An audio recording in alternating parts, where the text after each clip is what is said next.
Well, good morning, everyone. It's 8 o'clock and our penultimate day of the September council meeting. And we are on schedule, which is terrific and amazing. But before we get started on our HMS agenda items, I'll turn to Executive Director Eric Burden for any announcements. Thank you, Mr. Chairman, and good morning, council members. I do not have any announcements for you this morning. All righty then. Well, then we'll get started here. We'd like to welcome Lyle Enriquez to the NMFS seat. I think everyone else has been here. So we'll start with agenda item I1, and I'll turn to Dr. Dahl for an overview. Okay, thank you, Mr. Chair, council members, and I will be brief and turn this right over to Lyle. Just noting that there is a NMFS report that was submitted in the advanced briefing book. Terrific. So, Lyle. All right. Thank you, Mr. Chair. Good morning, council members. Good morning, everybody. I will briefly cover our NMFS report.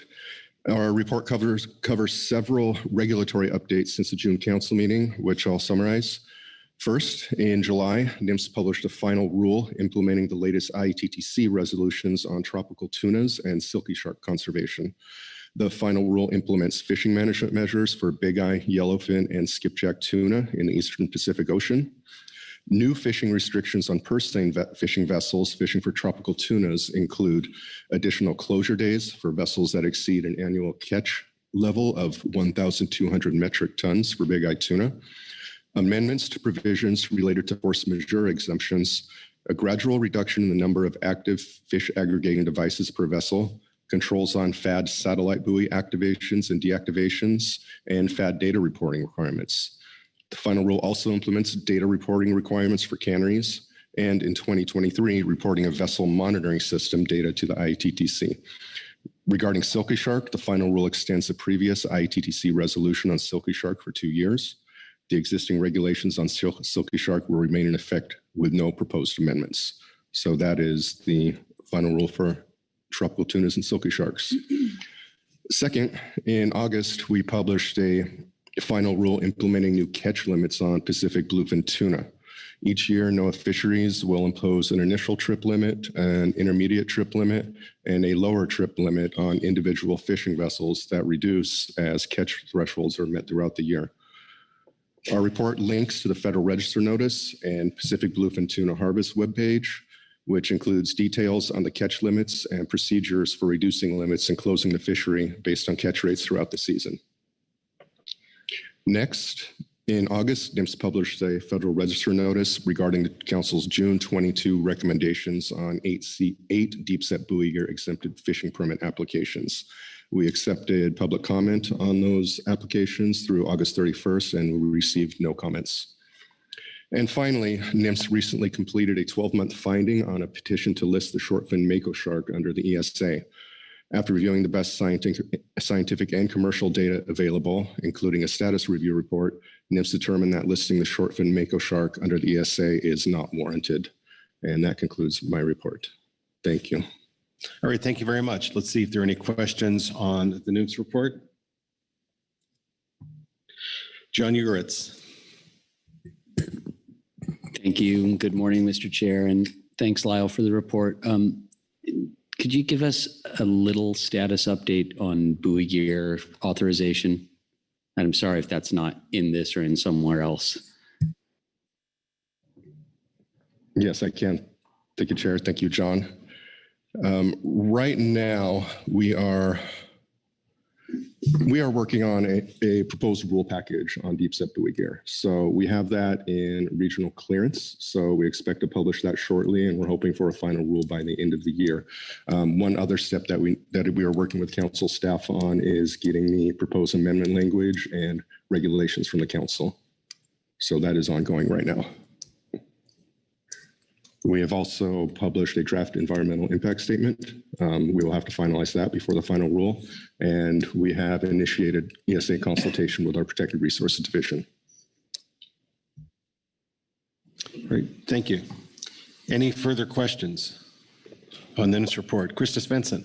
Yeah, thank you, Mr. Chair. Along a similar vein, it would be appreciated to have an update on the EFPs from 2021 that have not been issued permits, and kind of what the timeline for that would be, just so that people know that we are moving forward and feel comfortable if they have to come back and ask for an extension. People understand why they may or may not be fishing. Thank you, Mrs. Chair. Thank you, Krista. So are you referring to the EFPs that the council recommended in June, or all the current ones that we may renew for 2022? So among others, we have the Brown EFP. And there are a couple that are tied in with that, that have been approved that just seem to be kind of hanging out and just want to make sure they have an opportunity to get on the water and test some gear here. Thank you, Mr. Chair. Thank you, Krista. We are working on the deep set buoy gear EFPs from June, as I just mentioned. We have held a protected species workshop, and we do have plans to issue those. And as far as the midwater snap gear and the previous longline EFPs that were recommended to NMFS, we are in the process of finalizing a draft EIS that will need to be completed before we issue those. And that has gone through a couple levels of clearance at the regional level. It is in legal review right now. And we will also need to initiate consultation with PRD. So we are working on our proposed action to send to PRD. So it will be a little while longer before those are issued, but we have that draft EIS in the works, which has been quite a project. And we are also planning to meet with the applicants, the longline applicants and the midwater snap gear applicants, to go over some potential mitigation measures with them before we actually initiate consultation. Thank you. Thank you. Any further questions on the NIMS report? Thanks very much, Lyle. We don't have any other reports. We don't have any public comment. So this will take us to council discussion, if any. And I guess there isn't. So Kit, how are we doing? Well, it appears, Mr. Chair, you're finished with this agenda item. We can move on to the next one. Great. Well, I'll toss it right back to you to get us started on I2, international management activities. Okay, thank you, Mr. Chair, council members. I'll read from the situation summary for this agenda topic. Several relevant regional fishery management organization meetings occurring over the summer were noted during your June meeting. These include the ISC plenary meeting, the IATTC and WCPFC Northern Committee Joint Working Group on Pacific Bluefin Tuna Management meeting, and then the 99th and 100th meetings of the IATTC. And also was mentioned the WCPFC Northern Committee, and all of those occurred except for the Northern Committee meeting. And that has been scheduled October 4 to 6 as an online meeting. That'll be here on the West Coast. That would be October 3 to 5. Because of the time difference. At its July 12 to 18 meeting, the ISC plenary reviewed stock assessments for Pacific bluefin tuna, blue shark, and adopted updated conservation advice accordingly. The plenary decided that the Western and Central North Pacific Ocean striped marlin assessment is still a work in progress and did not adopt it for management purposes, and it directed the Billfish Working Group to continue investigating the growth curve used in the assessment with the intent of reviewing and adopting the assessment next year. And attachment 1 in your materials is the plenary report. Moving on to the Joint Working Group, which met almost coincident with the ISC, July 11 to 13. In your materials, attachment 2 is the chair's summary of the report of the meeting, and Ms. Dorothy Lohman, who's co-chair of that body, is planning to brief the council on the meeting and its outcomes here. The Joint Working Group reviewed the new Pacific bluefin stock assessment, but made no recommendations on modification of current conservation measures, which are principally would have been increases to the catch limits, the national or fishery-specific catch limits. The Joint Working Group discussed further development of the Pacific bluefin management strategy evaluation, reviewing candidate operational management objectives put forward by the U.S. And they discussed that, and while making some revisions to the objectives, consensus on their adoption was not achieved. The U.S. also put forward a proposal for an interim harvest strategy, given that the first rebuilding target is estimated to have been achieved, and the second target could be achieved soon, as earlier as next year. Consensus was not achieved on this proposal either. And you can find those proposals in their revised form based on the discussion during the meeting as annexes E and F in the chair's summary report. Moving on to the IATTC meetings. The first one was focused on a decision on a new executive director, and the second meeting was their regular session. And there's in NIMS report in your advanced briefing book, NIMS report 1, that summarizes those outcomes. I assume that we'll hear a summary of the contents of that report. Of particular interest, the North Pacific albacore harvest strategy was adopted, and that is attachment 3 in your briefing materials. Then moving on yet again to the Northern Committee meeting in October, you'll have a chance at this meeting to make recommendations. And the Northern Committee is likely to consider the outcomes of the Joint Working Group meeting and also take on board the fact that IATTC adopted a North Pacific albacore harvest strategy among their other regular tasks. And finally, just to note, the WCPFC Permanent Advisory Committee will meet October 27th and 28th. Ms. Krista Svensson is a WCPFC commissioner, and I'm an ex officio member of the PAC, so we'll both be attending. So typically the PAC is, as an advisory committee, develops recommendations, and the commissioners are there to hear the PAC's discussion and recommendations. So that's kind of the format. And in any case, you can get the gist of what are the priorities as identified by the PAC based on an online meeting we had earlier this year, and included in your briefing materials is attachment 3 with a summary minutes of that online meeting, and that essentially is a rundown of those priorities. And of course, you may also make recommendations if you want to have myself or Ms. Svensson represent any particular positions or recommendations in discussions at the PAC. So your action today, provide recommendations on U.S. positions at upcoming meetings, not council meetings. You can always make recommendations at council meetings and other forums as appropriate. So in addition to the materials I've already referenced that were in your advanced briefing book, there is just one other supplemental report from your HMS advisory subpanel. And that concludes my summary. All right, thank you very much, Kit. Are there any questions of Kit on the overview before we get started on reports? All right, thanks very much, Kit.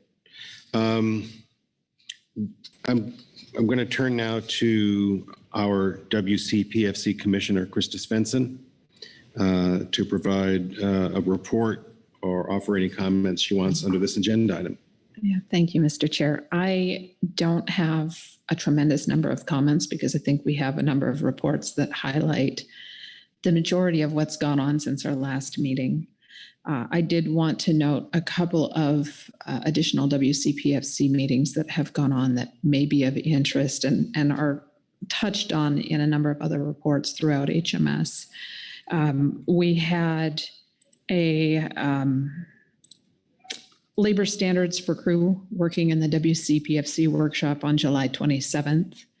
And then on July 29th and 30th, we had the 5th meeting for WCPFC's e-reporting and e-monitoring working groups. So there continues to be work ongoing in both of those venues, which relate to labor standards and IUU fishing, among other things, which are of concern for all of the species we're talking about here on the West Coast and how that impacts us on the international front in terms of imports.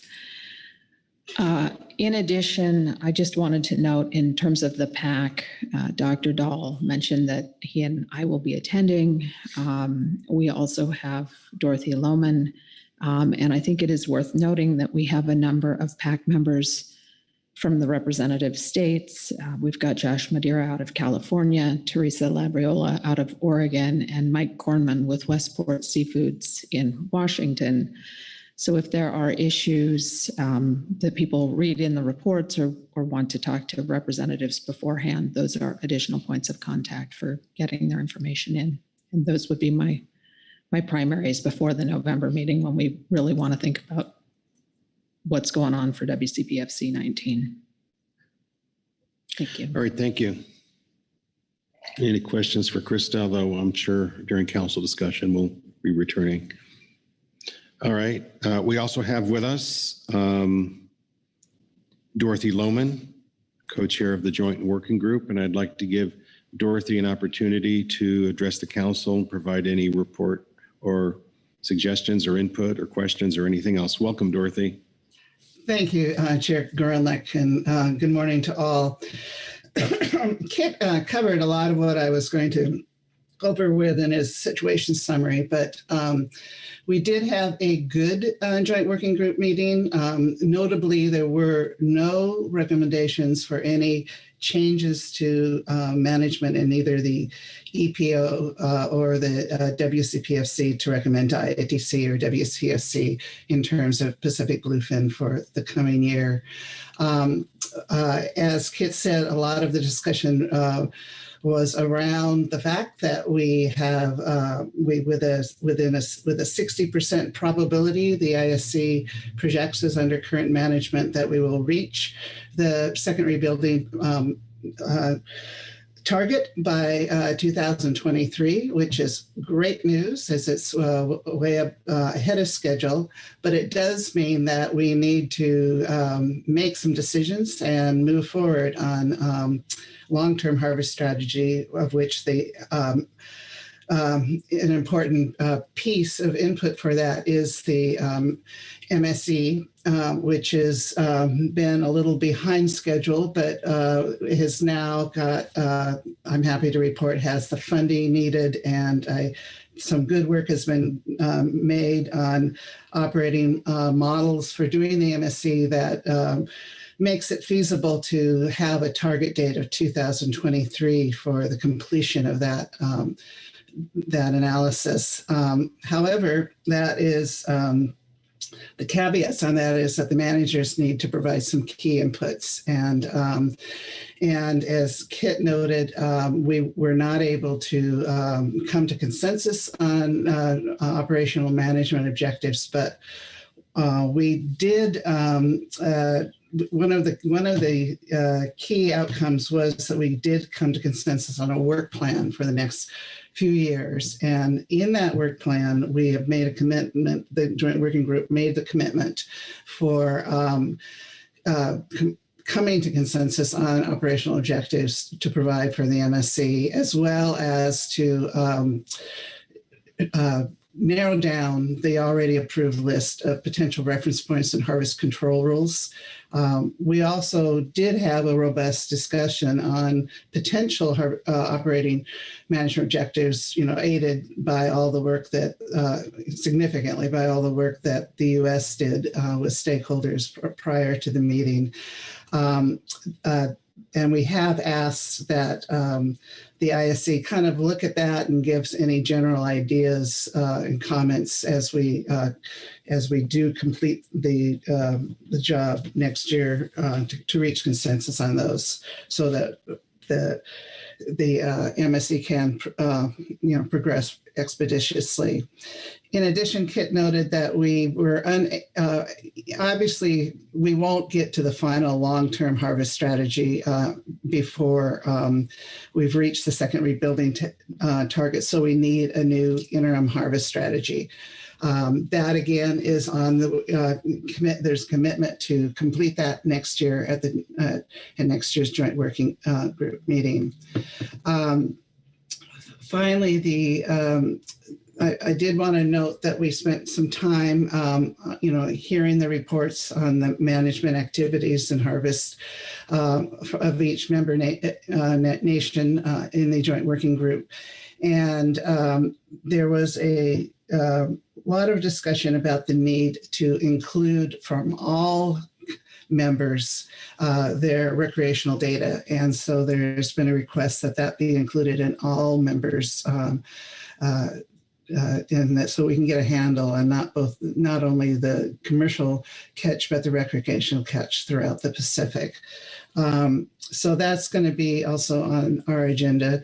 Finally, we did hear a report from the Catch Documentation Scheme working group that, again, has been challenged by the pandemic, but is gearing up more and will be doing some work intersessionally to progress that work also.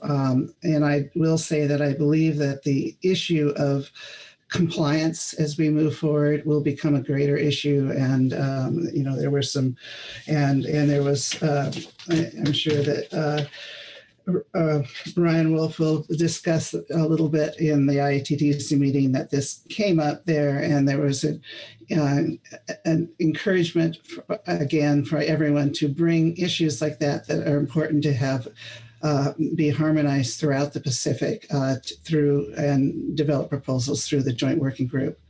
So we have a good bit of work to do next year, but I think there was some progress made, and so that's my report, and I'm happy to answer any questions anyone might have. All right, thank you very much, Dorothy. Are there any questions for Dorothy on her report? All right, thanks very much, Dorothy. Appreciate it very much. Thank you. We'll next go to Mr. Mike Conroy for the HMS AS report. Welcome, Mike. Thanks and good morning, Mr. Chair. Hold on a second. I see Kit has his hand raised. I probably missed something. Thank you, Mr. Chair. Just noting there was a NMFS report in the advanced briefing book. I believe Lyle would like to speak to that. Okay, let's go to Lyle first on the NMFS report. Thank you, Mr. Chair. Sorry, Mike. Our NMFS report covers recent meetings since the last council meeting and provides a list of upcoming international meetings. We heard from Dorothy on the outcomes of the joint working group meetings. So while the NMFS report covers this briefly, I will not repeat that here. We would like to thank Dorothy for her hard work and successes in the joint working group. Next, as Kit mentioned, the IATTC convened its 99th meeting on August 1st, 2022, in person only, to select a new executive director. Through a voting process, Mr. Arnulfo Franco of Panama was selected as the new executive director of the IATTC for a period of 4 years. And I'd like to note I'm correcting a typo in our written report. His name is Arnulfo Franco. Next, the IATTC held its 100th meeting in person in Phoenix, Arizona, with an option for delegations attending the 100th meeting to also participate virtually. The new resolutions adopted at this meeting are available on the IATTC website and include a North Pacific albacore harvest strategy, improvements on the compliance review process and transshipment monitoring, and an ad hoc working group on electronic monitoring. I will not go through them all in detail here, but I note that none of these will require rulemaking by NMFS. Also noteworthy is that the U.S. continues to take a leadership role in the IATTC. Dr. Yunat Swimmer of the Pacific Islands Fisheries Science Center will continue to co-chair the newly named Ecosystem and Bycatch Working Group, and Rachel Wadsworth of the West Coast region will chair the Administration and Finance Committee. Also, while not in the report, I note that the ITD decided much earlier than usual on dates for its next meeting and its location. The working group and subsidiary body meetings will occur the week of July 31st, 2023, and the plenary will take place the following week, August 7th to 11th. Canada offered to host a meeting, but the city is still to be determined. And that is a summary of our report. Thank you. Great, thank you very much, Lyle. Are there any questions on the NMFS report? All right, thank you very much. Now, without further ado, the HMSAS report. Yeah, thanks, Mr. Chair, and good morning, council members. Mike Conroy from the HMSAS, and I will be referring to and reading some parts of our statement on international management activities. We received an update on international management activities regarding impact HMS stocks from Celia Barroso. Just to note, several HMSAS members attended a number of the meetings that have been referenced throughout your discussion on this topic this morning. Specifically with regard to Pacific bluefin tuna, we appreciate the efforts and leadership of Dorothy Lohman, who led much of the discussion at the joint working group, including discussion on development of harvest strategies that are critical to ensuring the long-term sustainability of Pacific bluefin. The AS also appreciate NMFS efforts to introduce proposals on operational management objectives and interim harvest control rules that included input from US stakeholders. It was disappointing that other nations were unprepared to substantively discuss these proposals. US stakeholders and the AS are concerned with some of the initial suggestions provided by other countries that could significantly undermine the overall long-term objective to maintain the stock at sustainable levels with a high level of confidence. The Northern Committee meeting will review the outcomes of the joint working group and update the work plan and develop requests for the ISC. It'll be important for the US to ensure that joint working group decisions are appropriately adopted at the upcoming Northern Committee meeting. In addition, the US should set clear expectations on the need for intersessional communications and work with other member nations so that the 23 joint working group can progress on the development of long-term comprehensive harvest strategies as the top priority. The AS recommends the council restate the June 2022 recommendation, our June 2022 recommendations to NMFS as the US positions for the Northern Committee. In addition, we recommend the council provide the following recommendations to NMFS regarding Pacific bluefin at the Northern Committee.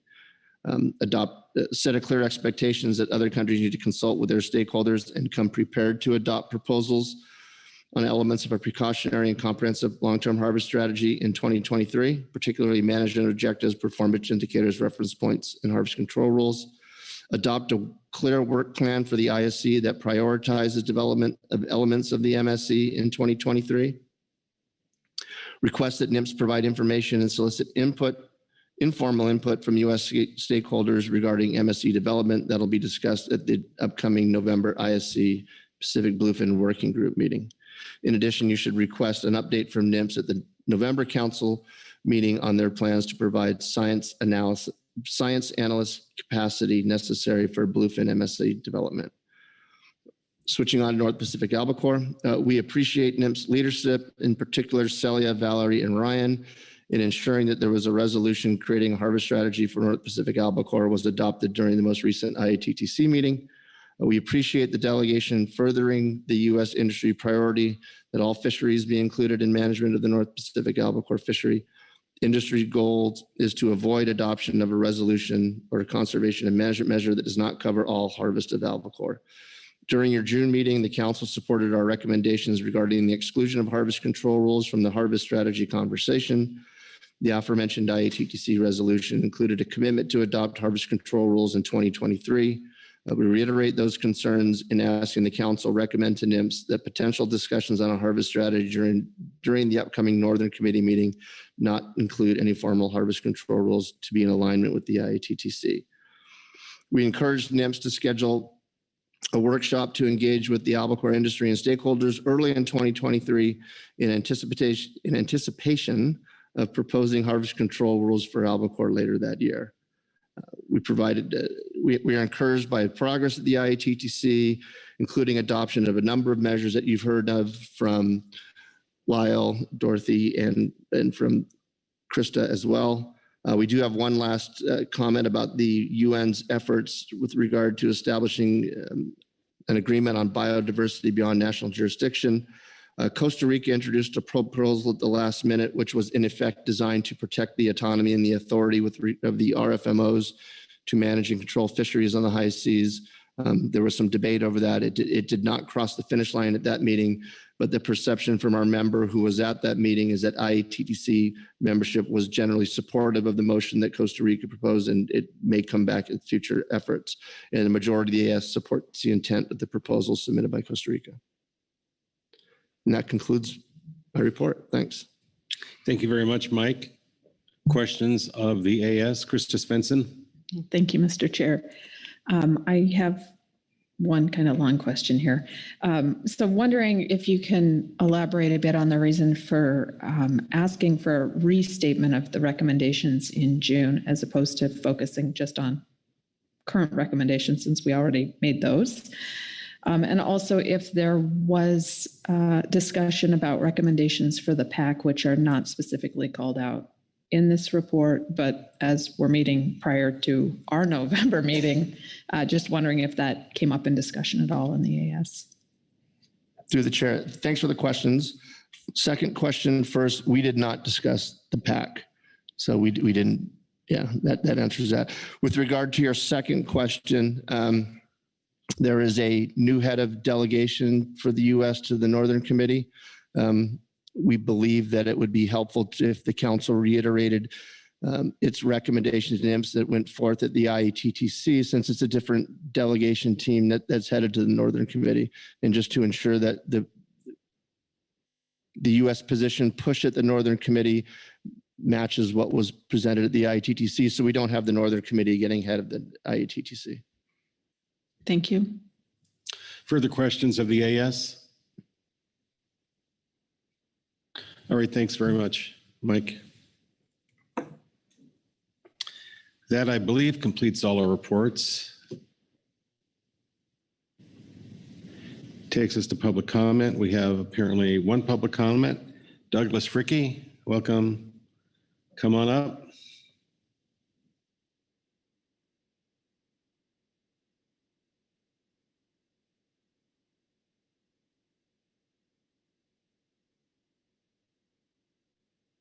Can you hear me now? Thank you. Thank you, Mr. Chairman, council members. My name is Douglas Fricky.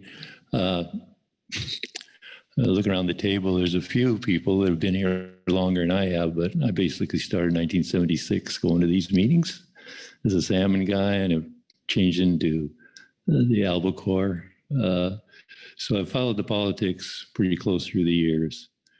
I just wanted to give a real brief, a little more in-depth report on what's happened since the June council meeting.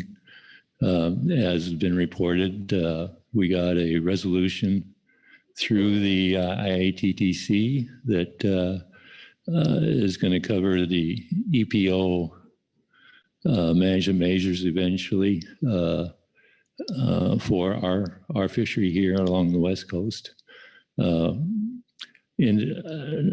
No industry wants more regulations, but it sort of reminds me back as how my views have changed. I know a few around the council might remember in the 80s and 90s when there was a big push to put limited entry on the albacore fishery, and I argued against it. And now we're coming finally to hopefully enforceable international management measures on North Pacific albacore, as we started with this resolution. Particularly, I want to thank National Marine Fisheries Service, Mr. Wolf, head of the delegation, and his staff. I felt they did a good job of bringing industry in views into the equation. This again sort of reminds me of back 2003, 2002, 2004. I guess it was actually 2005 when all this happened. A gentleman by the name of Bill Robinson, who had a history here in the West Coast, was working out of Pyro as the head of the U.S. delegation. And with basically no industry input, he recommended that we have an effort control in the North Pacific for the North Pacific albacore based on the years of 2002, 2004. Has it worked out? It hasn't been that bad. It's maybe actually been a reasonably good base, but at the time, industry was really upset that it was just sort of done off the cuff as far as we were concerned. So based on Krista's question and Mike's responses, we want to make sure that our delegates are sort of watching where Pyro goes with this. They do catch albacore, but it's definitely much more important to this council. Moving on, one of the big things that we came to you in June and NMFS picked up on us was this all harvest of North Pacific albacore, and the EPO needs to be covered under the resolution, and they were successful in getting that. However, when a similar resolution covering all was proposed for the South Pacific EPO, which when we're looking at the charts, we're seeing particularly the Chinese harvest in the South Pacific, Eastern Pacific Ocean is dramatically increasing. So when this similar resolution for the South Pacific was proposed, the Chinese specifically, other countries, maybe I wasn't there, but I heard it was the Chinese specifically, maybe Lyle can correct my understanding of this, said, oh no, there's not enough information. We can't agree to anything like that with all harvest being controlled. So another resolution was presented, say, well, let's just talk about the targeted harvests then. Oh no, we can't do anything with that. That's out. And finally, they said, well, how about just the harvest south of 20 degrees south latitude? Oh, no, we can't agree with this. So the bottom line is nothing happened. And our industry's perspective of that is it's just an excuse for them to keep harvesting unrestricted down there, which basically they're doing now. If you look at the charts from the ISC working group, you'll see a dramatic increase in their harvest over the last few years. So not to take a whole bunch of your time, again, Krista asked about the advisory group for the Western Central Pacific. In the past, they have about 99% of the time have dealt with the tropical tunas, skipjack, yellowfin. And so, we had a few issues, but there wasn't much interest there. Well, that's changing. And hopefully with Krista and Kit's representation, we won't get any of this off the cuff stuff that happened back in 2002, 2003. We'll get some input, we'll get some good information, and we'll be able to go forward. So I just wanted to bring that update at this point in time, and hopefully nothing will happen at the Northern Committee, because I think we're all anticipating that all that should be pushed into 2023 when we have a chance with a workshop and whatnot to come up with some good positions for the U.S. and the U.S. industry. Great, thank you very much. Any questions of Mr. Fricke? Krista Svensson has a question for you. Yeah, thank you, Chair. And I just want to make sure, because I am going to be representing you and your organization, what I think that I heard in your testimony was that you are supportive of moving forward, providing it is all, we're covering all, and that you were in favor of doing that so long as Northern Committee does not get out in front of IATTC. Is that correct? Meaning you do want to see movement on this? We'd like to see movement on it. I might take some flack when I get back to my membership because say, hey, we don't want anything. But I think the reality that most of the people around this table and most of the leadership in the industry is saying it's coming. You better get best position because, so yes, we would like to see it move forward. One of the biggest hurdles, particularly when we get to the North Pacific, where we're going to try to get some movement in 2023 is getting a definition of what is non-targeted.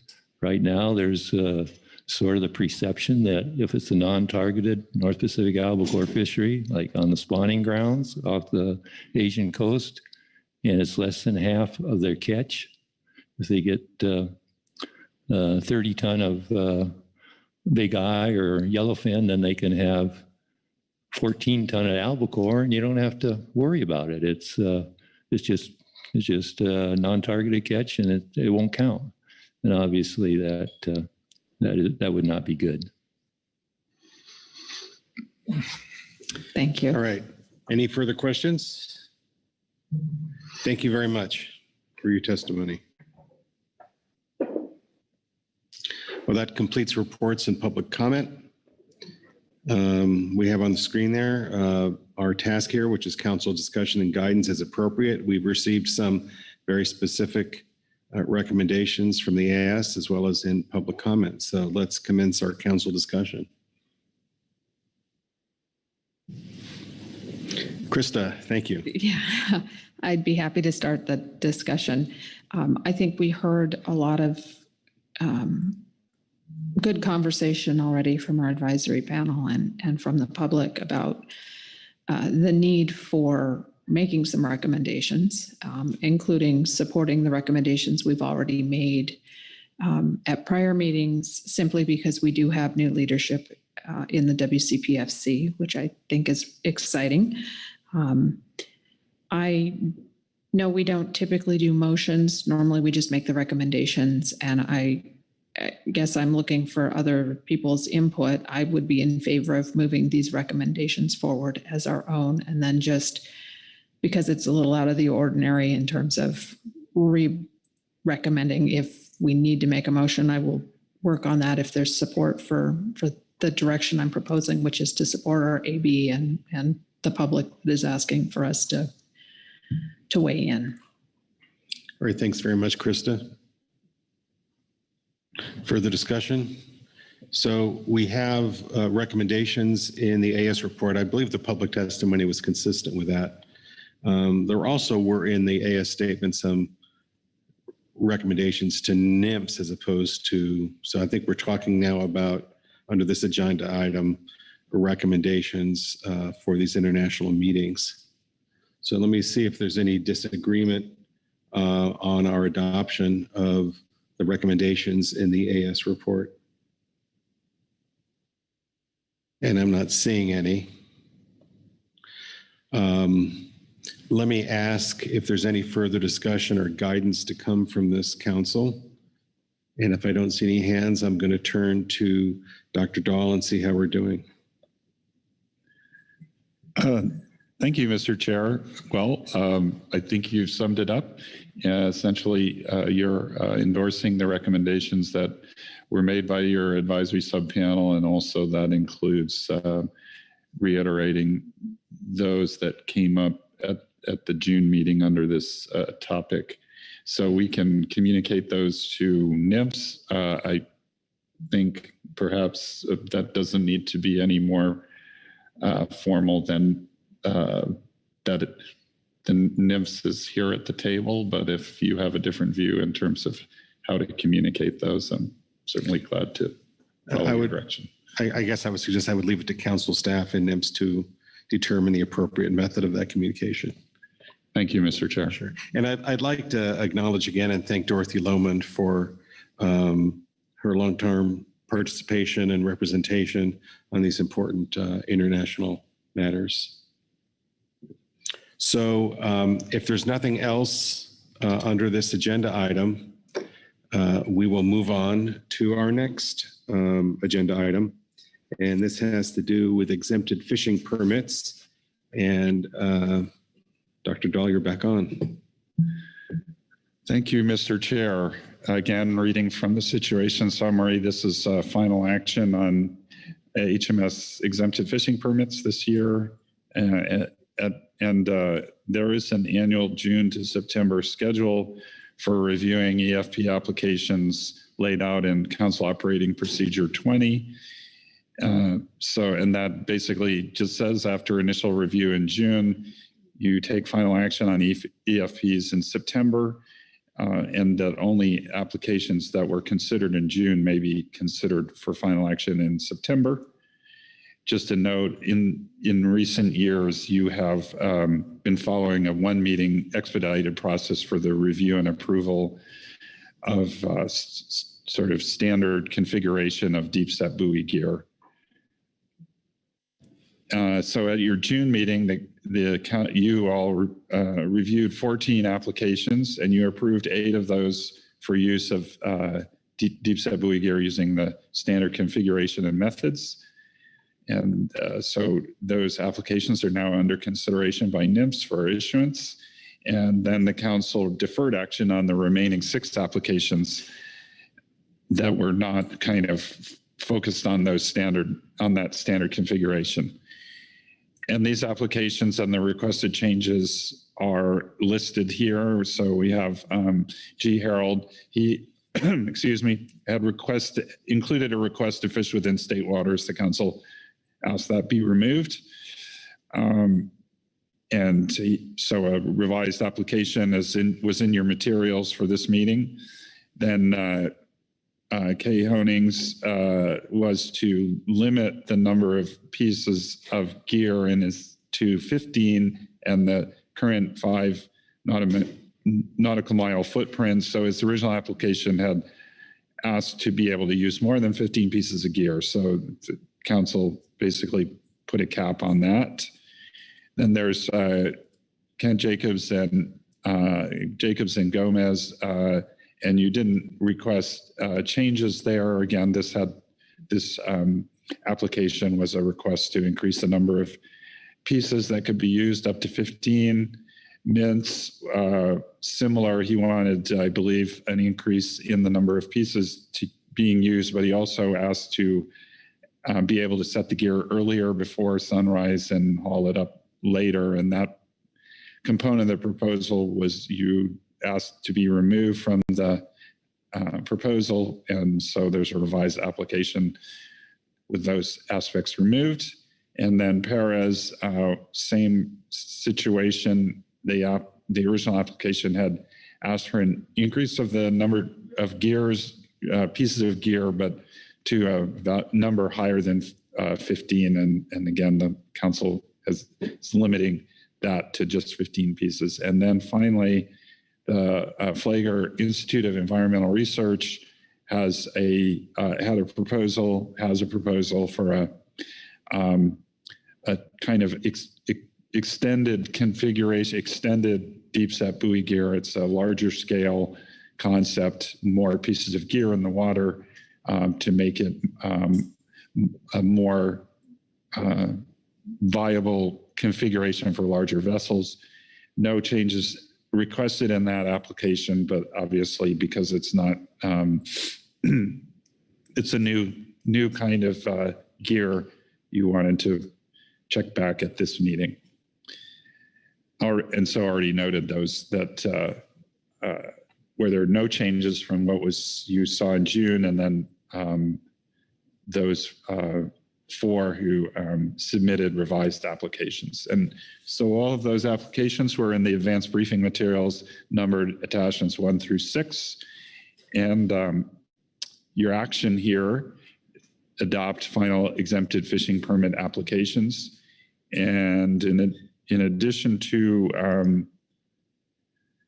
those materials I just referenced, there is under this agenda item a supplemental report, HMSMT report, and a supplemental HMSAS report. And that concludes my overview. All right, thanks very much, Kit. Are there any questions of Kit on the overview before we move on to reports? All right, thank you. So we will start with the management team report. Matt Craig, welcome.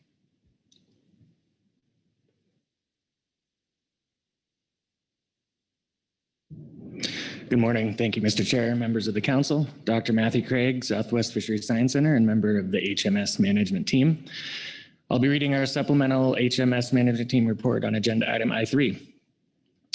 The HMS MT reviewed the 6 exempted fishing permit applications submitted to the council for final consideration at the September 2022 meeting and confirmed that the applications were consistent with the recommendations made at the June 2022 council meeting. As per the council's June 2022 motion, the team reviewed compliance with logbook and EFP reporting requirements and found all applicants to be in compliance with these requirements in 2021. Application number 6 from Pier proposed a 30 nautical mile coastal buffer zone for extended linked buoy gear, outside which gear must be set to reduce chances of interactions with other fisheries and protected species.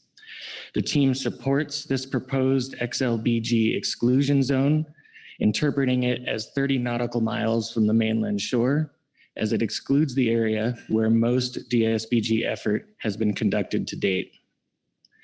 The team appreciates the time and effort that individuals put into modifying their applications and recommends that the council approve all applications for activities in federal waters with 100% observer coverage until further council guidance is provided.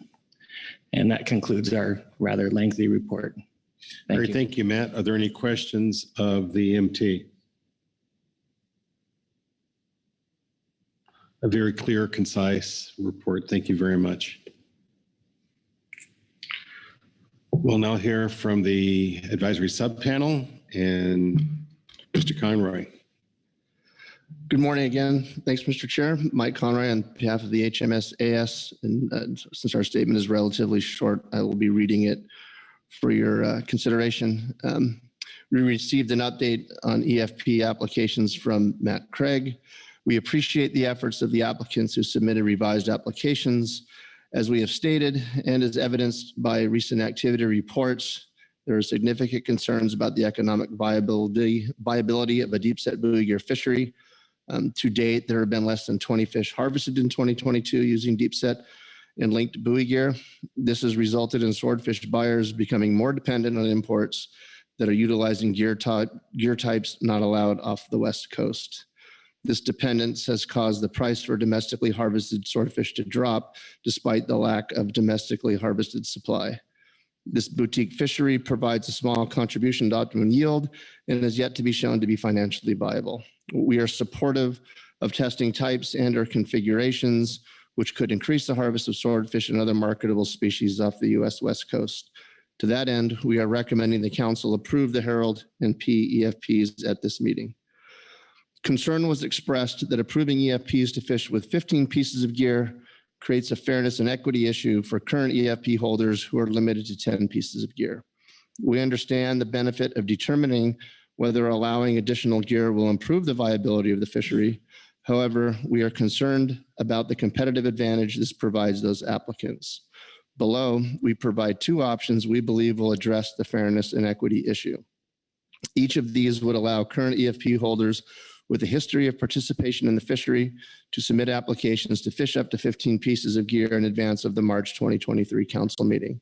Determining history of participation could focus on the number of sets, for example, 100, or the number of fish landed, 50. We believe allowing additional pieces of gear will help answer questions regarding the financial viability of the fishery and address the ability to actively tend the gear and whether there is an increased likelihood of gear loss. The HMS-AS was undecided on the best approach to recommend to the council at this time. The following best represents the 2 most favored options. Option number 1 would be to approve the 4 applications seeking to use 15 pieces of gear and then allow all current EFP holders with a history of participation in the fishery to submit an application during your March 2023 PFMC meeting to utilize up to 15 pieces of gears if they want to. The second option would be to defer final action on the remaining EFPs until your March meeting and invite current EFP holders with a history of participation in the fishery to submit an application before that meeting to utilize up to 15 pieces of gears if they so desire. And that concludes our statement. Thank you. All right, thanks very much, Mike. Are there questions of Mike on the AS report? All right, thank you very much, Mike. That completes reports. We have a number of public comments. So we'll get that list up. I think Bill Sutton is first, followed by Chris Honings.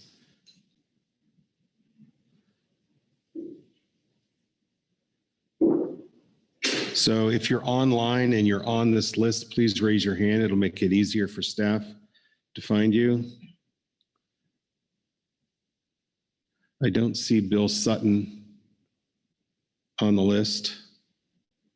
So we'll move on to Chris Honings.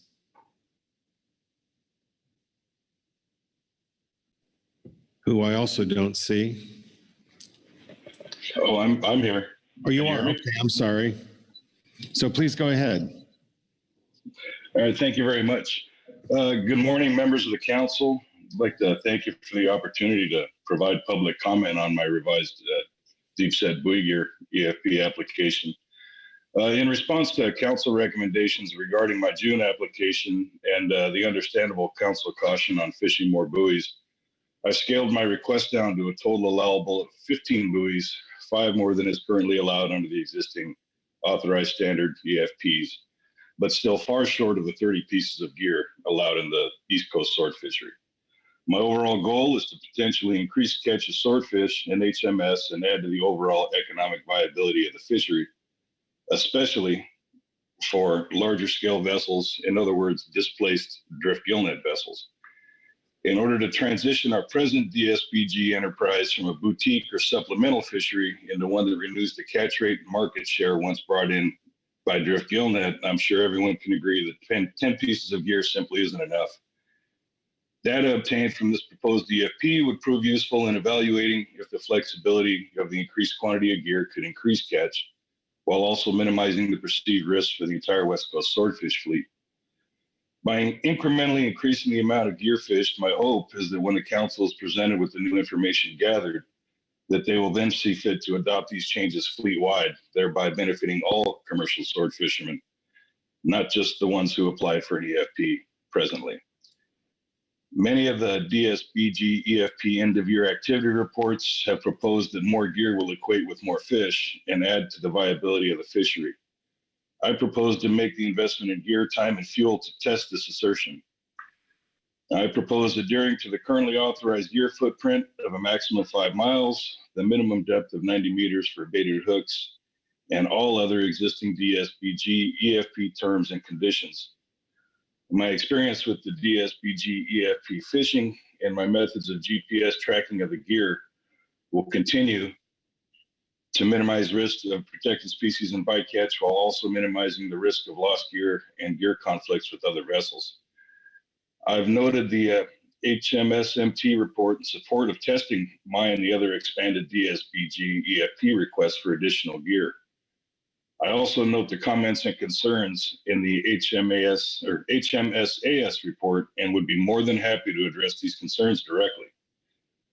Based on the performance of DSBG EFPs and my direct experience, I believe the concerns and risks can continue to be minimized, allowing the continued testing of additional pieces of gear after DSBG full authorization under the HMS FMP has the potential to increase swordfish protection and the bottom line for all vessels in the fishery, not just a few. Thank you, and I'd be happy to respond to any questions regarding the final report. All right, thank you very much, Chris. Are there any questions of Chris? John Ugritz. Thanks, Mr. Chair, and thanks, Chris, for being here this morning. I'm curious your experience with the current deep set buoy gear configuration of 10 pieces of gear. Can you estimate about how many sets you've made with the current configuration? Yeah, I was actually going through my old logbooks yesterday. I believe it's between, I know it was 135 since I've been on Elizabeth H, and that wasn't counting the test sets I made with Mr. Mintz for my 10 observed originally. So I think just ballpark, it's about 150 sets. All right, John. Thanks for that. And I appreciate the amount of experience you've got. In that experience, have you lost any pieces of gear? No. We came close. We came close with one piece and found it the next day. So no report needed to be filed. And that right after that is when I called my friends in Florida. I don't know if you recall my original EFP. When I was a longliner in Hawaii, I had some friends that lived in Florida and were active participants in the East Coast buoy gear fishery. So I went out with them, and those guys were the ones that turned me on to this GPS tech to track the buoys too. So as long as you're using that, it's just about impossible to lose any gear. You're getting real-time updates to where your gear is at all times when it's deployed. All right, thank you. Any further questions? Karen Braby. Thanks, and Mr. Chair, and thank you for your comment, Chris. I have a question about your mention of equity and that you had some thoughts about that relative to the increased number of pieces of gear and the thoughts about deferring action on that aspect of your EFP. Absolutely. That when I filed this EFP, it was, as mentioned, everyone basically in their end of year reports has mentioned that more gear would benefit everyone. But, I believe myself, I don't know a whole lot about the council process, but I kind of believe it's beyond the scope for you all to recommend that we fish more gear. I mean, everyone put in that we needed more, but no one ever formally asked. And I believe that needed to be done to get this up. And I'm kind of surprised at the reaction I'm getting from some of the other fishermen that this is being approved. And I think it's just, rather kind of silly. It's not like this was a special EFP. Anybody could have asked. Anyone still can file their own and get it. To my mind, it would just be kind of just postponing one more time, just because other guys were thinking to miss the boat. And this isn't just for myself. If this works and we can get this extra data and prove to the council that this is viable, then we could do another one later on down asking for more gear, and my hope is eventually we can get up to what the East Coast is allowed, so it is a viable fishery to replace the drift gill net. Karen. Thank you. And follow-up question, do you have any other suggestions for the council on criteria for experience? John has already asked you about the number of sets and whether you've lost gears. Or do you have any other thoughts on that? No, I kind of agree with that. I mean, there are some, the way that those guys worked in Florida, which is, obviously you can't really compare apples to oranges, but that 30 buoys that I originally asked for, that would be the maximum, and that's speaking of Florida fishery, obviously not ours, but not everyone fishes that. Everyone fishes up to their capability, size of vessel. Obviously if you need to, if a guy wanted to fish that amount, you're going to hire an extra crew. That's more expense. You stay out longer, probably need a larger vessel. So it basically kind of boils down to, let's say if a guy has a 300 trap limit on a crab boat or lobster, it's up to him, but we all know our limits and abilities. So if a guy doesn't feel that he should fish the maximum amount, then they just don't. It's all up to the operator's purview. Thank you. All right, any further questions of Chris? Thank you, Chris. Next on the list is Nathan Perez. I don't know if he's in the room. I didn't see him on the attendee list. So we'll come back. Chugi Sepulveda, I see you there. Welcome, Chugi.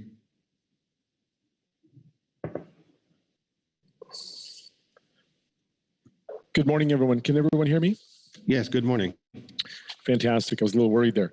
So, dear council, thank you very much for the opportunity to address any questions or concerns you may have regarding the EFP I submitted in June to expand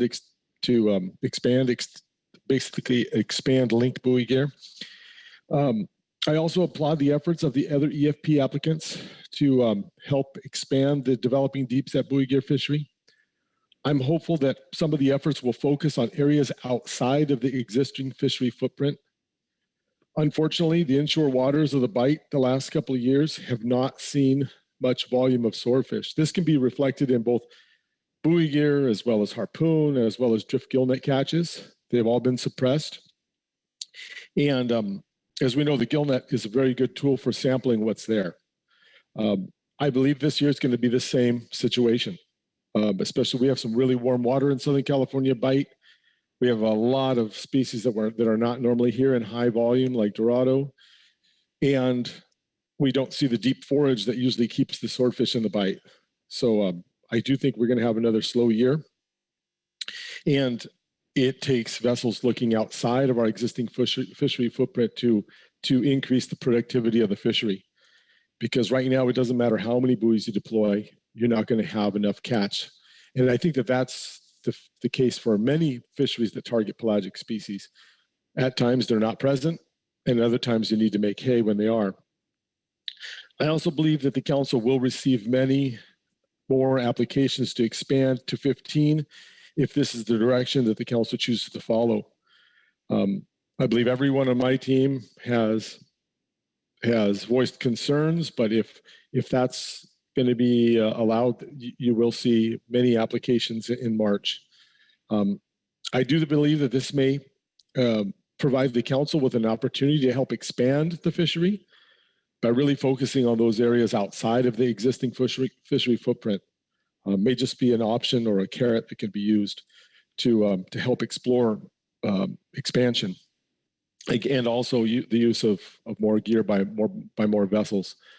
I really appreciate the time and effort that went into the AS statement, and I also think that Mr. Honing's testimony was really thoughtful and useful to help guide decision making. And I'm certain that if there is an expansion beyond the number of 10, that there will need to be some form of technology used to track the buoys, because we did spend several years from 2011 to 2015 exploring the use of more than 10. And it is quite easy to track 10 buoys on a nice day when fishing is slow. When it's rough or fishing is good and they all go in different directions, it's another story. So I do believe that some form of technology will need to be used to monitor gear in the future. I'm just hopeful that that technology doesn't preclude some fishermen from the use, because I'm not sure, but at least the buoys that we are currently using are quite pricey. So with that, I'd like to provide the council with an opportunity to ask me any questions or address any concerns. And thank you very much for the time this morning. All right, and thank you, Chugi. So let's see if there are any questions from council members. John Ugoritz. Thanks, Mr. Chair, and thanks, Chugi. Your application is somewhat unique in that you're an EFP manager overseeing the work of a number of vessels. I know in your application you mentioned between 3 and 5 vessels that would fish in this new configuration, but you don't list the experience or names of the captains who would be actually operating those vessels. Can you maybe elaborate a little on the people that you've identified under this and what their experience with the current configuration is? Certainly. I've tried to include existing drift gillnet fishermen that still have a permit, that have long line experience, and literally 30, probably on average 30 years of fishing experience off our West Coast. I spoke to Chris Fanning the other day. I do have 3 vessels. The goal would be to fish 3 vessels and have a couple alternates in the roster so that we could fall back. But right now, I can provide the names for those individuals that are they're willing. I just didn't want to commit to specific fishermen 1 year before fishing, because I've seen what happens in the past where life happens and that person can't go, but I already committed to having that individual on the roster. I can provide a list of potential candidates. They all have significant experience fishing the West Coast. I do believe that for the first, I think many trips, someone from my team is going to be on board on the training portion of the deployments as well. So we will ensure I can provide that for you, John. No problem. I just have been leery about trying to commit to someone before I know that they actually are going to take the time and actually fish the EFP. The goal is to have 3 experienced fishermen that are committing to this project. Thank you. Any further questions of Chugi? Karin Bravey. Thank you, Mr. Chair, and thanks, Chugi, for your testimony. A question that I asked Chris about criteria for experience with the number of pieces of buoy gear. We have been looking at number of sets, looking at whether gear is lost. Those questions were asked just a few minutes ago. Do you have suggestions of other criteria that would, and you mentioned tracking gear. Are there any other criteria that you would recommend to the council as we consider increasing the number of pieces of gear from 10 to something greater than that? Thank you, Karin. I appreciate the question. It's a tough question because I don't necessarily think that experience is going to provide you with the best answer, because not everyone multitasks the same. So not everyone has the same capacity to track multiple pieces of gear during a very stressful time. That is why some form of technology to help them monitor the gear is probably needed, because I have no doubt there are many guys out there fishing right now that can handle 15 without any type of e-monitoring. But I do believe there are some that can't. And it was our goal from the beginning to craft a gear design that could be used by everyone. And right now, 10 seems to be a suitable number. There may be some gear lost, but I don't think it's excessive.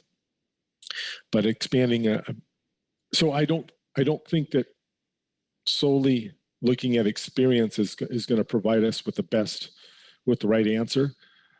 That's why I'm thinking that some type of technology is going to need to be used. Thank you. All right, anything further of Chugi? All right, thank you very much, Chugi. Next, we will have Jeff Shester, followed by Teresa Labriola. Jeff, welcome. Thank you, Mr. Chair and members of the council. This is Jeff Shester representing Oceana. We wanted to start by just expressing our support for the suite of EFPs that have been put forward this round, as well as back in June, that are really building on the success of deep set buoy gear to find ways to increase and expand domestic swordfish production off the West Coast and additional fishing opportunities while minimizing bycatch. We're also excited to know that Seafood Watch at the Monterey Bay Aquarium is now in the final stages of putting out a new sustainability recommendation for deep set buoy gear as well as harpoon. We believe this will help expand markets and help ensure that higher price for deep set buoy gear caught swordfish. We also wanted to commend all the EFP applicants for their work on these EFPs and for their creative thinking to find different ways that expanding on the current buoy gear can work for different types of vessels. We also wanted to specifically express our strong support for the Flagler Institute of Environmental Research EFP proposal as modified for the expanded linked buoy gear. We think this will help scale up buoy gear to help increase the profitability and viability of the gear for larger vessels in the fleet, to add to the diversity of vessels that can use this gear, and wanted to commend them for their work over the last decade and a half and really pioneering the buoy gear method and building upon that. As for the other EFPs that are seeking to use more than 10 units of gear, we are generally supportive of this concept to see if that can help expand the catch rates for individual vessels. However, we do, I think, as others have raised as well, have some concerns, particularly over the ability to actively tend the gear. Specifically, this gets into the issues of potentially increasing the bycatch mortality if the gear is not as actively tended, as well as the potential for additional gear loss. So we hope to see that, we would ultimately like to see these EFPs move forward, but we do feel that more work and discussion probably should happen to ensure that using 15 pieces of gear will be successful, and that there's additional robust data collection so that we actually learn from these experiments. I think this is the point of EFPs, is to try new things and to see how they work. I think we were concerned that just having the first 10 sets observed may not provide enough data to really get at some of these questions. And so, I think as Dr. Sepulveda mentioned as well, maybe there's some technology or some ways to better track the gear and also assess gear loss even on unobserved trips, as well as making sure that we have good robust data collection to really track that question of additional potential bycatch mortality, as well as gear conflicts. So I think we're leaning toward supporting the advisory subpanel's second option for these gears, to maybe allow a few other additional fishermen to apply for these, and also have some further discussions of how to ensure that robust data collection, so that we really make the most of the learning experience from using these additional more than 10 units of gear. So anyway, we do again voice support for the concept and hope to see it ultimately move forward. And again, wanted to express our support for all the hard work that the council and the various fishermen doing these EFPs have done to help advance this profitable and low bycatch gear type. Thank you very much. All right, thank you very much, Jeff. Are there questions for Jeff? All right, thank you very much, Jeff. Teresa Labriola, welcome.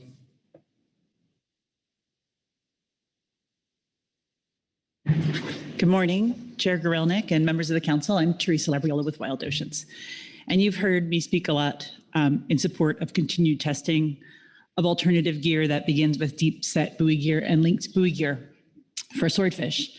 And we think the council's really done a great job supporting this and being a champion of innovative gear development that helps fishermen fish cleanly and also adapt as our climate shifts. It's actually interesting just to hear Chugi talk about the change in the Southern California bite and what's available right now, and the shift in seeing Dorado. And I know the recreational fishery is seeing a lot of Dorado, and that swordfish isn't as available, as forage isn't as available in the deep in the Southern California bite. And that's for all fishermen in the Southern California bite. So as our oceans change, fishermen may need to adapt their methods and their gear and their vessels in the markets to meet this shifting landscape. And adaptability relies on innovation, and innovation can provide an opportunity to more effectively catch target stocks or shifting species while reducing bycatch. And we see deep set buoy gear as really a cornerstone of a way to develop gear that can target swordfish with more than 90% efficiency, steering clear of non-target species and endangered species. This is more important as oceans shift, and we require fisheries to take even more steps to avoid non-target species as non-target species become more maybe unreliable and uncertain where they're going to be. Species-specific gear makes management easier and less costly and allows fishermen to take advantage of fishing resources with less impact on our oceans.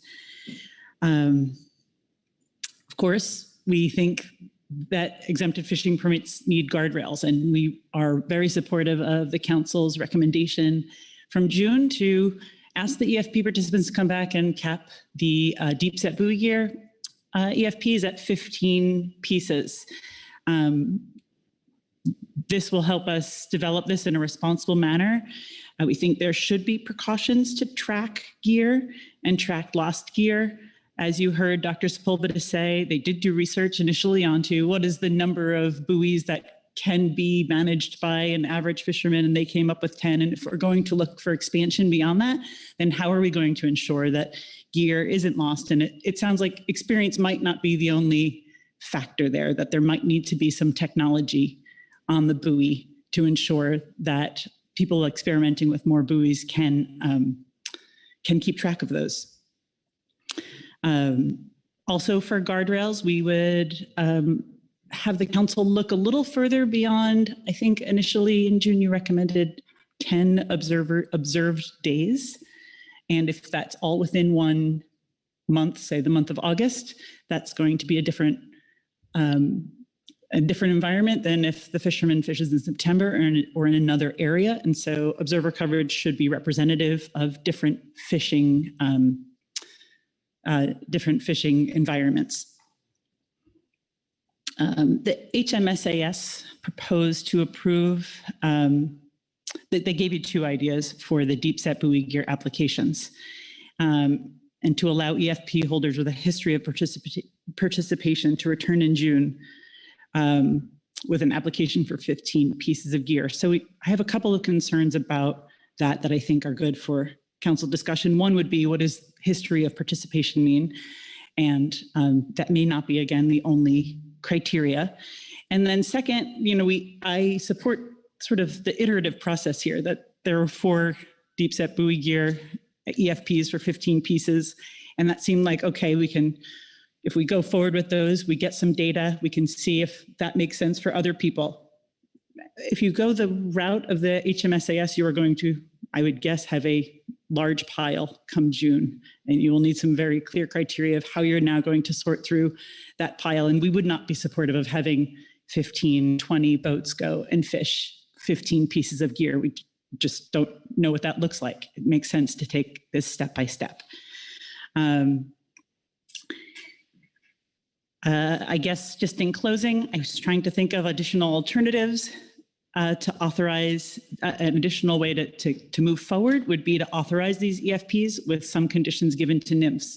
So the council could say today, we'd like, if you have 100 days of experience, and so they can then go back and ask the EFP participants if they have 100 days of experience. Or you could approve these with additional monitoring for any buoys when you fish for more than 10 pieces of gear, or approve these with other conditions that would have to be met before NMFS could issue these permits. So just some additional ideas to put some criteria in there for NMFS to sort out.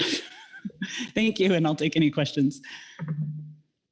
All right, thank you very much, Teresa. Are there any questions of Teresa? Thank you very much, Teresa.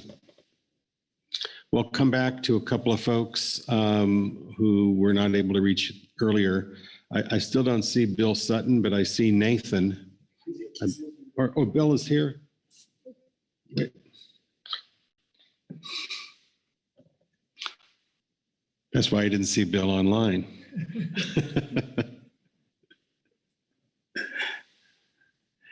And after Bill, we'll hear from Nathan. Welcome, Bill. Thank you very much. Sorry I'm late. Overslept here. Yeah, my name's Bill Sutton, and I sit on HMS. And I've been doing this a long time, like before a long time. And I sit with Chugi's EFP, and I'm on the, and the reason, I mean, I don't,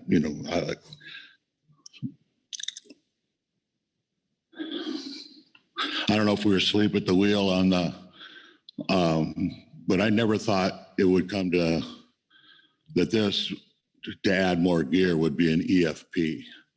And never did I ever think that it would, I'm trying to choose my words here. we did a lot of, over the last 7 or 8, 9 years, politicking and bringing it up. The idea of more gear was basically shot out the door. You know, we talked about nighttime fishing and they shot a lot of stuff down the thing. So we didn't submit anything, and because we thought this would be shot down right off the bat. And that was my opinion. And, you know, we worked with that 10 sets of gear. Everybody agreed on it just to get this thing going. And, you know, we've had very little problem. So I was really surprised that it made it this far because we see the tunnel at the end of the road here in a year, and we didn't need any more EFPs because we were told by the team and a lot of other people that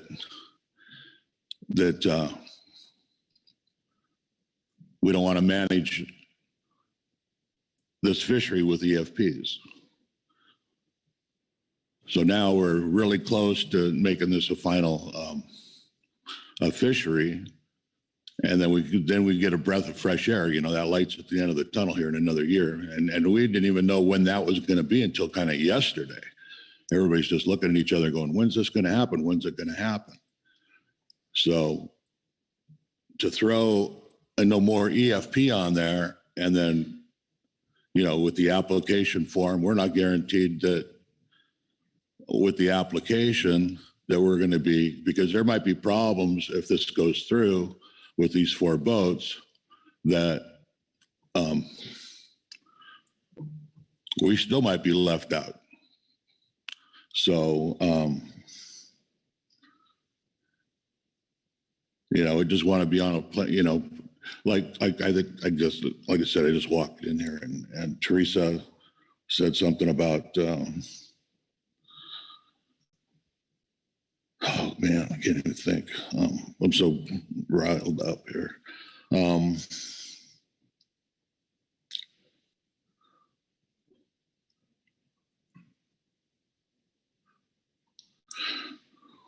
But anyways, oh, that's what it was. It was, so what happens if everybody asks for an EFP at the, you know, for next March? I mean, there could be a lot of gear there, and there's going to be, I mean, there got probably almost 40 people are probably asked for this. So what kind of mess is this going to come up with? And so anyways, I apologize for being late and not being ready here, but that's my stand. I just don't think it's right that we've been on this for all these years, and just because we didn't put out a piece of paper. I mean, it was, you know, the original guys that did this. And like I said, I don't know what anybody said on what Chugi said or anything, but that's my straightforward opinion on this. So I'm finished there. All right, thank you very much, Bill, for your testimony. Questions of Bill? Okay, Brad Penninger. Yeah, thank you, Bill, for coming and speaking to us on this. In your opinion, it sounds to me like you think that you need more gear to make this fishery work. Is that your opinion? In my opinion, this year, because I probably fished more days than anybody this year at a losing cause. Not so far, fishing's fishing. Not there, no more gear this year? No. I'll tell you, I got 3 fish for 15 sets. That's 1 fish every 3 days. Is that right? Or 1 fish every 5 days? I don't know. But anyways, last year, yeah, then it all depends on the price. You know, we had imports come this year. We started off with a decent price, so we paid for the fuel, and then all of a sudden last week, the imports came and dropped us off. So but next year, who knows what's going to happen next year? You know, we have bad seasons all the time. So, I mean, that fishing's, you know, not guaranteed. So It was just that this gear was manageable at 15. I mean, at 10, we had no problems with environmentals, the sports. I mean, there's not just the fishermen here. When we set up this program 7 years ago, it was the sports were there, everybody was there, and everybody had their say, and everything just went pretty smooth. And just to throw in. So when we've been working on this, John wanted 300 boats, okay? And so if we're adding 50% more gear to 40 boat potential that have an EFP, regardless of if they caught one fish or 1,000 fish or one day, they have an EFP. So you have to throw that into the calculation that maybe that number that John threw out, the boat deal now could be because you increase the amount of gear. Because I always looked at it as 10 pieces for 300 boats. So you got 3,000 pieces. So now a potential 3,000 pieces in the water per day. Now, if you up it 50%, then you should drop without, because you're in the California bite, okay? You got to have, you drop the boat down to 150 boats potential over those years that, what was it, 25, how many years, it's like 7 years to get to that number.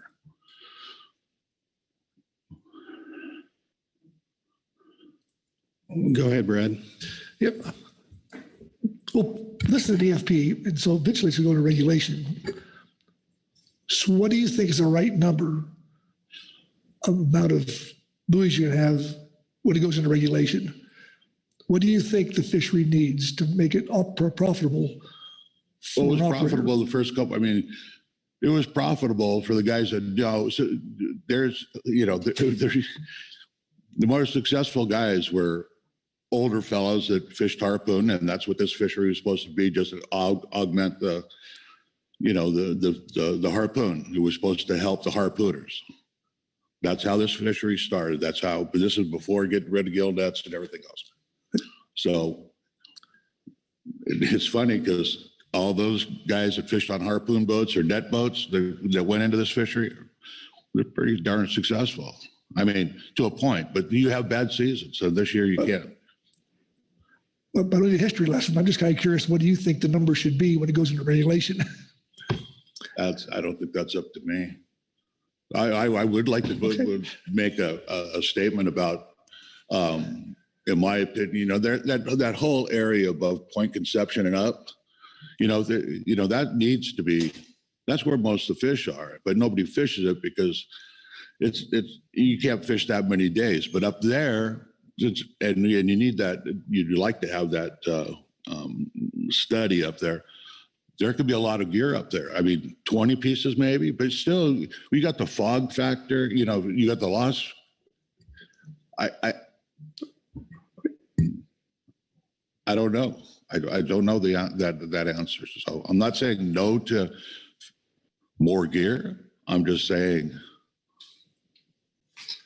I'm here just to say that why am I not included? Because I didn't answer the All right, John Goretz.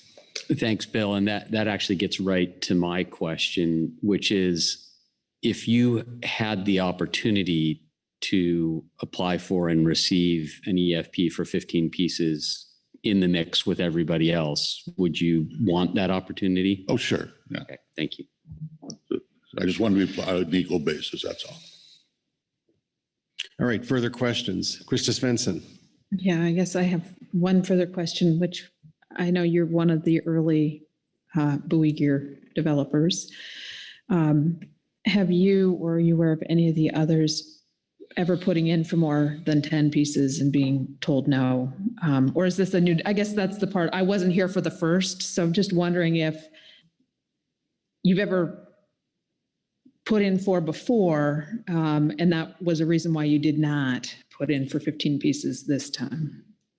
Or is this just a new? Nobody's put one in. Okay. An increase. It was all, in the hallways, let's have some more gear. And, the team or somebody during coffee or, at the bar or something, let's do this. And with everything said, no, you don't even take it there because it's not going to fly. So no one ever put an EFP until, somebody could have done it last year and we're just going, well, how did 4 people all of a sudden put an EFP for more, we're caught off guard.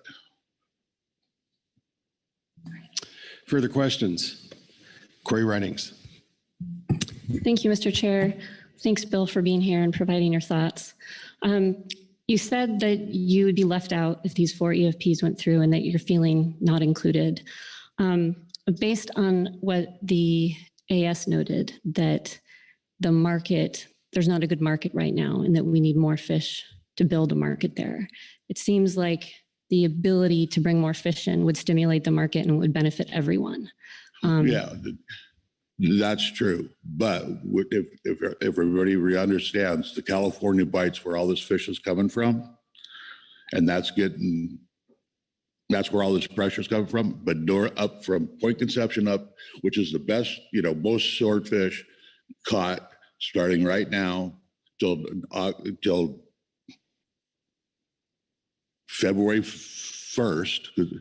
That's everything's caught above that. I mean, the majority. And that's not even one boat tapped into it. I mean, we hear that, off Fort Half Moon Bay, there's finners, there's, it's on the very first go around, we had a boat that asked for from Half Moon Bay, but never participated in the fishery. So that's why it was an open access deal. We didn't even, so, if those guys wanted to fish a lot of gear, but down here, you're just strapped on, with legit gear and it could get full and the footprint, I don't want to give out any why we catch the fish or anything. It's just that you just don't go throw the buoys out. It's a little more precise, very precise. And those precise spots are very small. And, you just get a bunch of guys running down on that bite there that are inexperienced. And that's why, we have 7 years of records right now, at least, that the more experienced guys catch these fish. So just throwing a bunch of more hooks down there with the sailboaters it's just not, there's other factors involved there that we thought about this long and hard before we even got to go fishing. I mean, I could give you a history lesson, from day one, but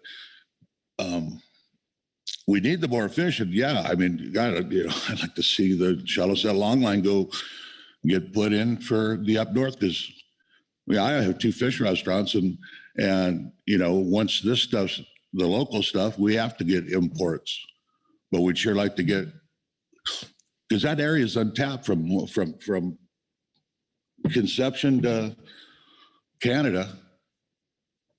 And those guys got a record to catch it there, and so we need that fish coming from somewhere. Yes, I'm not afraid of, and that would lower our price too, but that's what we need, the fish. Great, thank you. Corey? Thanks, Bill. Just a quick follow-up there. You'll have to pardon my ignorance, but it sounds like you're talking about access to more geographic space and needing a wider range to go. How does that relate to the question at hand if we're thinking about actually how many buoys we're putting in the water? Well, I did a little, asked a few guys knowing I was coming up, this was coming up. So I asked and I said, hey, what do you think about putting more? It was not just me. I go, what do you think about putting more? They go, I'm concerned about lost gear. That was the first concern, but I'll take the 15 when it comes. So yes, we just want to be on a fair playing field, because, it's like you got a basketball game going on for all these years and then for some reason, somebody, general managers get together and say, oh, we're just going to try why don't we have 7 people on one team instead of 5? And that sways the deal, you know. I mean, these guys, if I fish in 10 sets of gear and then there's somebody fishing 15 sets right next to me, he's got a little bit of an advantage. And when he goes to I'm burning the same amount of fuel. And then when I go to the fuel dock, you know, I'm a couple fish short, or, you know, that would pay my, you know, where he's there, there's the unfair advantage right there. So that's how I'm looking at it. All right, thank you very much. Any further questions? All right, thank you for your testimony. Now we will go to Nathan Perez, who I believe is online.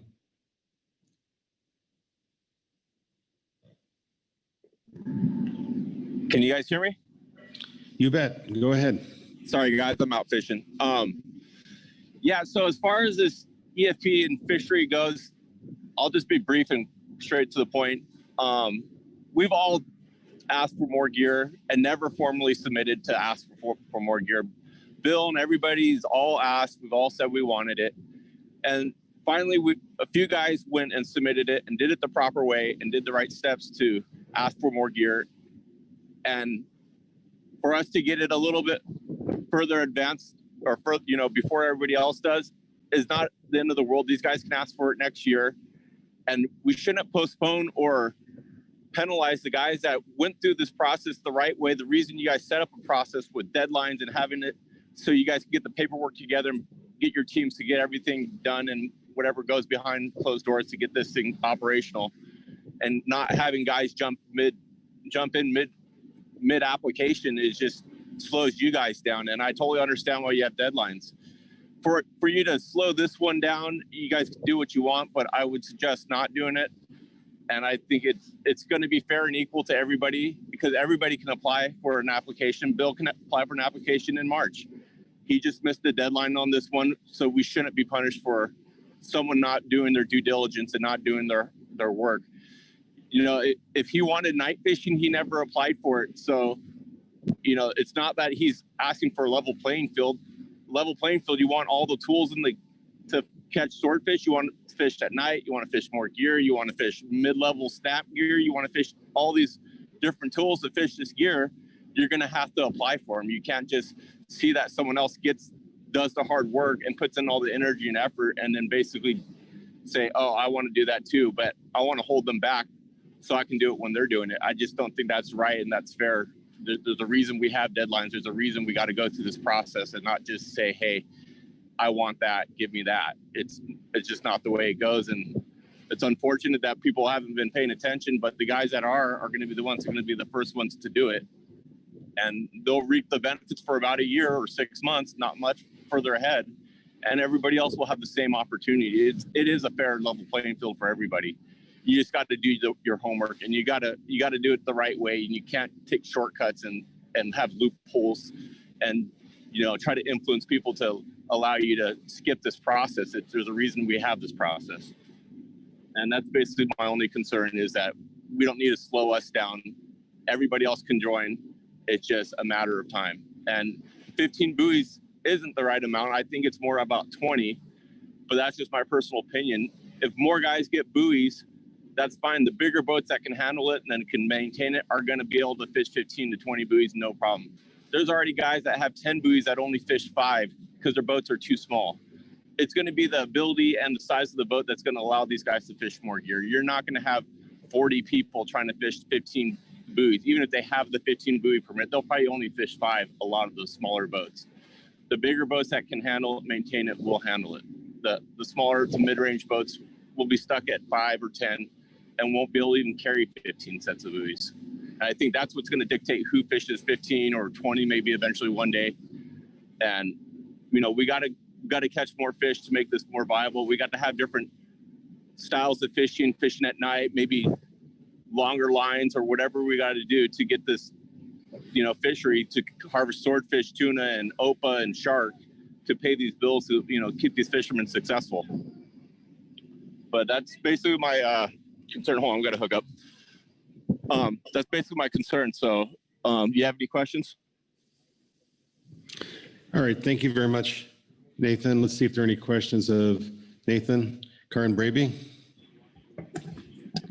Thank you, Mr. Chair, and thanks, Nathan, for your comments. I'm sorry if I've missed it, but you've heard the discussion about tracking devices on buoys, and I don't recall from your application or your comment right now if you have plans to have tracking devices on your gear. I already have them. I'm already using them. So you have like active GPS location devices that you can I have use. 10 of them on the boat. Yeah. Okay. Thank you. Any further questions? All right, thank you very much, Nathan. Thanks. That concludes public comment and takes us to our council action. Let me ask if there's a desire for a break at this point. So we will take a 15-minute break. We'll be back at 10 o'clock.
All right, the music has stopped, so it's time to find a chair.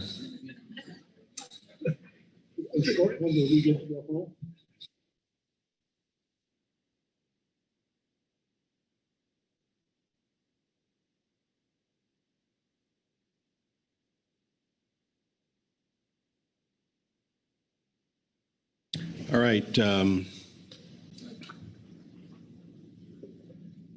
Welcome back. We have our council action on the screen. We have recommendations. We've had some good public testimony. So let's have some discussion, and when we're ready, which is signaled by a lack of discussion, we'll have a motion. John Ugoretz. Thanks. And I think I'll start by sort of talking about where we've been with deep set buoy gear, what our outside goal is. And the council has been working diligently. EFP holders have been working diligently. NMFS has been working diligently to get deep set buoy gear in its current configuration approved as a gear type under the HMS FMP. And I think that is clearly our priority at the moment. We have heard and continue to hear questions about economic viability of the gear, about different configurations, different uses, different possibilities that are all somewhat outside the original discussion that we honed in on over many, many meetings as to what deep set buoy gear would look like initially. I am totally supportive of continued innovation using deep set buoy gear in different ways to increase Swordfish and other HMS production in California and elsewhere. And I think that we should be moving towards that. I think we should continue to exercise the caution that we exercised with the original deep set buoy gear. And so I have some questions that I didn't have in June about these EFPs. We asked them to come back. In some cases, we asked them to reduce from more pieces of gear to 15. I now actually have some pretty significant questions about who is qualified to fish more pieces of gear, what level of experience is appropriate. I don't have an answer to that question right now, but I think we could analyze some of the existing data and come up with some criteria there. I think we've heard things about electronic monitoring of buoys. That is important. I'd like to consider and discuss what that means and what criteria we would place on EFPs for gear monitoring. And I've heard some comments and I share some concerns about where we test this gear. Is it everywhere? Is it limited to certain locations? Do we have some boundaries on that?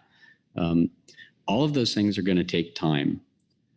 And then the process to approve new EFPs for deep set buoy gear will take time with NMFS. If we approved these EFPs today, based on my understanding of NMFS workload, and I'd be happy to hear from NMFS on this, they're not going to be issued anytime soon. And so I think we do have time. I think we can use that time to our advantage. And we can, at some later meeting, take up these requests for additional pieces of gear and do it in a more thoughtful manner. Great, thank you very much, John. Further discussion, Lyle? Yes, thank you, Mr. Chair. I would like to speak to John's comment about, NMFS workload and the process for, issuing modified deep set buoy gear EFPs. If the council were to recommend these modified EFPs today for 15 additional pieces of gear, it is going to, or for any additional pieces of gear now or in the future, it's going to require us to revisit our ESA consultation. Right now, our coverage is a maximum of 10 pieces of gear. So we would have to, at a minimum, reinitiate our ESA consultation and let PRD go through the process of evaluating our proposed action. And it's unlikely to be a quick process. And before we start that process with PRD, we should be very clear what the proposed action is in terms of pieces of gear and numbers of vessels. I mean, it seems kind of inefficient to initiate now for a certain number of vessels and then have to do it all again next year. So in any case, it's not going to be quick. And we also just, as a reminder, we also do have some other consultations going on with PRD at this moment. One is deep set buoy gear authorization. That one is getting close. And we're also working on an initiation package for the midwater snap gear EFPs. So there are a few things in line right now. And it's never a quick process with ESA, which we would definitely have to do for these EFPs. Thank you. Karin Braby. I'm going to pin you down a little bit more on not quick. I would like to understand better what not quick means.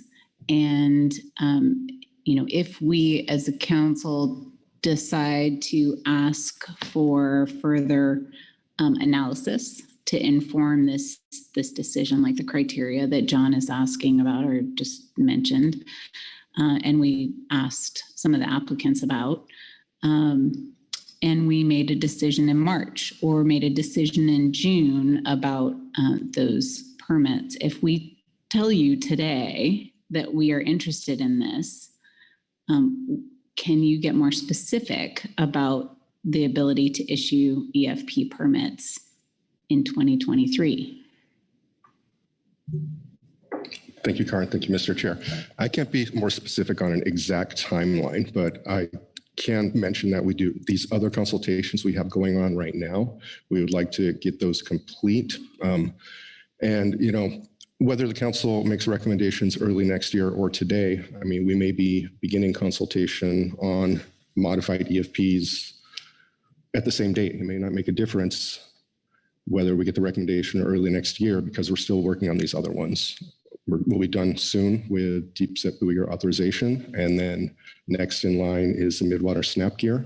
So we would like to do that one first before we get going on this one. And again, I think it would be valuable to have a total number of vessels before we start that with PRD, and rather do that once than do that twice. Karin. Thank you, Mr. Chair. Okay, so great. Thank you for that. Is there such a thing as a queue in your PRD consultation? Is there something that we need to do today to indicate that we might be interested in this being, let's say, the third thing that you consult PRD on? Thank you, Mr. Chair. We don't have a queue with PRD. We tell them our priorities for consultation. If they're working on one and we initiate another one, their first question to us is, which one is your priority? Which one should we be working on? But from the council, we have some recommendations that we had last year that we're still working on, and it'd be interesting to know from the council, what's your priority for us to work on and for us to tell PRD is our priority. Great. Corey Niles. Thanks, Mr. Chair, and and thanks, Lyle, for that. And maybe not expecting a response. Definitely recognizing all the workload you have, but I'm just hearing things today and wondering along the same lines of John and Karin, and something that Bill said in public testimony. Basically, it's you have 300 permits with 10 hooks, and Bill, I'm not gonna be able to do the math right now either, but it's or 200 boats with 15 pieces of gear. You're talking about the same number of hooks if you get those numbers right. So in terms of thinking about where the extra protected species concern comes in, it's possibly, and people seem to be worried about losing gear. Does that have much more of an effect on the protected species? Would they not be able to actively tend them as much? So there's some questions. So I'm just kind of wondering if, and just at maybe putting the thoughts out there along these lines of getting in the queue and what can be done analysis-wise. You're going to know and you did start off with a pretty wide range when we did this first, when we did the consultations up to so many permits. But you have some kind of criteria along the lines of John's asking about. You're narrowing in the universe of people, number of boats, number of permits. So I'm just wondering if there's something. Yeah, I understand. It sounds like a lot of things to get through the process, but it kind of, in my mind, just hearing the discussions today, is kind of narrow in scope, and maybe we couldn't get to the exact number of boats right away. There's something that could be done to shape it before waiting to know until exactly how many permits would be issued. But yes, so just putting those thoughts out there, part of the discussion, not necessarily asking for a response, but I'm wondering if it could be more narrow than we're worrying about.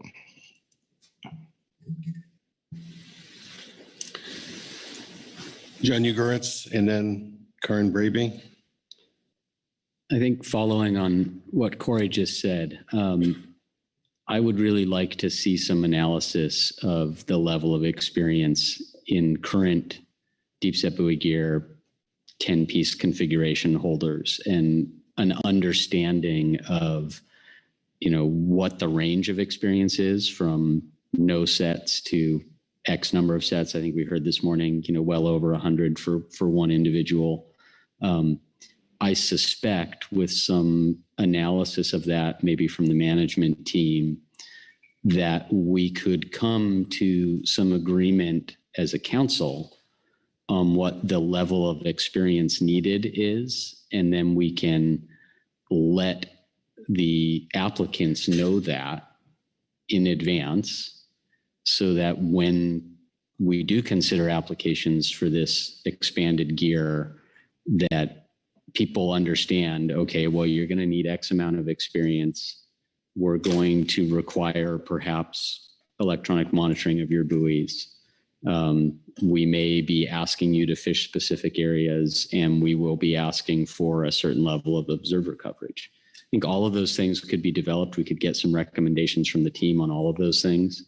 And it would really help people understand, when applying, the likelihood of that application being accepted.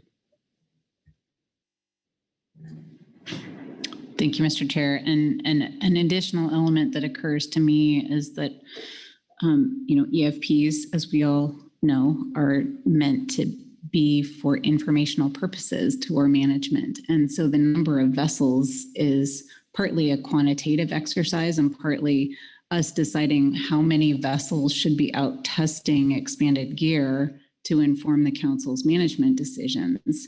And that is not necessarily the number of people who might apply. We could have fewer or more apply for that, the ability to have an EFP. And that doesn't relate to the council's need for information and enough information to make a good decision. So I'd be more interested in kind of having that discussion separate from the interest in eventually fishing expanded gear.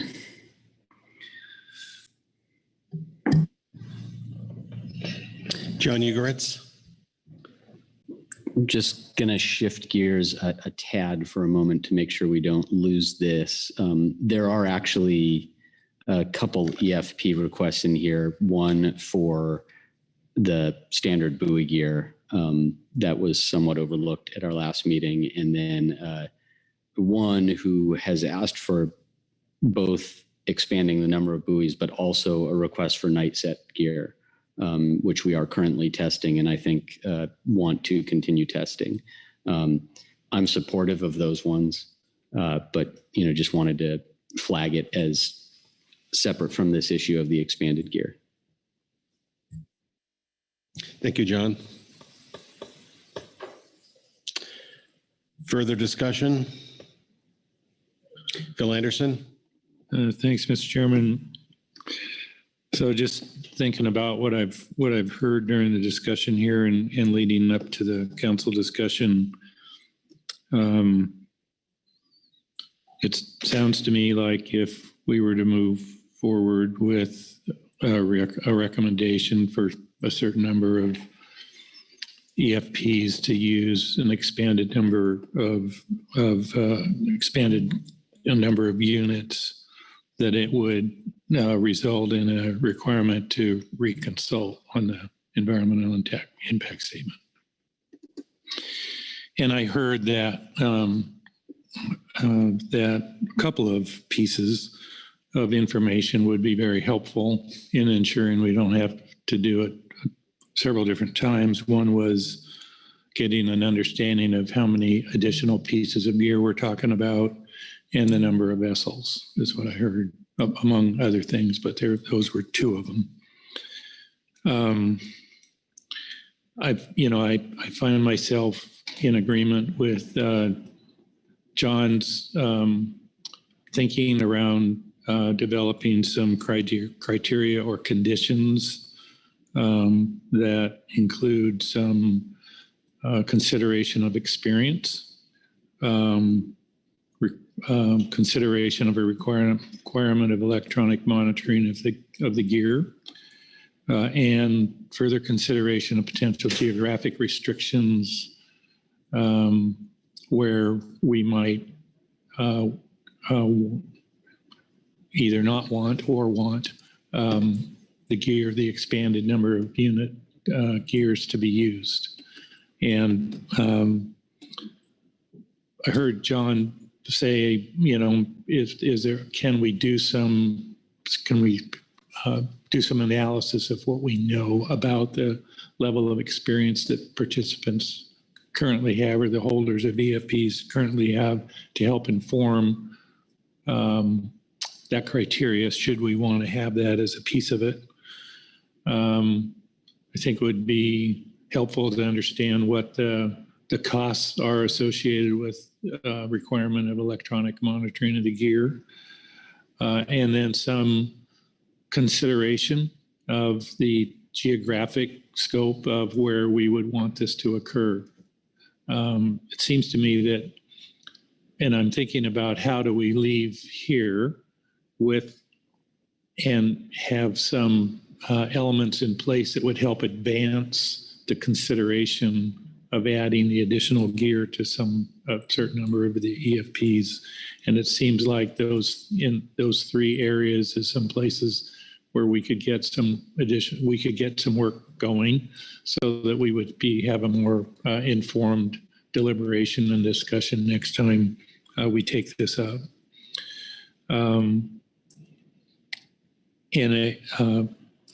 So all of those three pieces, and then having some consideration of how we would go about quantifying the maximum number of boats that we would consider recommending in terms of having an EFP that expands the number of units, would be an additional piece that would be good to have, so that, again, if we step off the edge and recommend approval of EFPs, that we've done some of that work so that we have those answers or estimates to feed into the NMFS process and the PRD and the reconsultation period. So those are I'm just maybe for my own benefit as much as anybody, trying to kind of encapsulate what I've heard here and some of the things that I think we could do coming out of this discussion that would help advance the potential of the eventuality of improving and actually getting additional EFPs on the ground that can use a higher number of gear sets. Thank you, Phil. That's very helpful. Corey, and then Bob Dooley. Yeah, thanks, Mr. Chair. And I just add the one thing to what Phil's summary is. What I'm wondering about, and maybe this could be added to the analysis, is whether, at least in terms of the number of vessels and the people fishing them and the number of hooks, those might be they wouldn't be additive to what has been analyzed in terms of protected species impacts. It could be within the universe of people and the number of vessels operating, the number of hooks out there could be it could be a subset of what's already going to be happening when the fishery is authorized. So that's what I was wondering, and would be something I think the team and folks could think about, the areas could be different, the active tending can be different, but just in terms of vessels and the people, it wouldn't be extra fishing. Like for Bill's example from PubTech, he might just fish, 5 more pieces of gear instead of the 10. And so it's not maybe as additive as adding something completely on top of what it's already been analyzed. Bob Dooley. Thank you, Mr. Chairman. Just a couple thoughts. I think, so much time has passed since we've started this process to implement this new fishery. And there was thoughts that it would be maybe 300 participants at the ultimate level, but it's so much a year that it was an implementation that was over time.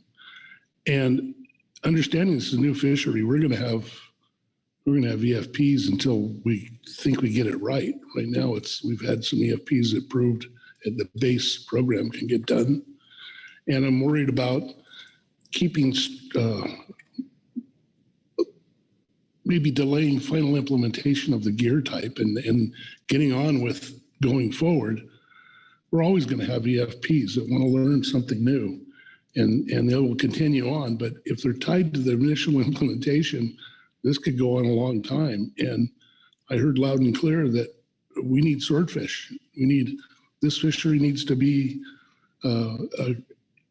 particularly with the DGN going out, I think we need to make sure we get our original thought at least implemented, and we can always adjust it.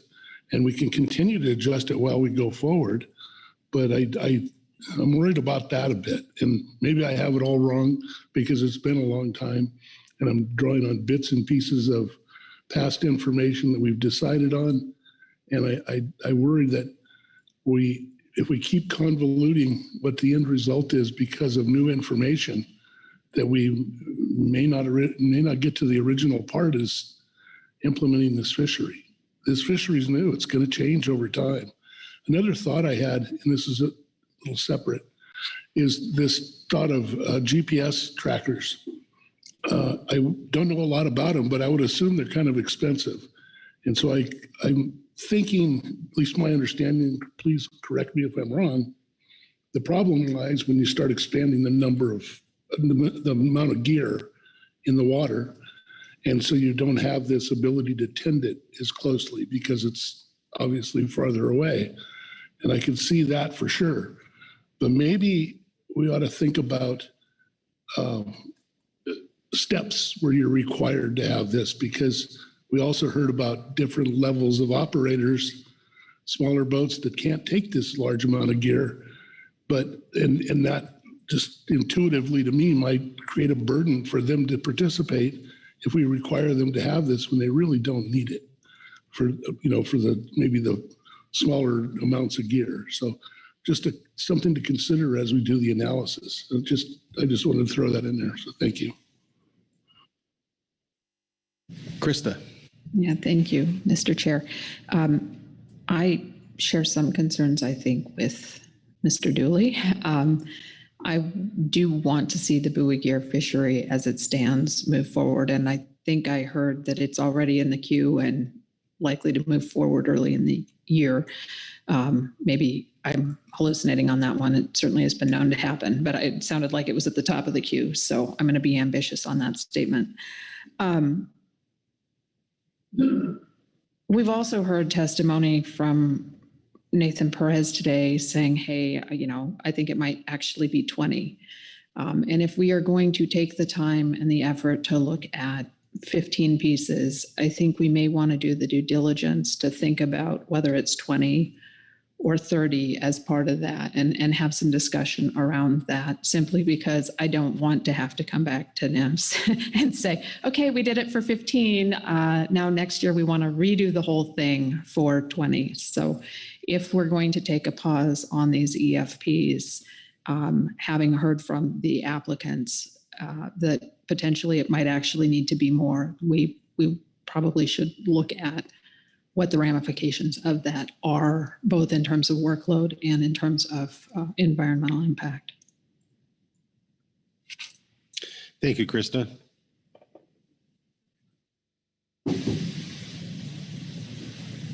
John Ugoritz. If we're finished discussing, I do have a motion for this item. Well, I think the motion may spur some additional discussion, and I think it'd be very productive. So please go ahead. Thank you.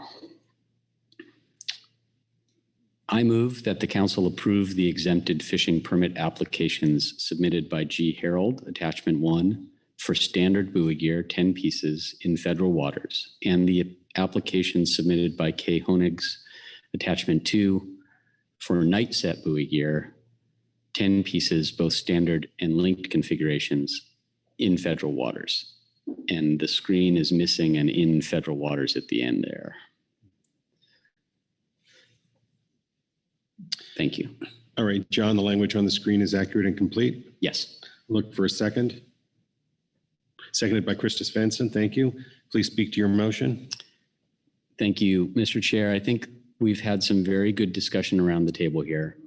I do think we need to pause on our consideration of the applications for additional pieces of buoy gear. I would like to make it clear that my intent is that we are not denying those applications, nor are we approving them. I would consider them held as active applications that the council is still considering. I think we've had some excellent discussion about the types of information that we would be asking from the team in order to move forward with consideration. And we've had some great discussion about the types of analysis and consultation that NMFS would have to do to eventually approve those applications. So they're not mentioned in my motion because of that. I consider them still active. In the case of the two applications that I mentioned here, I would point out that Mr. Honigs asked for both night set gear and additional pieces of gear, and this motion is approving the night set gear portion of his application, and the rest, again, would be held as active. Thank you. All right, thank you, John. Are there any questions for the maker of the motion? I'm not seeing any hands. Any discussion on the motion? Corey Ridings. Thank you, Mr. Chair. Thanks, John, for this motion. I'll start by saying I plan to vote for this motion. But I'm having a little heartburn delaying the EFPs that are before us. I realize that they are not, there's never a promise or an entitlement to an EFP, but I'm struggling with the timeline in terms of the clarity for the applicants who've put a lot of hard work into this, as well as a longer standing issue around NMFS timelines related to HMS issues in general. I think this speaks to a concept of EFP performance metrics, which we've discussed before, and I think would help this issue in the future, both in terms of making it clear about the information that we need and we want around EFPs, and as well as helping support applicants to make that happen in the smoothest way possible, and continue to do our best by this fishery and get fish out of the water on a healthy stock. So thank you. Thank you, Corey. Further discussion on the motion? Karen Braby. Thank you, Mr. Chair, and thanks, Corey, for your comments. I agree. I'm struggling with the timeline and the uncertainty, and I'm not an applicant, so I can imagine the frustration or uncertainty at the very least. And so that was the purpose behind my questions before, is really trying to dig into what that uncertainty truly is and how we can create more certainty and emphasize our priorities, recognizing you can't do everything all at the same time and get it all done. And so I just want to reiterate my personal encouragement that we as a council, and I'm including NMFS in that statement, I feel really need to be ready to move forward on these requests. And I appreciate John's comment that the 4 that he is suggesting are not part of his motion are still active. And we as a council and I would respectfully suggest NMFS as part of that should consider those active, and that we need to be prepared for making decisions on those as quickly as possible. And so I'm going to vote yes on this motion as well. Appreciate the motion, but I really want to underscore getting our ducks in a row so that we can move forward. I want to develop the criteria. I think that's very wise and good counsel, and I think we have a good idea of how to move forward on that. And so it's not in the motion, and hope we have some discussion after the motion is considered to really give that guidance to the team and requests of NMFS. Thank you, Karen. Absolutely. That's what we should do.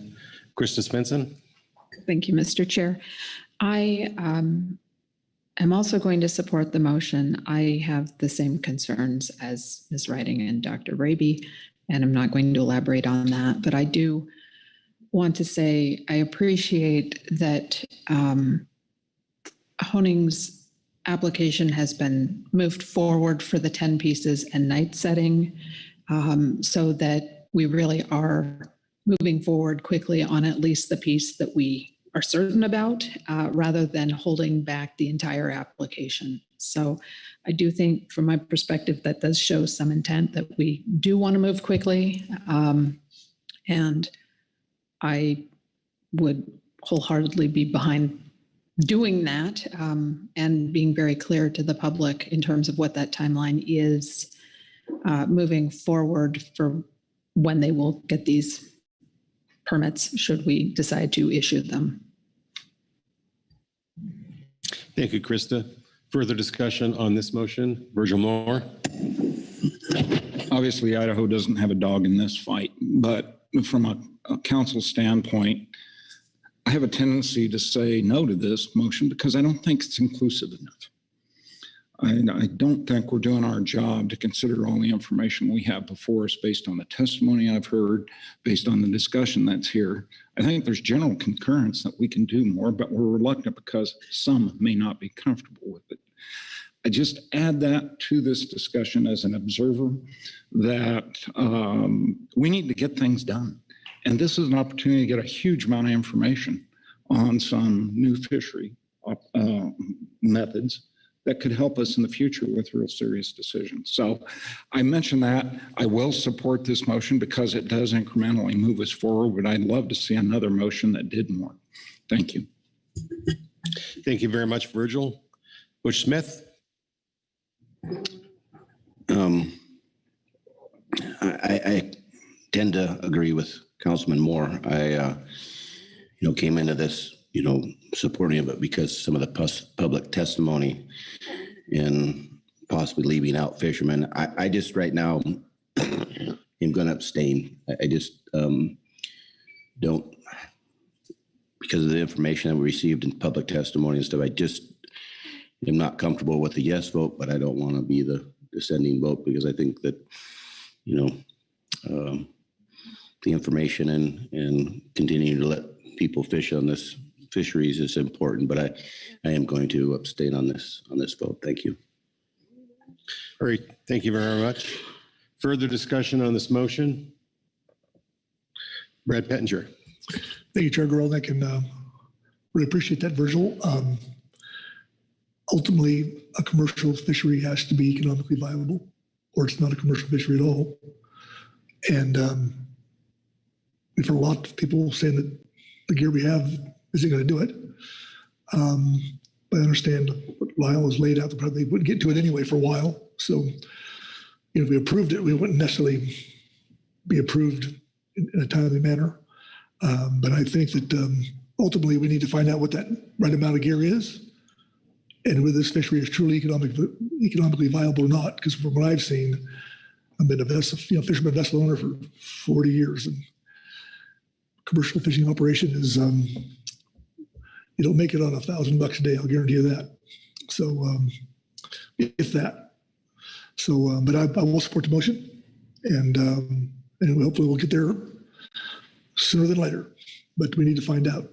Thank you. All right, thank you. Corey Niles.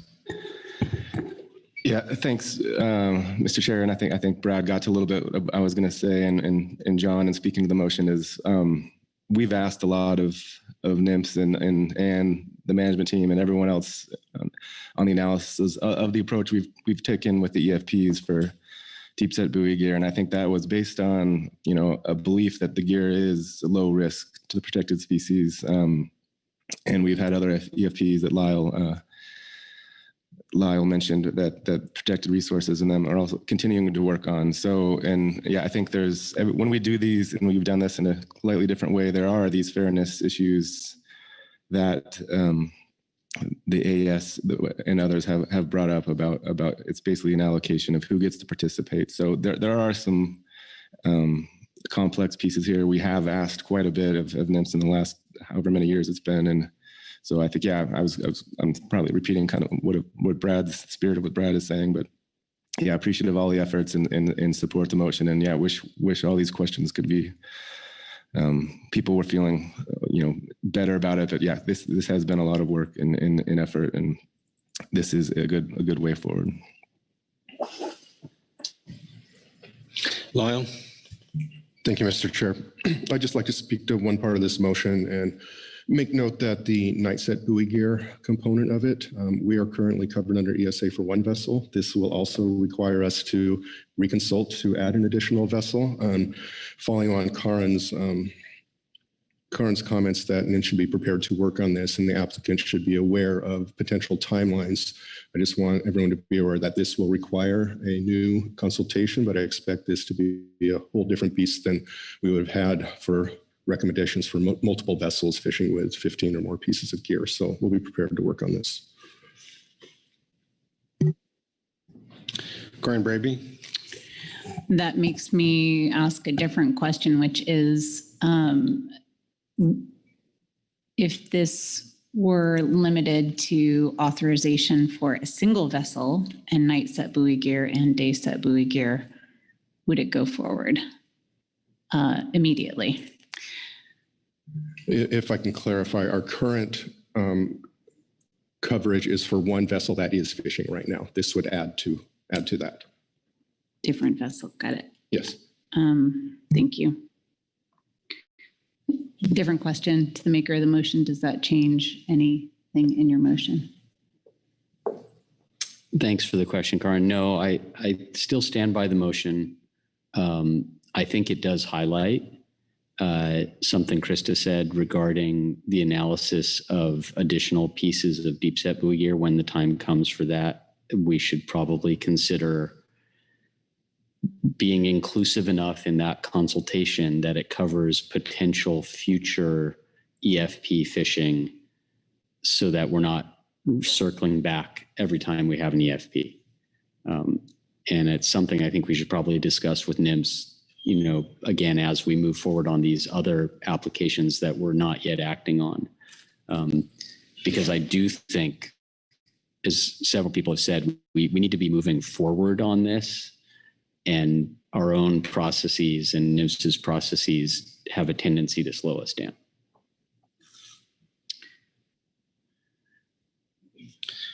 Dr. Braby. Thank you. And one of the reasons why I'm asking is we are talking about modulating these EFPs in multiple ways, right? Night set is one way, number of pieces of gear is another. This motion reduces the requested amount of gear. I believe it's only set at 10 pieces of gear instead of, I thought that they requested 15.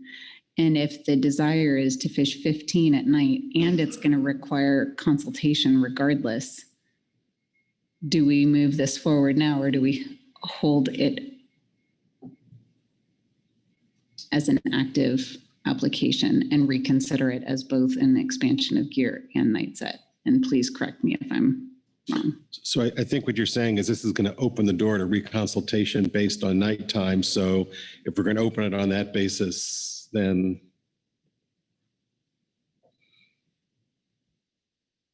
John?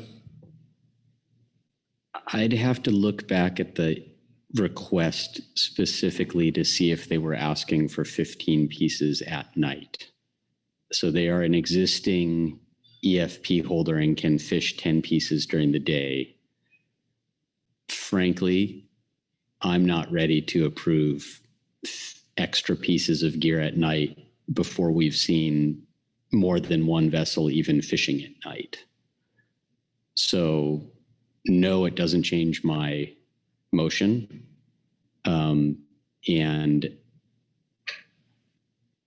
no, I would not be voting to approve a night set buoy gear EFP for more than 10 pieces, frankly, anytime in the near future before we see additional gear fished during the day. Vice Chair Pettinger. Yeah, well, it does talk about fishing up to 15 standard buoys of gear, up to 3 hooks per buoy, and ability to attempt deploying gear at night. So I think you're correct in what your assumption was. All right. I'm not seeing any other hands, but I'll give folks another chance. And then I'll call the question. All those in favor say aye. Aye. Aye. Aye. Opposed, no. Abstentions. Aye. Was that Virgil was abstaining? Is there an abstention over here by Butch Smith? Oh, you voted yes. It was just Butch. I'll make sure we capture that vote. So the motion passes, and I know we have other parameters to discuss. So Dr. Braby. Thank you. I'm glad that this motion moved forward. I voted yes on it, as most of us did, but it's clear that the council has questions and has discomfort about exactly where we are and how we're going to move this forward. And I agree wholeheartedly with all of the statements, including those by the maker of the motion, that criteria need to be developed. I think that is true for night set buoy gear and the number of pieces there, and having a discussion about that, as well as moving from 10 pieces to 15. And so I would urge us to have those conversations, get serious about having those conversations. And on the Honing's EFP in particular, having that as part of the discussion of if it was proposed at 15 pieces for a night set, that should be part of our discussion moving forward. That should be an active part of the discussion. We may decide that we don't want to do that. I may decide that I don't want to do that, but we haven't had that discussion yet about what number of pieces is appropriate for day versus night. And that was the point of the motion, was to have that conversation. So I would like to just keep that there and add that separate thought along with the ones that I offered during discussion on really wanting us to be ready to take these on early in 2023 and get permits out the door as quickly as possible, and appreciate the workload issues. But I think we owe it to ourselves and to the applicants to move as quickly as we can. And I'll do my part to try and make that happen. Corey Niles. Yeah, thanks, Mr. Chair. Maybe not too differently from Karin. I'm not sure where I still support the motion and voted yes, but something you said, Mr. Chair, was if NMFS is going to have to do the consultation and has to consult again, then why not add? So I didn't think we could really straighten that all out today, but frequently we hear that NMFS can issue EFPs on its own authority, but NMFS prefers to come to the council so that it's part of the overall consideration of the workload, and they care about the council's priority. So I'm expecting that these questions will come up, and I'm hoping that expecting NIMS to be asking us some questions moving forward about priority of, and asking them to be, flexible and creative in terms of how new consultations can take on these questions that you've heard discussed today. Well, Bob Dooley. Thank you, Mr. Chairman. I just reflect back on something that Karen was talking about, and it doesn't just apply to this fishery, but it applies to other fisheries too. We need to make room for these fisheries to improve, and we do that through EFPs. So when we have reconsultations on every little addition, it doesn't leave room for improving our fisheries without a Herculean lift. And I don't know the process that well to make a specific suggestion, but it seems to me there ought to be some allowance for limited EFPs that don't trigger this, because these fisheries need to progress, and this is new, and there's going to be, this isn't the last EFP we're going to see coming forward. So I think we need to be a little more flexible than that. So I don't know how to specifically do that, but I was just commenting on what you had said. So thank you. Thank you, Bob. Dr. Bravey, and then Krista. I think teeing off of what you said, I don't know, Lyle, if you have any thoughts about how to make it more flexible in the consultation with PRD, if it's by, it's not the number of EFP applications or the number of pieces of gear per captain, but rather the number of pieces of gear total, or I don't know how to make it more flexible, but we then allocate out to EFPs in a way that we don't run into the issue of we authorized 15 pieces, but now somebody wants 20 and we have to reconsult. Do you have any ideas on that today, or is that something that you could think about and bring back to us? Thank you, Mr. Chair. I think that's something that we can think about. I know that's something we've been doing in our NEPA world, being more programmatic in that arena. But when it gets to the ESA, we have to have some pretty specific proposed actions for them, but we could come back with some ideas at a future council meeting. Krista? Yeah, thank you, Mr. Chair. It's funny, I was planning on bringing up EFPs under Swordfish Management Plan. This is something that I think the HMS room has talked about a lot. I know last year at the September meeting, we had Teresa come up and speak to us about the need for performance metrics. I didn't really understand until the conversation today that asking for one more boat or 5 more pieces of gear was such a major impact.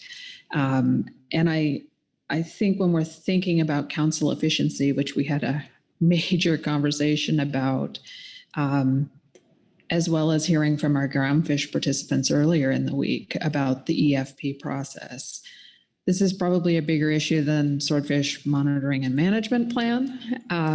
But I do think that it's something that we need to grapple with in terms of efficiency. It will help us not have people coming into the process asking questions repeatedly about where we are.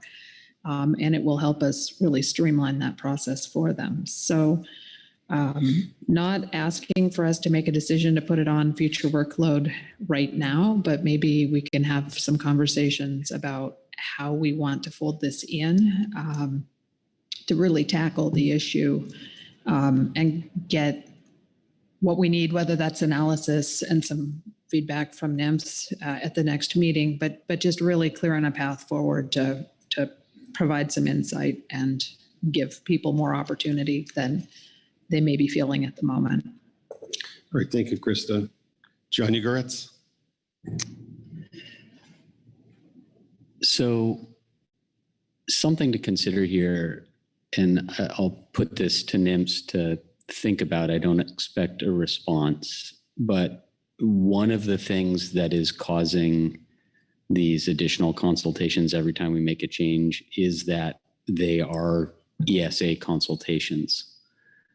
And deep set buoy gear to date has entangled one ESA listed species. That was a sea turtle that was released unharmed. Gear modifications were put in place by NOAA to avoid a repeat of that. There have been hundreds, if not thousands, of sets since that time with no impact to ESA listed species. Conceivably, NOAA could make a finding of no potential impact to ESA listed species for this fishery as EFPs. And conceivably, that would shorten the consultation timelines. I think there's ample evidence to a finding of no effect. Thank you, John. I mean, I'll just, it's interesting from someone who's from the salmon world, where we have here deep set buoy gear, as you point out, that has been exceptionally clean. And we're talking, at least in terms of adding gear, such a marginal increase in the amount of gear. And we're sort of threatened with an overwrought consultation process, potentially. And then on the salmon side, we see basically a slaughter of the critically endangered winter Chinook, without any successful action by protected resources. So that contrast is quite striking to me. So I do think I heard earlier in our conversation that we wanted to task the management team with looking at a variety of issues. And I'm going to ask Kit to see what he has captured, or should we have a recap from one of our council members? I think Phil did an excellent job there, but I don't know if Kit captured it, or I'm going to ask Phil to recap it. Thank you, Mr. Chair. Yeah, I've been diligently trying to take notes here. So what I heard, there are a number, I think the discussion overall has been the council being able to explore and understand a variety of parameters that might set some criteria for what you might recommend for future EFPs that expand or have variations on the gear. And so some of those parameters were sort of looking at the number of vessels, the total number of pieces of gear per vessel, the use and cost of electronic monitoring or GPS on the gear, information about the range of experience in the fishery that could be a basis for setting some criteria in that regard.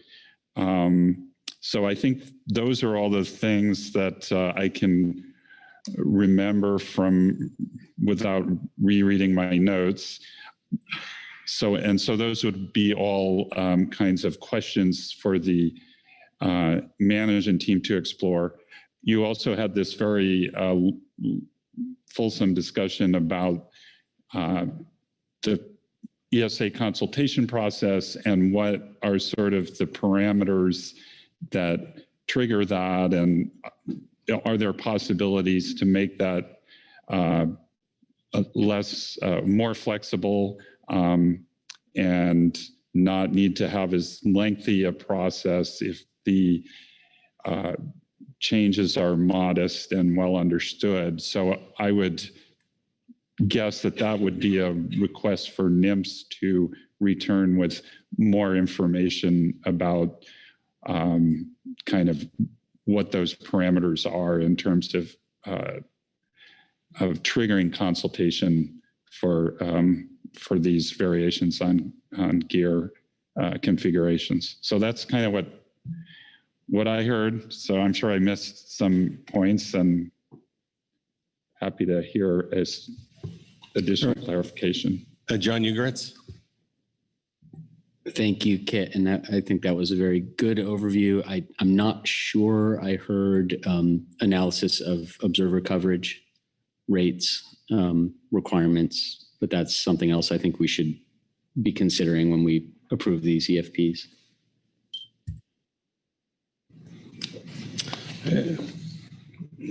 Anything further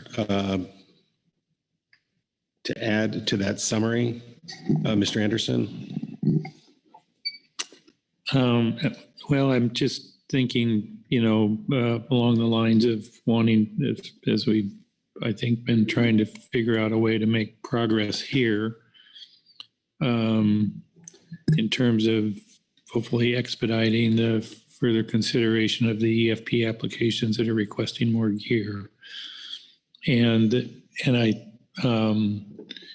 just want to make sure that relative to the consultation piece, that I think the more that we can narrow the scope of what the potential change is, the better it will be in terms of NMFS evaluating what the consultation needs are. And so I think we're getting there in terms of the list that Kit went through and the pieces that I and others referenced here. But if you just ask the blanket question of, do we need a reconsultation if we're going to add gear to all the EFP applicants or permit holders, then you're probably going to get a yes. If you ask that question with some criteria built in, you might get a different answer or a narrower consultation horizon, if you will. So to me, that's an additional goal here of taking these additional steps of getting this additional information, is so that we can put the proposal back in front of NMFS for consideration with some further definition of exactly what it is that we're contemplating. I don't know if that's helpful, but anyway. Thank you. All right. I'm sure Kit captured that. And let me see if there's anything further from the council on this agenda item. Karen Braby.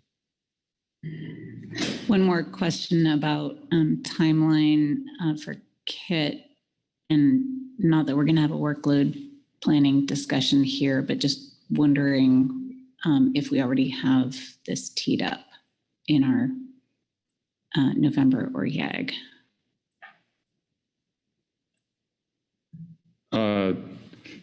Thank you, Mr. Chair, Ms. Braby. So I don't think there's anything on the year at a glance for November as far as EFPs. I guess my inclination, and this gets kind of into workload planning discussion, which you'll have tomorrow, but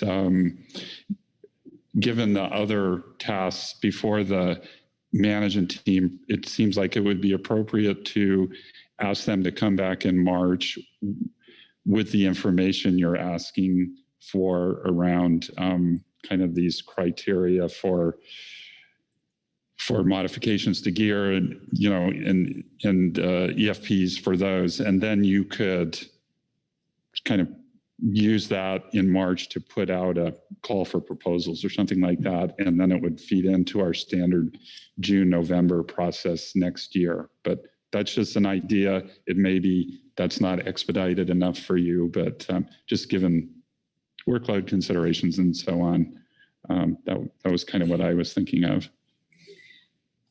And the reason for my question is just so that we have that on the table to think about before tomorrow. So I think that that's worth thinking about before tomorrow. Thanks. Thanks for making sure that's prominent on the table. John Uritz. Yeah, thanks. And I'm hoping and hinting that maybe the team can provide us some input on that in a statement for tomorrow, so that they're clear and we're clear on what they think they can do. All right, that would be very helpful. All right, Krista Svensson. Yeah, thank you, Mr. Chair.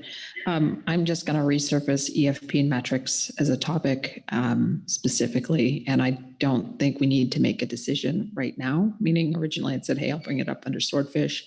It may be under future workload planning, but I do think that it would be really beneficial to have some direction more than, hey, we all think it's a good idea, or most of us think it's a good idea, and devote some time to that. So giving everybody a break to think about it, and not tying it necessarily to this conversation, but not wanting to lose the point on that either. All right, thanks very much. All right, one last roundup for any comments on this agenda item. I'll turn to Kit and see how we're doing. I think you're doing well. This is a very extensive and thoughtful discussion triggered by further consideration of these EFPs that are, asking to look for changes and increase in the number of gear. You've put out a lot of ideas, so you can gather the information to carefully consider, what the parameters should be on modifications to the gear, and hint at a potential discussion to work that out and revisit both the applications that were put forward now and potentially other or additional applications that might come forward next year. So that's where I see we're at. All right, thank you very much, Kit. Well, it's my pleasure to pass the gavel now to Vice Chair Pettinger for the next agenda item. Thank you, Chair Grolick. And before we get started, we have been at this for an hour, and we went pretty long yesterday. So I'm just going to say, if people want to take a 5-minute break before we jump into this, I'd be more willing to do that. So, okay, let's do that. Be back here at 10:07 for efficiencies.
Okay, if we could take our seats.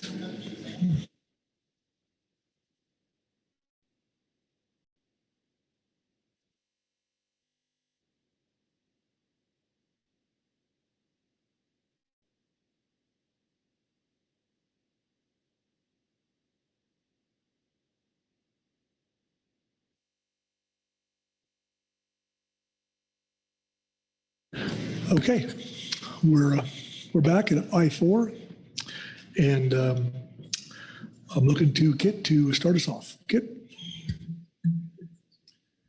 Okay, thank you, Mr. Vice Chair and council members. I'll read from the situation summary for this topic, which is biennial harvest specifications and management measures preliminary. The HMS FMP lays out a biennial process that affords the council input on identifying key management reference points for HMS stocks. Related to this process, section 4.6 in the FMP states that the council receives a draft stock assessment and fishery evaluation report at its September meeting with a final SAFE provided in November. So the draft SAFE was included in your advanced briefing materials as attachment 1. Noting that since 2014, we've been maintaining the SAFE on our website as a series of web pages, which makes it possible to update the information as it becomes available.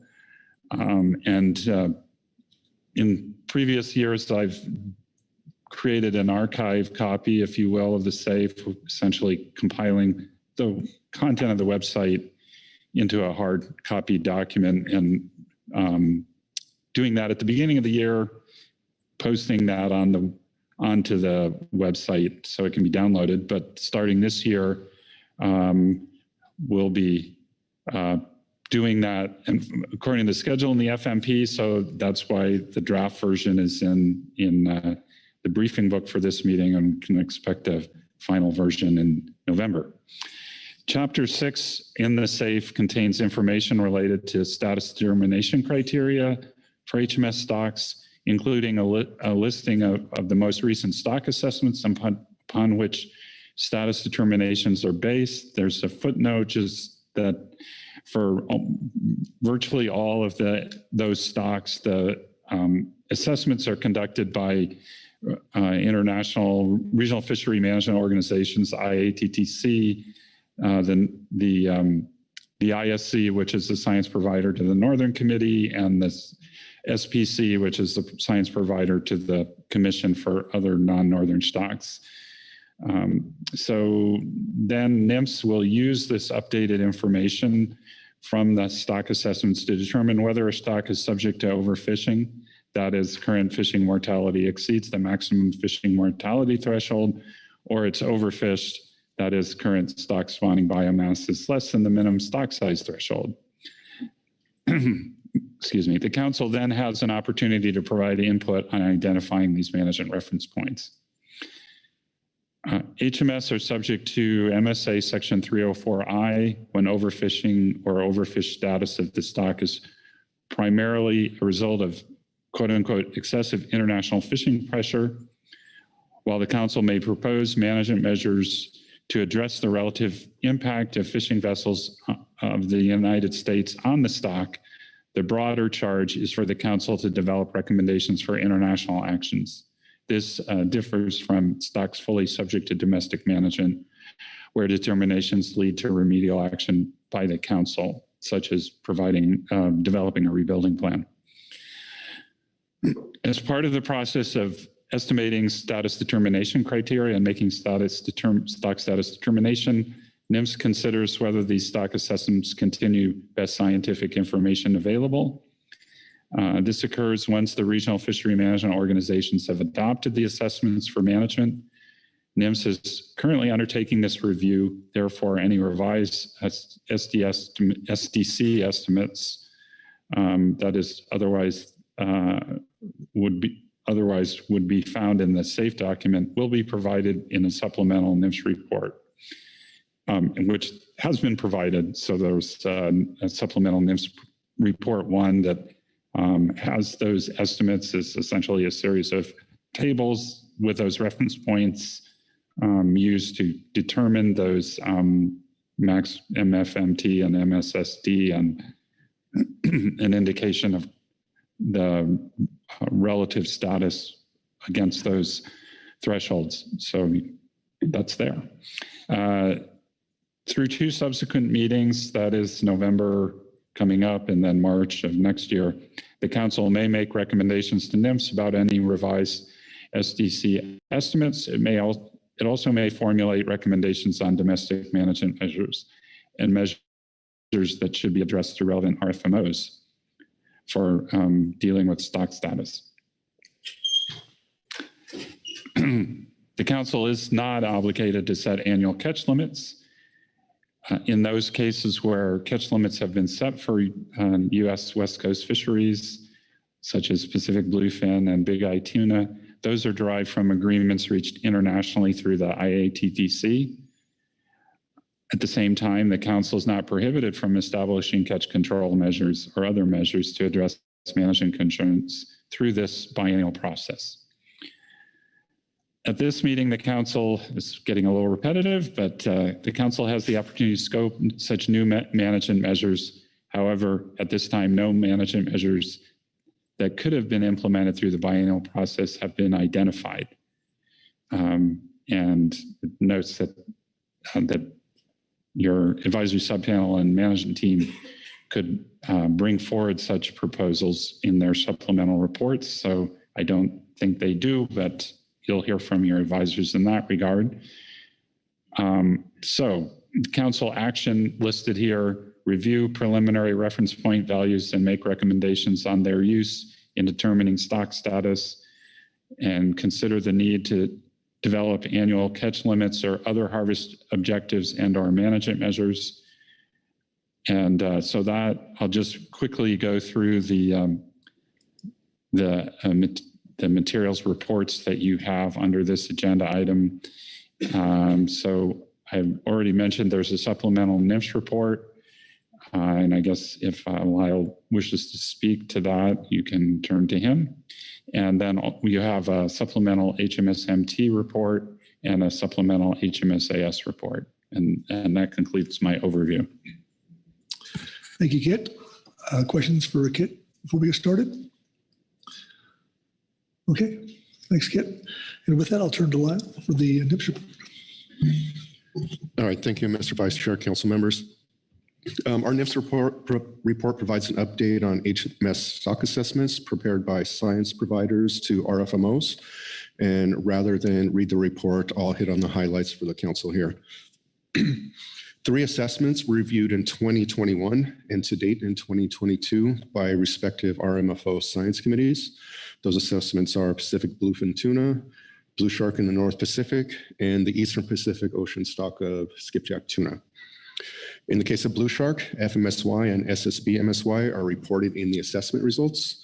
However, for Pacific bluefin tuna and Eastern Pacific skipjack, NMFS recommends using reference points from the assessment results as MSY-based proxies for computing FMMT, or the maximum fishing mortality threshold, and MSST, or the minimum stock size threshold. These proxies are described in the text of our report and in Table 1 for FMSY and Table 3 for BMSY. We also note in our report regarding North Pacific albacore that the ITTC has adopted a biomass limit reference point of 14% of spawning stock biomass unfished, which generally equates to the level of spawning stock biomass that produces maximum sustainable yield. So rather than potentially taking up council discussion of whether to change MSST and FMP, NMFS recommends use of this 14% SSB unfished as a proxy for MSY in our plan. This scenario, in which MSST is lower than the international limit reference point, should help prevent the need for the council to make recommendations to address stock status falling below MSST or the international limit reference point before ITTC measures can be put in place.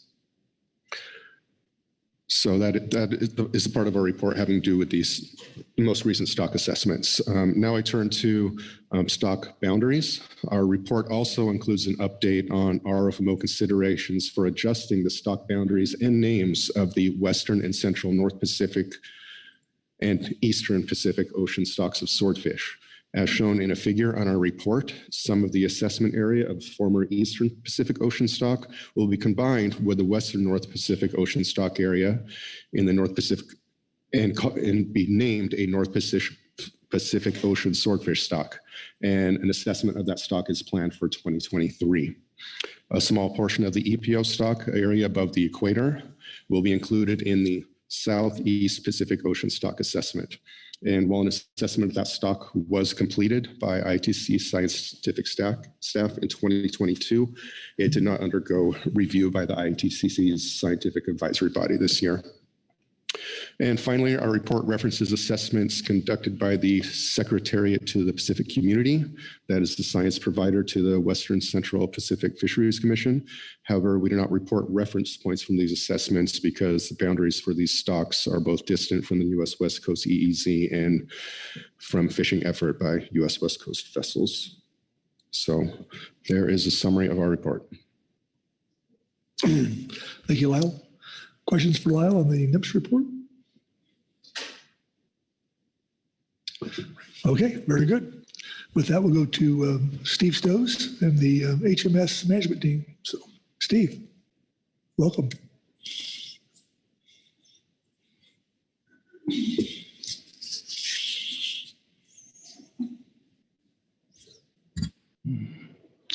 Thank you, Mr. Vice Chair, members of the council. I will be reading from Supplemental HMS MT Report 1 under this agenda item.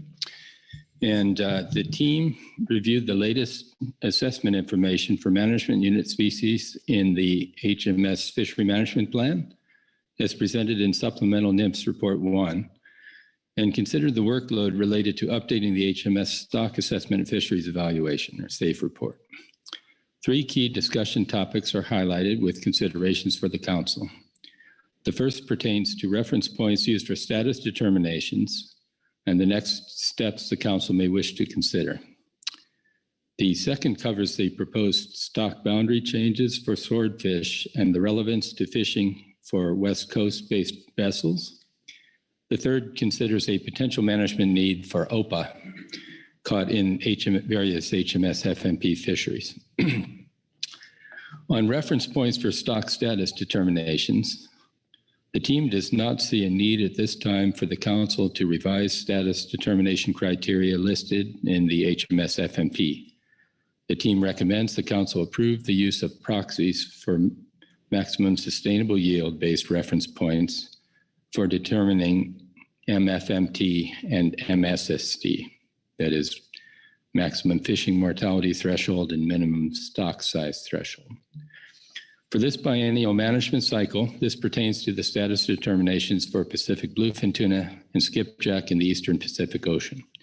Prior to approving the proxies proposed in the NMFS report for those stocks, the council may desire further evaluation by the Scientific and Statistical Committee, as these proxies differ slightly from those considered by the SSC in the past. Next, on boundaries for Pacific swordfish stocks. After reviewing the proposed boundaries for assessments of North Pacific Ocean and South Pacific Ocean stocks of swordfish, which were formerly considered as the Western and Central North Pacific Ocean and Eastern Pacific Ocean stocks, as shown in Figure 1 of the Supplemental NMFS report, the team offers the following comments. First of all, a 2023 assessment of the Northern Pacific Ocean stock will include a known area of mixing among what were formerly considered the Western and Central North Pacific Ocean and Eastern Pacific Ocean stocks. Secondly, all fishing effort by vessels fishing under the HMS Fishery Management Plan is expected to fall within the boundaries of the Northern Pacific Ocean stock.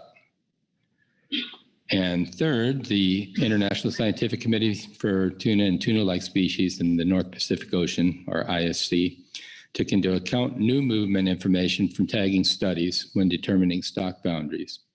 This included work by the Flagler Institute of Environmental Research in waters off California, which has been presented to the council in the past.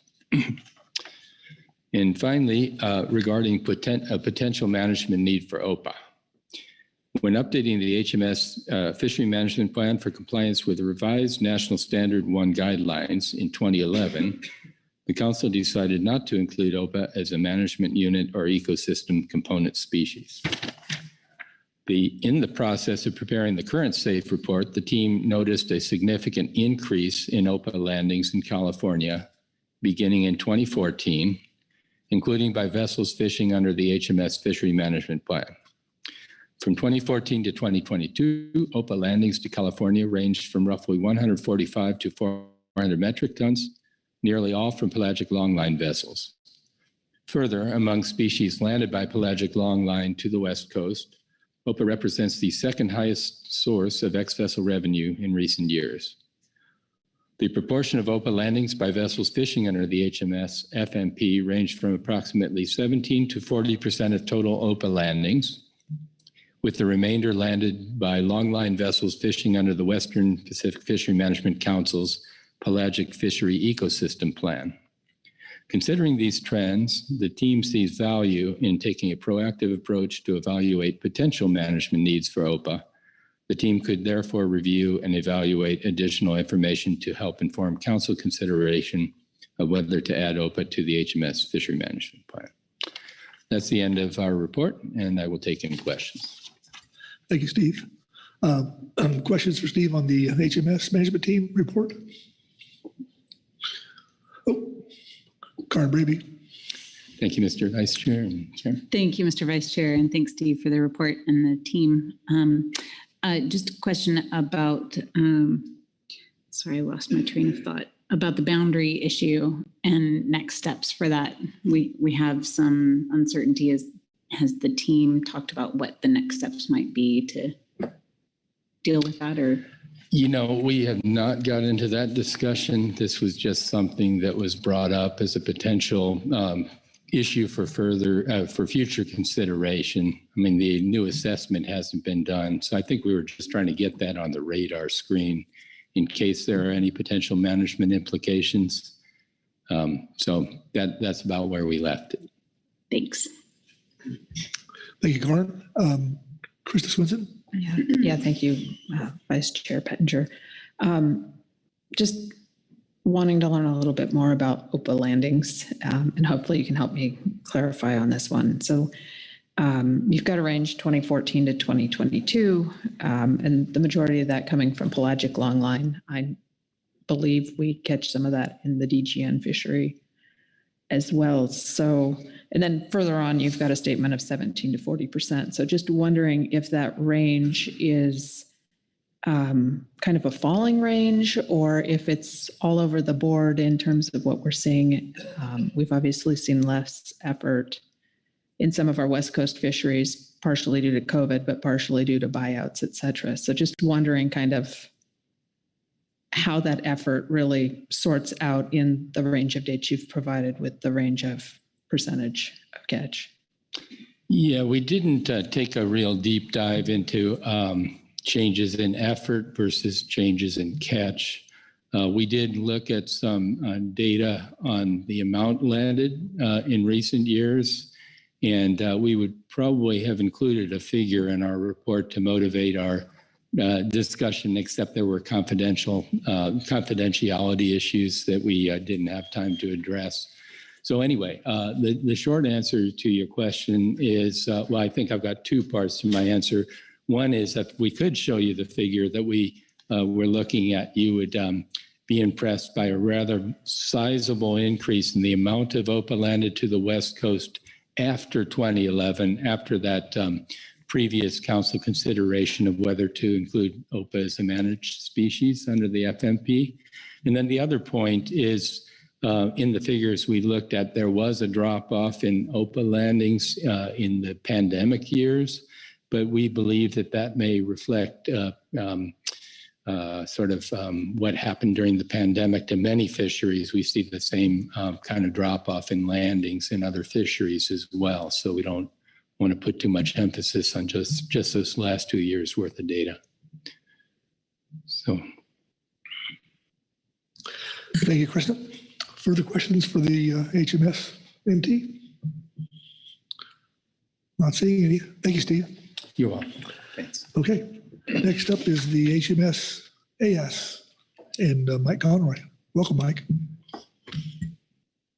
It is still morning, so I'll say good morning again. Thank you, Mr. Vice Chair. Mike Connor on behalf of the HMS AS. The Highly Migratory Species Advisory Subpanel received a briefing from Amber Rhodes, NMFS, on the biennial harvest specs and appreciated the work to update this information, including that for North Pacific albacore, Pacific bluefin, swordfish, and tropical tunas. The AS recommends the council request NMFS provide the results of the updated harvest specs, including completing the detailed tables in the recent assessment data for all HMS management unit species no later than the March 2023 council meeting. For sake of clarity, in tables 1 and 2, the column at the far right that says pending, we're asking those to be updated. This information is important to inform upcoming international negotiations and council positions. Okay, thanks, Mike. Questions for Mike on this testimony or report? Sorry. Krista. Yeah, just because we've been discussing open the last report, curious if there was any discussion in the HMSAS about it, and if there was, why it was not included in terms of species on this list. Yeah, Krista, thanks for that question. We to be honest, we weren't aware that OPA was going to be a topic of conversation, I think, until yesterday when it came to us. You know, one of the questions that we asked, and I think that what Steve's report highlighted, is majority of these increases that we're seeing in OPA catch is coming from the longline fishery that operates outside of the EZ. So there was questions as to about who, you know, would it be a PFMC thing? Is it a Western and Central Pacific Fishery Management Council thing? But we didn't have any detailed discussions about whether or not it would be prudent at this time to include it as a management unit species. No. Thank you. Thank you, Krista. Further questions for Mike? Okay, we're good. I think, nope. All right, we're still good. And I think that takes care of the reports, and we have 0 comment cards in. So that would take us to council action. And so with that, I'll open the floor for discussion.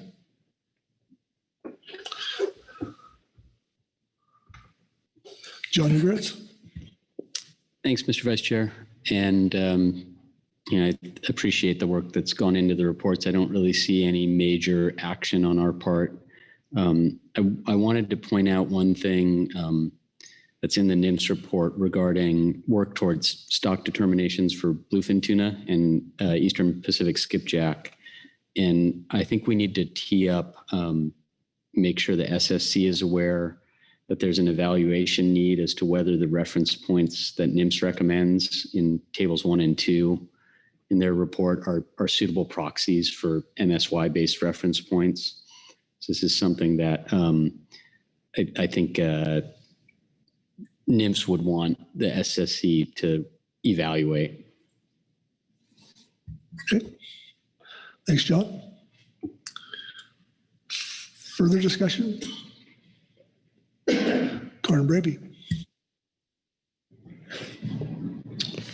Thanks, Mr. Vice Chair. Yeah, I just following up on the management team's report and suggestion of the opportunity to evaluate what's coming to be significant OPA landings and potential management needs there. I think that's something that I would support them putting on their long-ish list as workload allows. Not an urgent need, but I think that is something that we would like to see as a council, as they have time to provide us with that information. Not sure if it's appropriate under a BISPECS agenda item or another one, but that information would be welcome. Okay. Thank you, Karen. John? Yeah, thanks, Karin, for that. And I agree. I think it would be good to get the team's input on this. I appreciate the team's suggestion that they be proactive in looking into it. And I agree that it doesn't have to happen under BISPECS. It could happen on their timeframe, maybe again, something that they could point to in workload planning as to what they think the appropriate timeline is. Thanks, John. Okay. Anybody else? Okay. Kit, how are we doing? Thank you, Mr. Vice Chair, council members. I think you're doing good, and we've got a little bit of guidance here. So with regard to the note or request for the SSC to review those proxies used in the Bluefin and Skipjack status determinations, I think we'll work to schedule that on their agenda in November, and they can report to you. This will be coming back in November. I think NMFS will be in a position to finalize those reference points and determination criteria that they presented at this meeting. So then the SSC could weigh in there. And also noting interest in having the team further look at OPA, and perhaps they would be able to weigh in tomorrow in terms of any thoughts they might have about when and how this might come back to you. So I think we've got a plan of action there. Okay, very good. So with that, I think we'll close out I-4.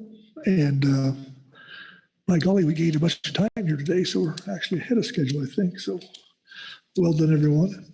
You get all the credit. No. Okay, and with that, that'll take us to I-5. And we'll move some chairs around here for staff.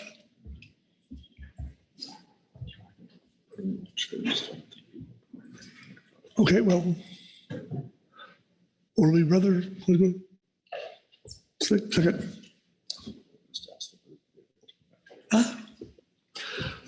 So with that, before staff has taken their seats, so would it be better to take an early lunch, since we are actually a little bit ahead now, and make sure everybody's ready? Is that would that be better than to?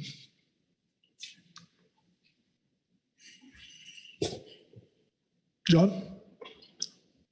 I'm curious if we could get through some of the reports in the next half hour and then maybe break at an appropriate pause. Perfect. Okay, just all right. Very good. So I'll turn to Brett to kick us off here. Thank you, Vice Chair Pettinger. Under agenda item I-5, turning your attention to the briefing book. There are several documents in the briefing book here, but I'll do a quick overview of some of the things that we've posted, and then we can turn to the NMFS report and other reports. So looking at the briefing book, we do have the situation summary, of course, and then attachment 1, there's the draft Swordfish Management Monitoring Plan. And then attachment 2 is a Swordfish Management Monitoring Plan discussion paper that council staff put together. Both of those were in the advanced briefing book. Hopefully you've had a chance to review those. There is a NMFS presentation and a NMFS report, supplemental NMFS report. And then there's, of course, a supplemental CDFW report and an HMSAS report. There is no management team report. There are a couple of public presentations in the briefing book as well. And I'm not sure if there's much public comment signed up. So I'll just quickly give an overview of the situation summary and the action before you. And then I'll talk a little bit about the attachment 2. So, of course, in September 2008, the council revisited and revised the draft Swordfish Management Monitoring Plan. That's attachment 1. And we added the suggested edits by the highly migratory species management team. And then you recommended holding that SMMP in draft form until it was ready to schedule further review and revisions or adoption of the plan.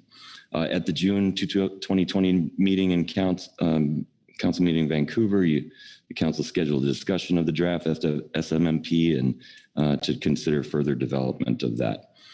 Council staff, of course, like I said, just developed a discussion paper to help do some deliberations on that and think about the next steps for the SMMP. We were really trying to draw some correlations between the SMMP and the HMS FMP, and it highlights some outstanding policy questions that we proposed either from the council's HMSMT and council staff. So The council action is to scope changes to the draft swordfish management monitoring plan and provide guidance for future work.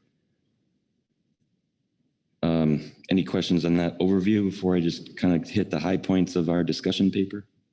Okay, questions for Brett? Okay, you're good. Okay. We tried to capture a little history on this. This has been a long time being developed over the years. We started in 2014 when we started thinking about swordfish management altogether and try to take a holistic look and develop a roadmap for transitioning the drift gillnet fishery participants to use other gear types. It was broadened and to reflect the council's intent to look at all feasible gear types for targeting swordfish with the goal of bycatch reduction, including DGN. In 2014, the council just kind of listed out its policy objectives and to help guide management. And then it sort of morphed into another element of just proposed actions and for bycatch reduction and things. So in June 2018, in the council meeting, the council recommended revisions to that draft plan, including those recommendations from the National Marine Fisheries Service and the HMSMT. And so we pulled that all together. And then in September 2018, like I said, the council revisited and revised the draft SMMP and then just held that plan in draft form.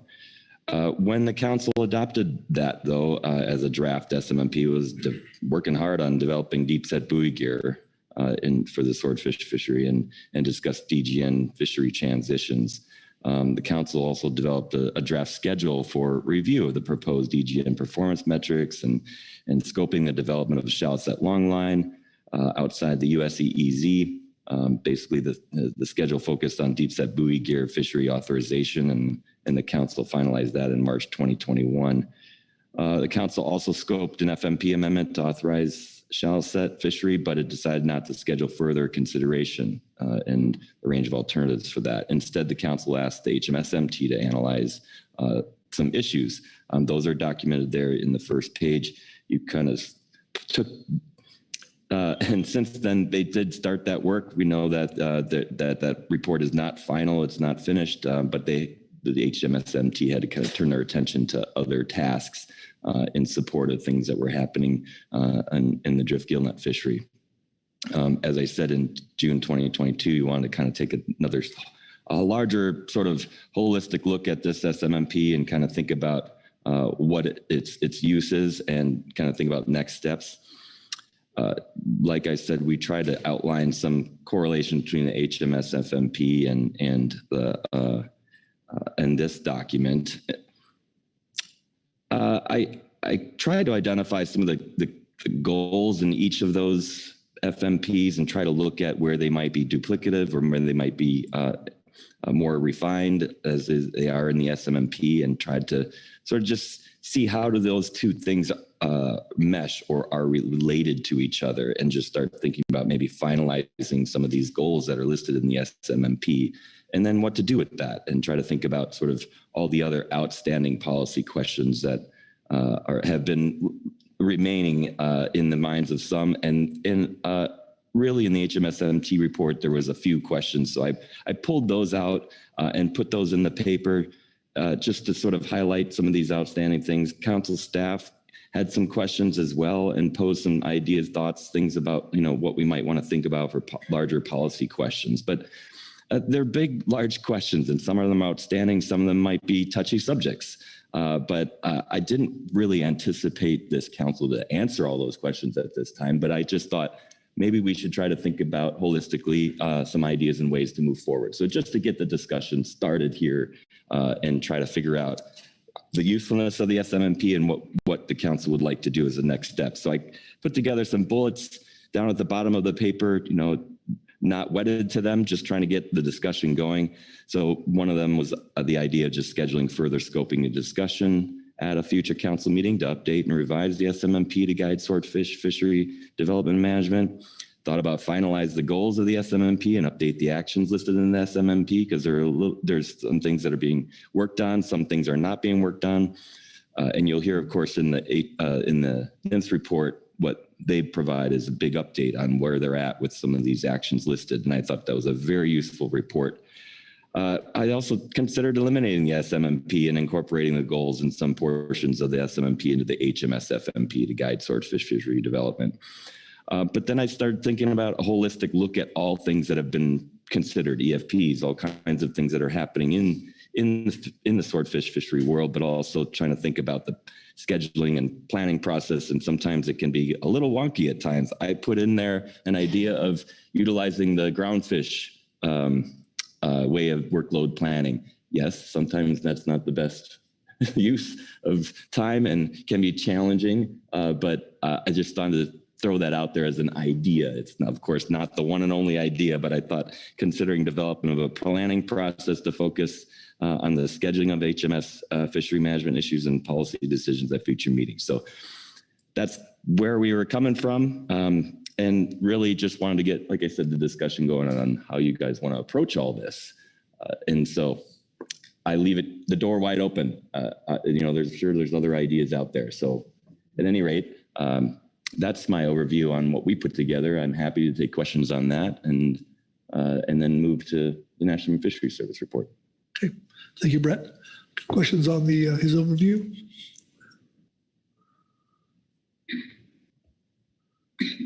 Okay, thanks, Brett. Okay, that'll take us to the NIPS report.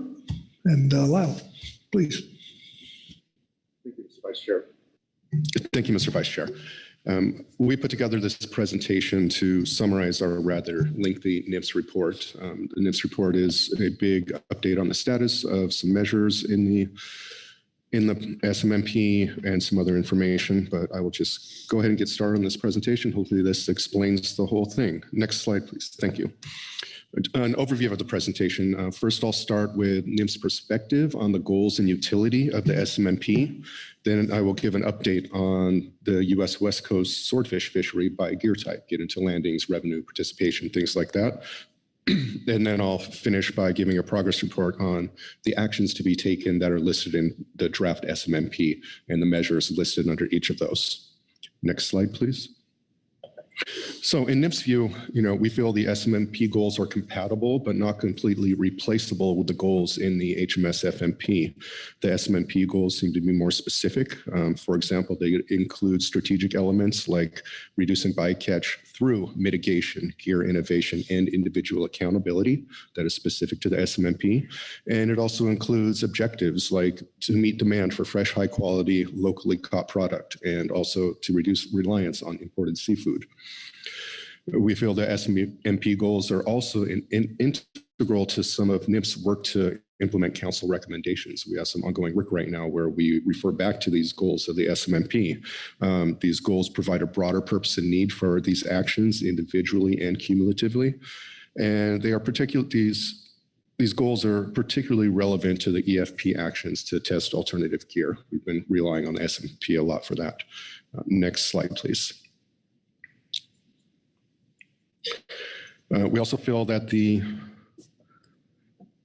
current structure of the draft SMMP lends itself to progress reports such as this on the measures listed under actions to be taken and really helps support the council's evaluation of next steps that may be taken.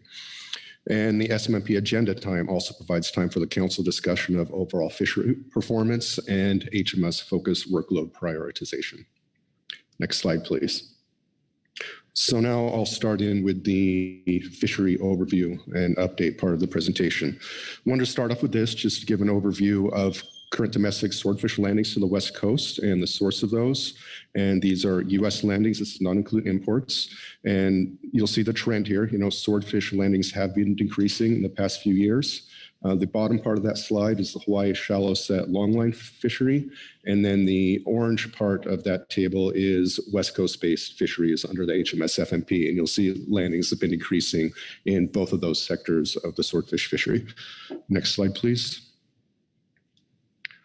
Our report next gets into swordfish landings by gear type. This is a pretty dense table here, so I'd just like to give a few highlights on the trends in some of these fisheries. These are HMS FMP fisheries and also the longline fishery, which includes Hawaii longline. And you'll see that longline landings in the past few years have been fairly steady with some recent low years. And longline is the largest proportion of landings to the West Coast among all these fisheries. Deep set buoy gear landings have been increasing. Drift gillnet landings have been decreasing. Harpoon landings are variable and remain a small proportion of the total landings to the US West Coast. And you'll see that 2021 landings by all gear types were low. Next slide, please. These are the highlights that I just mentioned while you had the table in front of you. Next slide, please. We next present vessel participation by gear type from 2008 to 2021. As we know, drift gillnet participation has been decreasing over this period, and we had 6 vessels participating in that fishery in 2021. Harpoon and longline have been fairly steady, and deep set buoy gear EFP effort has increased and then remained steady over the past couple of years. Next slide, please. We next talk about ex-vessel revenue by gear type, and some highlights here. Drift gillnet revenues are decreasing, deep set buoy gear revenues are increasing, and total fisheries revenue was low in 2021 compared to previous years. Next slide, please. Those are the highlights I just mentioned. And next slide, please. Here we detail the average price per pound of swordfish by gear type from 2008 to 2021. As has been in the past, or recently, harpoon and deep set buoy gear swordfish price per pound is higher than drift gillnet and longline. And you'll note that price per pound increased during 2021 for all of these fisheries. Next slide, please. Those are the highlights. Next slide, please. Now I'll just give a general updates on all of these actions that are listed in the draft Swordfish Management Monitoring Plan and the measures listed below those. There is a lot more detail in our report if you would like to read exactly where some of these actions stand, whether they're completed, in progress, but I'm just going to go with some higher level bullets here and save us all some time, but that is in our report.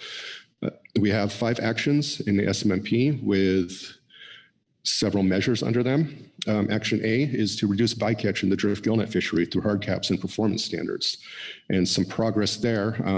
Protected species hard caps were established and removed, and the council is currently evaluating additional hard caps alternatives. That is on our workload, our future agenda. Performance metrics were established for the drift gillnet fishery. And these metrics have been revised over time to now look at a bycatch per unit effort metric, and they have been reviewed. Reviews are ongoing. Another activity under this action is regression tree bycatch estimation methods were developed and are in use, and those have greatly improved our bycatch estimates based on less than 100% observer coverage in that fishery. There is industry-sponsored HMS EM work ongoing. NMFS funding may be needed to support that. And there are improvements and investments in dynamic ocean modeling tools such as EcoCast. Those continue. Next slide, please. Action B, develop deep set buoy gear. Council has been recommending and NMFS has been issuing deep set buoy gears since 2015, and we've been monitoring those and providing the data. These EFP results have been used for the council's recommendation to authorize deep set buoy gear as a legal gear type. And current progress on that includes a draft EIS has been published by NMFS, proposed rule and FMP amendment are forthcoming. And in relation to another measure under this action, the FMP amendment and draft regulations include a council's proposal for a limited entry program that takes into account current participation in the West Coast swordfish fishery. That was one of the measures under the plan, was to take participation into account. Next slide, please. Action C, limit fishing effort in the drift gillnet fishery.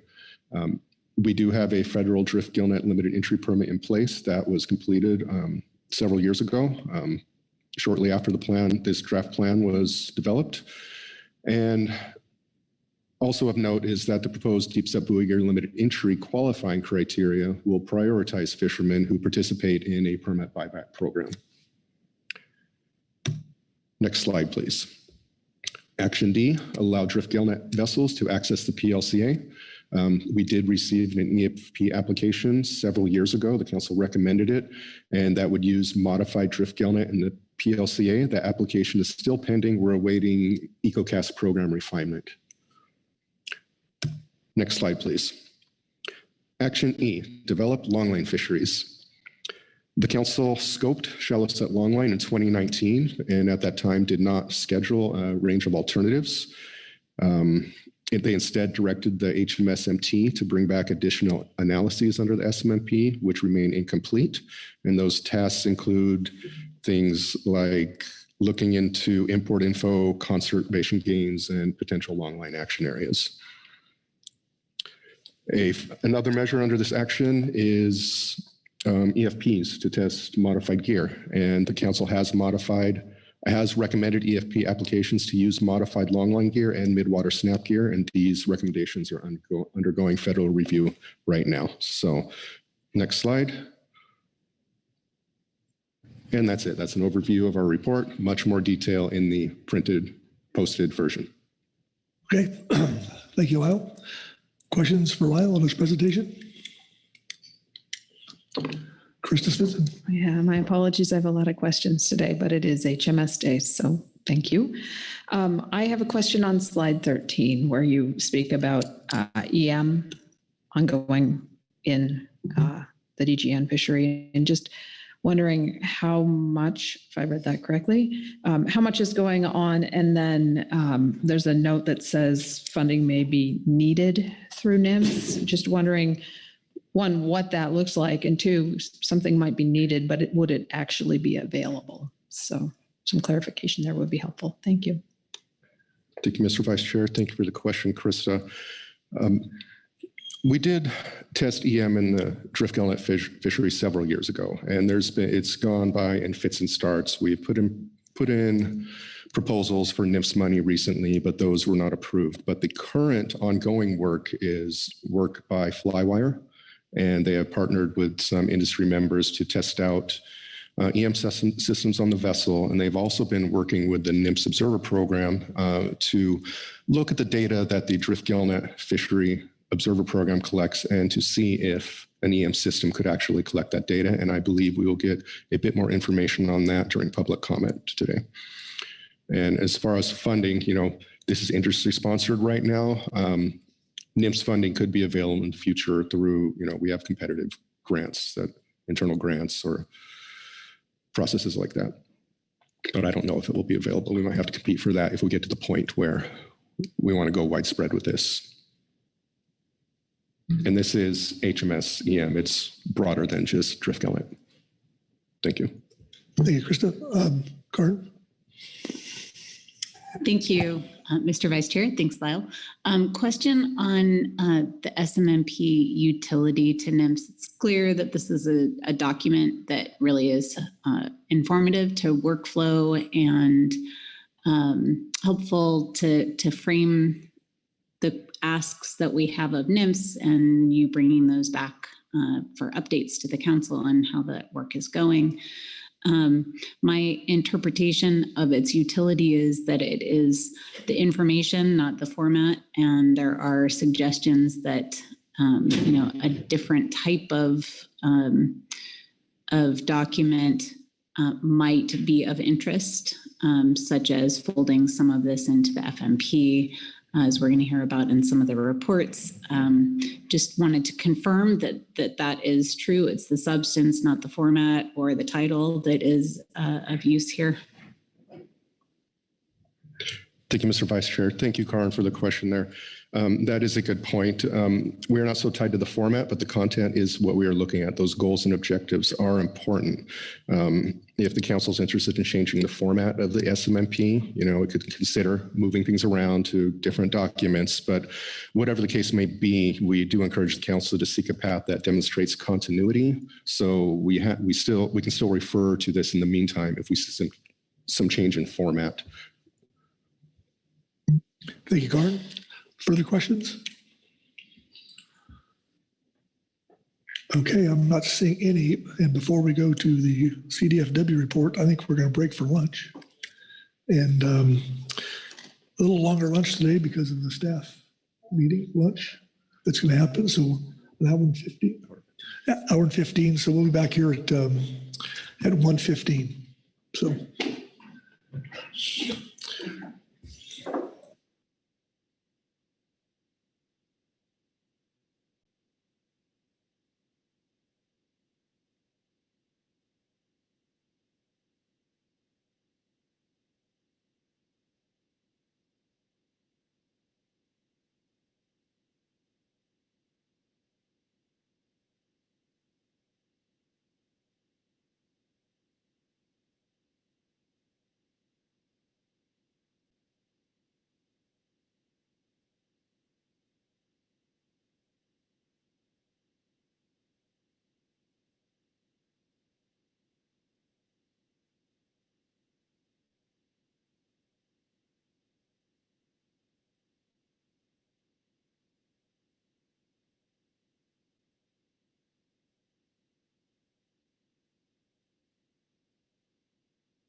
Okay, we're back in session after lunch. Hope everyone had a good meal. And we're on I-5. We just completed the NMFS report prior to lunch, and now we'll go to the CDFW report. And John Uritz. John. Thank you, Mr. Vice Chair. I'll be reading from Supplemental CDFW Report 1. I'm going to summarize our report. It's there in the briefing book and has been there for a while. Mostly, we're providing an update on the status of the State of California's Drift Gillnet Transition Program. To date, 33 Drift Gillnet permit holders have completed the program. They voluntarily relinquished their nets and permits and agreed not to fish, renew, or transfer a federal permit. They've received payment for that. Of those, 21 were active, having made at least one swordfish or thresher shark landing with drift gillnet or deep set buoy gear during the window period specified in law. An additional 10 permit holders are eligible to participate and have until October 28th to do so. And of the 42 federal drift gillnet permit holders in 2021 and 2022, 14 completed the California Transition Program. Another 8 are still eligible to participate. There are 20 federal permit holders who were either ineligible to participate, chose not to participate, or missed their individual deadline to participate in the California program. Also, as an update to the council, there were 2 complaints for declaratory and injunctive relief filed against the department and California Attorney General in response to the department's implementation of the law that created the Drift Gillnet Transition Program. Both complaints alleged that, quote, California law prohibits the taking and landing of swordfish caught by drift gillnet for commercial purposes, except pursuant to a valid state drift gillnet swordfish permit. These cases were both voluntarily dismissed on July 1st, 2022. In the dismissal, the defendants stated that, quote, it is the interpretation of the California Department of Fish and Wildlife and California Attorney General that California's Fish and Game Code does not require a state drift gillnet shark and swordfish permit for the take of swordfish caught by drift gillnet for commercial purposes in federal waters with a valid federal drift gillnet permit, or the landing of such swordfish in California for commercial purposes. And there are more details available on the transition program online. Very good. Thank you, John. Question for John on the CDFW report? Okay, thank you. Thanks, John. Up next is the HMSAS report and Mike Conway. Mike. Thank you, Mr. Vice Chair. Good afternoon, council members. My name is Mike Conroy. I'll be reading from our agenda item I-5A Supplemental HMSAS report on Swordfish Management and Monitoring Plan. The AS received a briefing from Brett Weedoff and Amber Rhodes on the Swordfish Management and Monitoring Plan. The AS sees merit and continue to move forward with the development of this document. We acknowledge changes have occurred regarding the swordfish fishery off the U.S. West Coast since this subject was last discussed. Regardless, the AS is supportive of efforts to consider approaches to increase opportunities to access an underutilized resource. We discussed the potential options raised in the SSMP discussion paper. We support an approach based largely on the first bullet point. We recommend the council schedule further scoping by the ABs with the intent to inform discussion at a future council meeting, timing to be decided, to update and revise the SMMP to establish clear goals and guide swordfish fishery development and management. We suggest this may be best accomplished by scheduling a workshop in advance of any council meeting to address this. With the overarching goal in mind, we do provide some specific recommendations on more specific actions. Goal 3 of the SMMP includes the reduction of reliance on imported seafood. The supplemental NMFS report includes useful information on domestic harvests, but does not provide any information on imports of swordfish. We recommend the council request NMFS include information on swordfish imports over timeframes similar to those included in the NMFS report. This will provide the ability to judge whether that specific goal is being achieved. We recommend the council continue to support swordfish gear testing via EFPs as part of the SMMP. The AS recommends that any new swordfish EFPs should adopt best practices, whether it be circle hooks, types of bait, etc., have active tending for those gears for which active tending is beneficial, and require 100% observer coverage. NMFS can support this through an analysis of current gear types utilized in other areas, Hawaii, East Coast, and throughout the world. We note that on September 5th, the Hawaiian shallow set and deep set longline fisheries achieved MSC certification. This in addition to the MSC certified U.S. North Atlantic swordfish, yellowfin, and albacore tuna fishery. These steps are needed to generate baseline data on performance of the new gears and to develop techniques that can result in increased domestic supply of swordfish and other marketable species while minimizing bycatch in the California current. We recommend the council consider creation of performance standards for swordfish gears that perform well in EFPs and may warrant consideration as an authorized gear under the HMS FMP. We recommend the council prioritize NMFS complete deep set buoy gear authorization as a fishery and continue to support modifications to standard deep set buoy gear via new EFPs to optimize outcomes. And lastly, we recommend consider more support for gears currently utilized to harvest swordfish off the U.S. West Coast. And that concludes our statement. Thanks, Mike. Questions for the HMS AS report? Okay, I'm not seeing anything. Thanks, Mike. And that concludes our reports and takes us to public comment. We got a few. Aha. There we are. First up would be Teresa Labriola, followed by Bruce Polot. Teresa, welcome. Good afternoon, Vice Chair Pettinger. I have a presentation.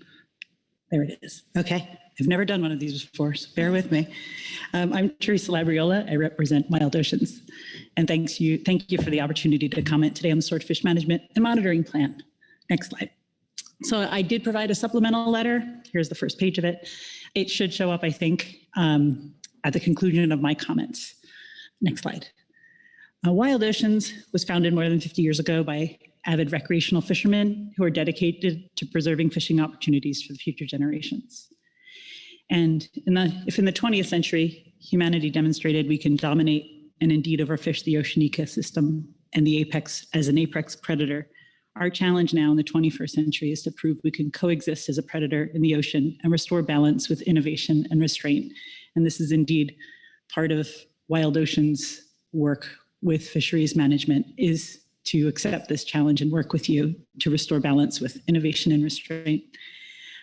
To achieve this, we cannot merely focus on the elimination of the bad, but on adoption of sustainable fishing gear that changes the paradigm from high volume, indiscriminate, high waste fisheries to those that respect the diversity of the ocean ecosystem. Next slide. With that in mind, our definition of sustainable fishing needs to evolve. And I'll just summarize the steps that we put in our letter for supporting growth of a sustainable swordfish fishery. A lot of this is pulled from the SMMP, and these would be our priorities. First, as part of the Council's decision to further reduce drift gill net bycatch and incentivize changes in drift gill net behavior, we support the Council's plan to take final action on drift gill net hard caps in September. Or in November, sorry. As a next step, consistent with your action plan, we would ask you to consider retiring the latent federal drift gill net permits and sunsetting the active drift gill net permits consistent with California state legislation. Finally, we still support your goal of prioritizing and achieving 100% monitoring in the drift gill net fleet. As it stands, vagueness and uncertainty remain in the timeline and NMFS commitment to fulfill this recommendation that you made in 2015, I think on September 13th, actually. So I think this day, 7 years ago, which is to monitor every set, every DGN set, and to remove the unobservable vessel exemption. Full monitoring is achievable. Indeed, it's been required in many fisheries in the Pacific and swordfish fisheries. The current observer coverage is less than 25%, leaving the council and stakeholders in the dark as to the true impact of the drift gill net fishery and how it will impact with change, how it will change and how it will impact our oceans as our ocean conditions change. Next slide. But as I said at the beginning, the Swordfish Plan should not merely focus on the elimination of the bad, but the adoption of sustainable gear characterized by low bycatch, high target species catch, live release of incidentally caught or undersized fish, and cost-effective monitoring and management. And now I think today is a good time to take a closer look at the recent performance of the buoy gear fishery and the linked buoy gear fishery, and then to pay attention and prioritize paying attention to its careful growth and management. According to Supplemental NMFS Report 1, they included these 2 slides. Since 2019, buoy gear vessels have landed more than 25% of the West Coast swordfish. Because of the higher average price per pound, the fishery has exceeded revenue of longline swordfish landings in 2 of the past 3 years. And I think that's a remarkable bit of information that needed to be highlighted. And this is with just our about 25 EFP vessels fishing. Next slide. We cannot characterize this as a boutique fishery, a hobby fishery, or an unprofessional fishery, as I've heard people say at times. This is a valuable fishery that needs your attention as it grows. We need to watch for conflicts between buoy gear boats, between commercial and recreational fisheries, and with fishermen testing gear variations through EFPs. We need to consider how the council action can help alleviate crowding, expand fishing opportunities westward and northward, grow markets, and provide fishing opportunities to a new generation of fishermen. This is the future of our Pacific swordfish fishery. To this end, we support continued testing of alternative gear that begins with deep set buoy gear and linked buoy gear. Too often, we talk about reducing bycatch and the drift gill net fleet by turning to other gear such as long lines. And the council should champion innovative gear development to help fishermen fish cleanly and adapt as our climate shift. Species-specific gear makes management easier and less costly and allows fishermen to take advantage of fishing resources with less impact on the ocean structure and function, thus maintaining ocean resiliency.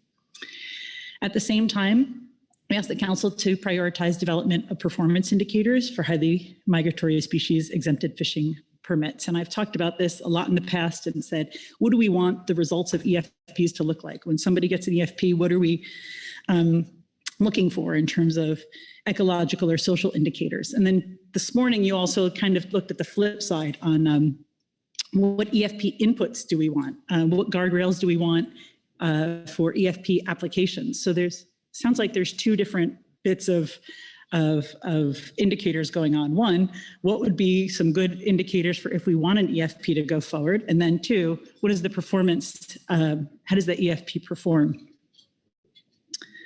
Next slide. Finally, when looking to the future of swordfish management, you should also prioritize, we think, ocean modeling and research that may help protect ocean ecosystems while providing fishing opportunities. And I think there's a lot of opportunity here in HMS to look at how to protect critical habitat. The Pacific Leatherback Conservation Area is actually one very successful use of oceanographic features to protect an endangered species. And that could be a way to help allow for fishing and protect our ocean ecosystem.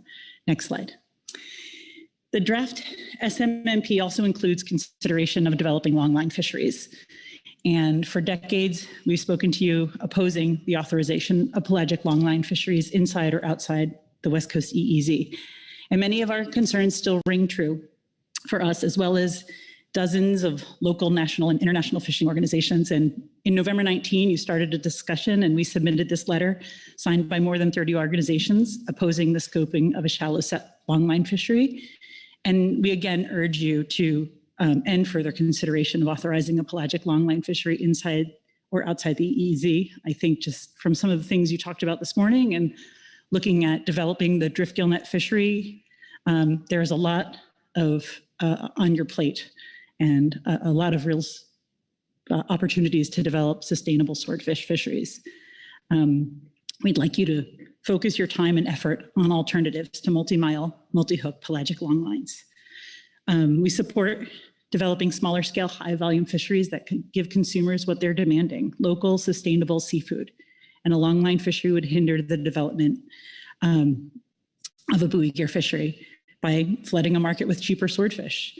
The future demands we turn our attention away from indiscriminate gear and to change the way we fish and conserve our open ocean ecosystem. Our ocean giants are worth more than $2 a pound, And instead of racing to produce more swordfish at a lower price per pound, we should be increasing the value of our local fisheries and producing a higher value product by investing more in sustainable, innovative gear. So we encourage you to take this opportunity to discuss sustainable swordfish fishing and to bolster your reputation as a conservation leader today. Thank you, and we look forward to investing with you in a future-proof swordfish fishery. Thank you, Teresa. Question for Teresa on her testimony. Thanks. Thank you. Okay, next up is Bruce Polott, I believe, followed by Jeff Chester. Bruce.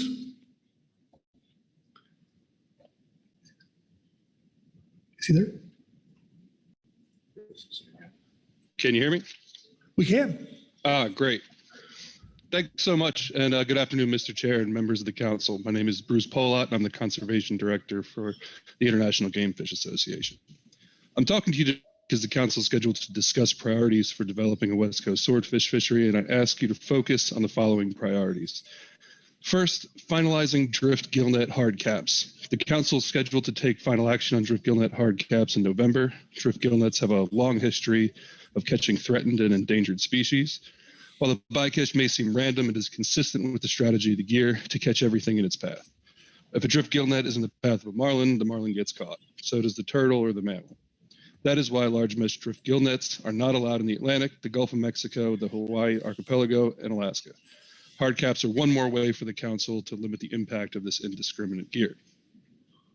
Second, sunsetting the remaining drift gillnet permits. Ultimately, the IGFA supports the transition away from drift gillnets to more sustainable gear. Deep set buoy gear is a step in the right direction.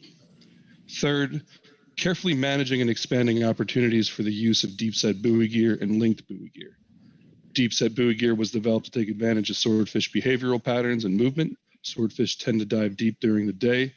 Buoy gear targets swordfish below the thermocline, and this has proven so effective that more than 90% of the catch is swordfish. This is what sustainable gear looks like, and we urge the council to prioritize the careful management of the soon-to-be authorized deep set buoy gear fishery and the expansion of buoy gear opportunities to new communities. And fourth, becoming a world leader in sustainable commercial swordfish fishing that supports a healthy Pacific Ocean and coexists with recreational fishing. We also support continued experimentation of alternative gear that begins with deep set buoy gear, takes advantage of swordfish behavior, is actively tended, and avoids bycatch, including important recreational species. This new gear can increase our domestic production of swordfish, as well as domestic job opportunities for the next generation of U.S. fishermen. We do not support any consideration of a pelagic longline fishery.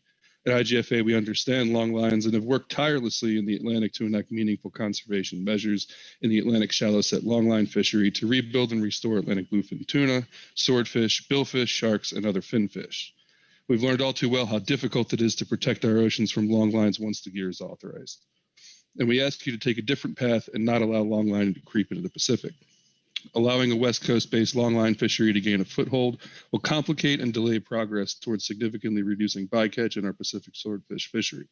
A longline fishery would hinder a deep set buoy gear fishery by flooding the market with cheaper swordfish. And that may be good for the captain, but it is not good for our communities, our recreational anglers, or our coastal ecosystem. It will change the economic character of California ports and reward old techniques over innovation. Instead of doubling down on an indiscriminate gear, the council can continue to focus on the management and further development of deep set buoy gear and linked buoy gear. And finally, ensuring the sustainability of marine resources for future generations is a primary mission of NOAA Fisheries, the IGFA, and many of the people here today. For this reason, we implore you to consider the possible alternatives to harvest swordfish on the West Coast. Thanks so much. Thank you, Bruce. Questions for Bruce on his testimony? Okay, seeing none. Thanks, Bruce. Next up is Jeff Chester, followed by Jacob Isaac Lowry. Jeff. Thank you, Mr. Vice Chair. This is Jeff Chester representing the conservation organization Oceana. We wanted to start by voicing that we do support a robust domestic West Coast swordfish fishery with minimal bycatch using clean, profitable methods. After hearing the discussion today and reviewing this issue over the past several years, the continued utility of the draft swordfish monitoring and management plan is not clear. We do view this as a deviation from the normal council process. We found it confusing and duplicative. We were concerned that NMFS does appear to be actually using an unapproved draft as a premise for management actions. It's certainly taking up a lot of floor time, and it contains items that have been recently rejected by the council. So we request that the council eliminate the document and really cease further consideration of a swordfish monitoring and management plan. After listening to the discussions today on the EFPs, we see a need for the council to articulate its priorities on HMS actions, both in terms of council workload and scheduling for NMFS to better articulate the priorities for protected resource consultations and their workload. For example, we are concerned that NMFS has still not authorized a deep set buoy gear fishery, which was approved by the council in 2019, and that NMFS has not moved forward with the council's request for 100% monitoring of drift gillnet vessels. We also heard at this meeting that NMFS may not be able to complete the analysis needed to support drift gillnet hard cap final action in November. We do believe that the council should clarify and express its priorities. And however, we believe that the council already has an agenda item to do this, which is the future workload agenda item. Furthermore, we don't believe that the SMMP is really the correct place to articulate goals for swordfish fisheries, as the HMS fishery management plan is the appropriate place to describe the goals and processes for management of highly migratory species fisheries. Also regarding EFP objectives, we note that the Council Operating Procedure 20 is a place that outlines protocols for considerations of EFPs for HMS fisheries. And if we need clearer objectives for those, that would be an appropriate place to do that rather than using the SMMP for that purpose. So we suggest that the council instead use its floor time on HMS to really focus on the following priorities for swordfish management. First, completing the authorization of deep set buoy gear. Second, authorizing new EFPs to test and expand deep set buoy gear and linked buoy gear, including to new areas and expanded gear configurations, such as I think what the council has recently gone through in the most recent round of EFPs. Third, complete the implementation and finalization of drift gillnet hard caps and the 100% observer coverage requirements, and then phase out all remaining federal drift gillnet permits consistent with California state law and the transition program. We are continued to be concerned that we hear NMFS and continuing to prematurely conclude that deep set buoy gear is not viable or is not a way to achieve an underutilized resource of swordfish. We believe this does contradict all the data showing the fishery is expanding profitably and has great potential to expand. And we believe it's premature because the fishery isn't even authorized yet. And on swordfish imports, we believe the council should spend its time actually scoping out ways and working with NMFS to directly restrict those imports using Magnuson-Stevens Act and Marine Mammal Protection Act provisions to ensure imports meet U.S. bycatch standards. And that's really been an underutilized tool to address those imports. So in conclusion, we ask the council to ultimately abandon the effort on the swordfish monitoring and management plan and instead use existing pathways to express its management goals, define the objectives for EFPs, and prioritize its workload, and focus on the gears that have been shown to actually minimize bycatch and have the potential to really grow and expand to have a healthy domestic West Coast swordfish fishery. Thank you again for your work on this, and be happy to take any questions. Thank you, Jeff. Questions for Jeff on his testimony? Okay. Thanks again, Jeff. Next up is Jacob Isaac Lowry, followed by Gary Burke. Jacob.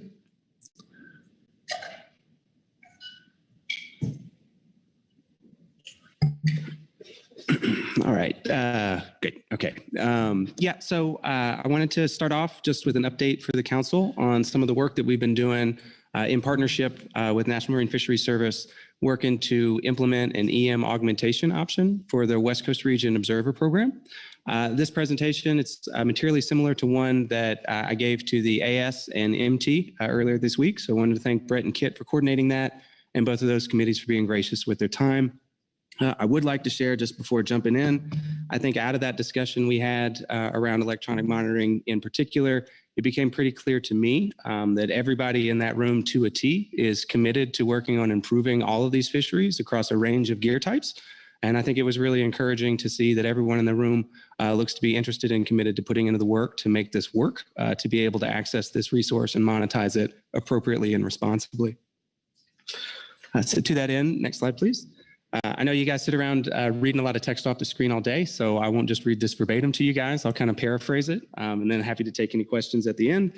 But basically, the reason we're working on this is because action is needed to be able to provide some alternative tools, both for National Marine Fisheries Service and also for the fishermen themselves, to be in a position to better comply with a lot of the observation mandates that are associated with new gear development, innovation work, and other types of testing, particularly around EFPs, which we heard in the discussion earlier today.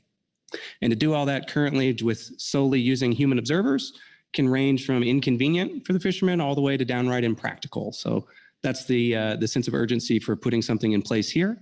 Also, action is needed on the National Marine Fisheries side to make sure that the folks at NMFS have access to existing private sector tools that they can use to effectively scale the operational capacity of the West Coast Region Observer Program to meet the flexible and expanding observer coverage needs that are going to be changing every year depending on the status of different EFPs and as these different HMS fisheries continue to evolve and grow. Next slide, please. So the solution that we're working on implementing is an EM augmentation option for the West Coast Region Observer Program under what we call Flywire's force multiplier option or force multiplier model. And what that means is we collect EM data using a methodology that's materially consistent with human observers, such that that EM data can be ingested, used, and processed right alongside existing human observer data working within NMF's existing data infrastructure. And the purpose of this force multiplier model is to significantly shorten the amount of time it takes to implement an effective EM augmentation option so that fishermen can access the benefits of individual accountability-based management measures much faster. We also believe we have an opportunity here to materially reduce NMFS's per set cost of observation by implementing this technology under this framework. And we also believe that it gives policymakers a new actionable tool to be able to solve some of the data deficient management challenges that have been raised here again today, come up at every council meeting, that are currently preventing fishermen from being able to effectively develop responsible economic opportunities in these fisheries. Next slide, please. So in terms of how we implement this solution, what we're working on is to authorize a common multi-fishery EM augmentation option for use as needed across the drift gill net, set net, deep set buoy gear, and alternative gear fisheries. For fishermen operating under that, it's a common framework. So as guys move between different permits and fisheries, they don't have to exist under a completely different observation regime. We want to capitalize on previous EM work that's been conducted in the region by implementing this EM augmentation option under a framework that's materially consistent with what's already been approved for the groundfish program. We also want to use a data collection strategy that's materially consistent with the existing EM data collection proposal that we have already collaboratively developed between us and NMFS West Coast Observer Program. We want to implement a real market-based solution here, which is a competitive open market whereby fishermen have the opportunity to choose the monitoring service that works best for their business at any given time. And then the last piece is we're working to secure NMFS funding as it's needed, consistent with obligations under MMPA and ESA, so that to cover the long-term costs of EM, so that there's not any new financial penalty that's associated with fishermen that are looking to invest and explore in different observation technologies and options. Next slide, please.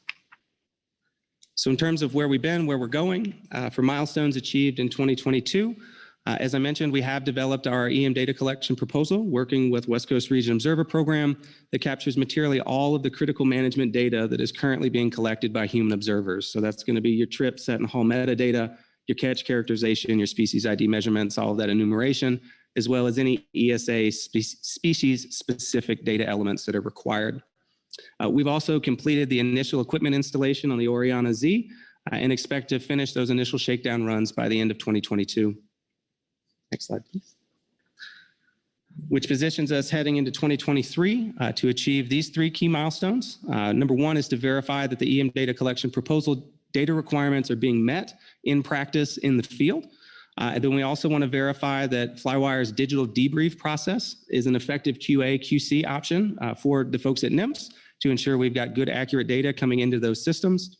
And then last, we want to undertake work to prepare the observer program sample design, cost analysis, and any relevant Federal Register amendments that may be needed to implement this EM augmentation option, with regular updates provided to the council throughout that process.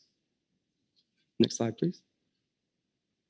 The ultimate goal of this action is to make EM accessible for the 2024 season for boats that are interested in pursuing that. So what that looks like is during the 2024 season, for the boats that want to, they have the ability to make that transition to EM augmented observation as appropriate.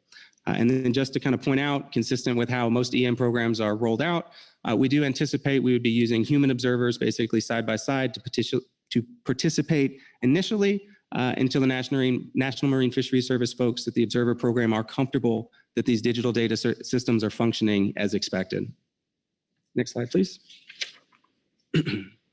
And the reason this goal is important is because electronic monitoring as its core is an enabling technology that underpins effective individual accountability-based management strategies. And as you guys know, IA-based strategies are necessary if you're going to talk about equitably being able to manage boats by individual performance and capability, which is something that came up earlier today under the EFP conversation. Being able to manage boats individually, accountability based on that gives you new policy tools and options for being able to reduce bycatch, which I know is a big concern for a number of stakeholders that participate in this process. It's also one of the best tools to allow fishermen to demonstrate that they can responsibly develop new economic opportunities. And by doing so, that covers the goals of being able to implement a wide range of swordfish harvesting strategies using a diverse and effective set of gear types, and then gets to the ability to actually produce this food here locally instead of relying on imports unnecessarily. Next slide, please. And then in terms of the expected outcomes of this action, what we're looking for, what we're anticipating is that HMS fishermen are able to responsibly expand their revenue opportunities. Individual accountability-based management strategies are adopted to increase the precision of management and conservation efforts. We believe that investing in efficiencies and improvement to the monitoring process will decrease NMFS's per set cost of observation over time. And we believe that working within NMFS's existing data infrastructure built on previous EM work conducted in the region will enable the council to expand access to new tools while expensing fewer resources in the process. So at that point, happy to take any questions. Very good. Questions for Jacob on his testimony? Pete Hassenberg. Thank you, Mr. Vice Chair. Thank you, Jacob, for the presentation. I hope I'm not way off base here. When you talked about the multiplier model, I started thinking hard about that and what this monitoring might do. So I'm looking to the future, but if the observer is covering, let's say they can't be there all the time, you know, their eyes miss something, 96%, does the multiplier, is it just filling in that 4% that they don't see, or does the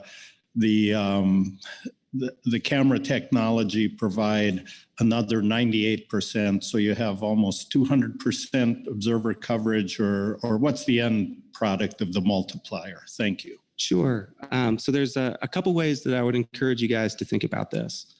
The first one, at kind of the highest conceptual level, is that by introducing digital observation technologies alongside existing human observer technologies, it gives the observer program the opportunity now to start separating what should be human work from machine work. So you don't need to have your observer, if one is on a vessel at that time, They don't need to be focusing on enumerating catch where they've got a ton of data. They can focus their time on doing biological sampling or other types of specific workup. So you're taking pressure off the observer to try and do too much at one time on the boat, reduce the inconvenience to the fishermen. That's one way to think about it.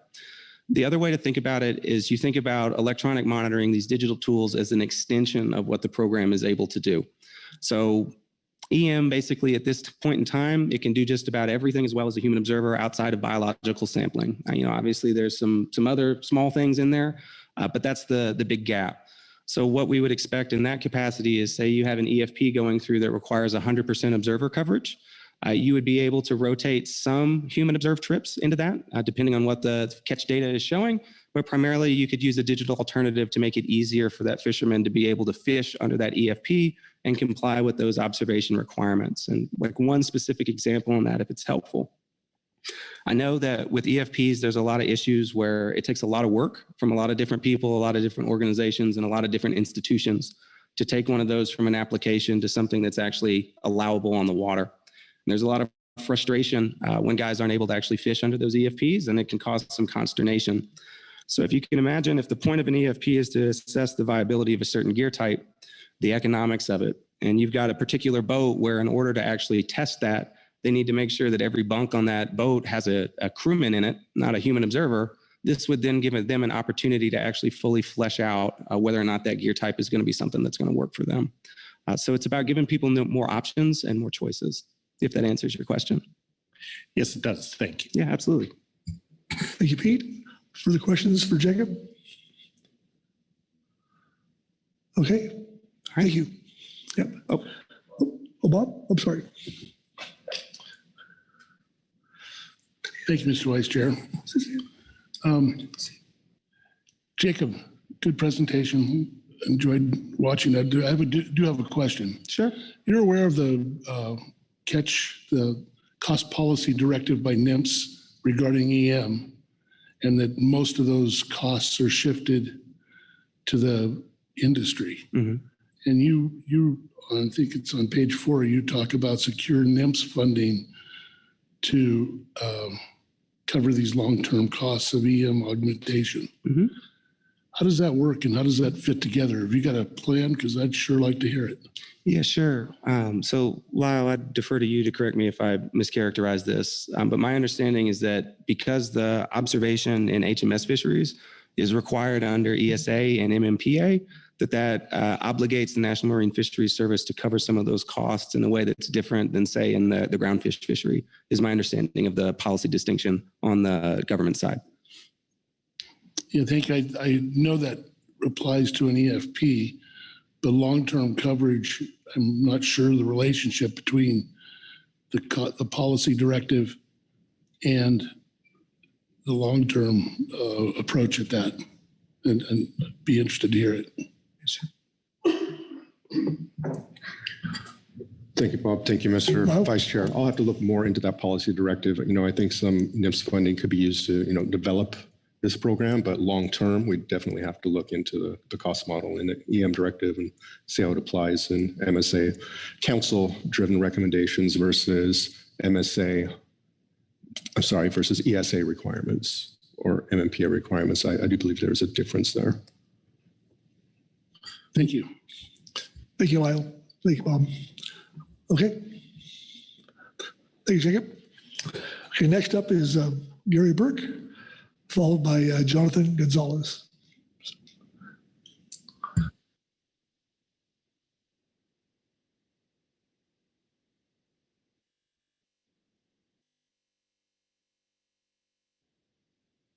Okay. Vice Chair Pettinger, Council. Gary Burke, member of the HMSAS, and as most of you know, DriftNet gill knitter. When I look back at this monitoring plan, I thought, okay, it's designed to see how we can utilize a swordfish stock here off our coast, which is really underutilized and really a good place to catch them. And I look back now, well, I said, well, maybe it was designed really just to get rid of me. 2014, when it started, Chugi had started his gear 215 hard caps come along. The California legislation buyback program initiated. It was in the works. Did a pretty good job. There's not many of us left. Got to remind you, though, it is still the best way and efficient way to catch swordfish off our coast at present. And I think still 1 little mile of net is more efficient than 40 miles of long line. Look what we got now. We got buoy fishery. Has to rely on like $10 a pound fish, or they don't make it. And they're not even making it now. Yeah, if you have 50 boats, they all catch 1 fish every 3 days, it might add up, but it's not going to make a livelihood. They're not going to sustain it. And I think down the line, you're going to see that even if you issue 50 or 100 permits, only a few of the guys are really going to eventually keep doing it, because that's going to be able to sustain. Our fishery, like I've always said, it isn't just the swordfish, it's the bycatch. The last couple of years have been kind of lean on swordfish, but bluefin now are here. Guys made a lot of money in the drift net fishery on bluefin, the few that fish. There's only 6 active guys last year, but 3 or 4 out of the 6 made a good living on bluefin. And it's a great way to catch it too, because they're just really kind of nestled in the net. They're not like purseine, they all get squashed. You can gut and clean them and bring them in. And besides the hook and line caught fish, it's really good. And we got the sharks. I mean, without the gillnet fishery, unless you authorize a long line, we got the 2 best eating sharks on the coast, thrashers and mako. You got the tunas we catch, the opa, which is the only other way is long line, and luvar, which is the only way to really catch it is in our net. They're kind of rare, but they're probably, in my opinion, best eating fish there is in the whole world. Anyway, looking forward, I'm here just to say, I don't care if there's 1 or 2 of us left. We need them. I hope down the line, you guys quit trying to punish us some more and at least let us fish. We've jumped through, the extent practicable about bycatch. I think we're there. I mean, you can look at the protected species and national marine fisheries. They've been on our side all along, but for some reason, nobody seems to listen. It falls on deaf ears. But I mean, this is a good fishery. I've said it. I wish I could take all you guys out there and show you, but now there's a few of us left. And what really scares me is out of the 6 active guys, I think 2 or 3 of them have got to the 26th to take the money, and they probably will.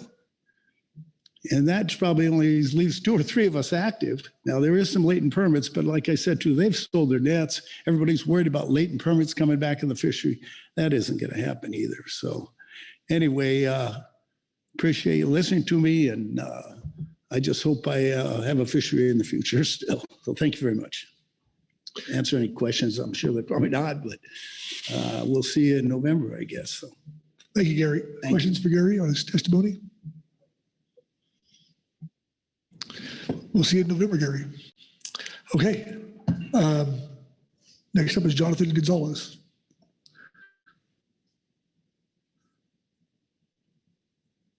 I don't see him on my screen here. He's not there, Chris? Okay, well, that will conclude public comment. Of course, our reports are done before that. And that will open us up to council. Whoop. There he is. Now, if he just unmuted himself. Jonathan, are you there? Yes, I apologize. My internet just picked the wrong time to cut out for a second. You did. But you're here now. That's all that matters. I'm here now. Thank you, Mr. Vice Chair, members of the councils. My name is Jonathan Gonzalez. I'm the Fisheries Policy Specialist at Pacific Seafood. And today, just wanted to provide some guidance on future work and direction on this agenda item. Most importantly, just wanted to make the request up front to keep it on the agenda. Just noting it's a bit concerning to see that it's not on the year at a glance calendar. So hopefully that's something that can get cleared up tomorrow, and I'll explain why in a minute here. But just wanted to point to the goals of this plan and just the important work that needs to be done to achieve these goals. The first two goals regarding, minimizing bycatch from, prohibited finfish and other protected species.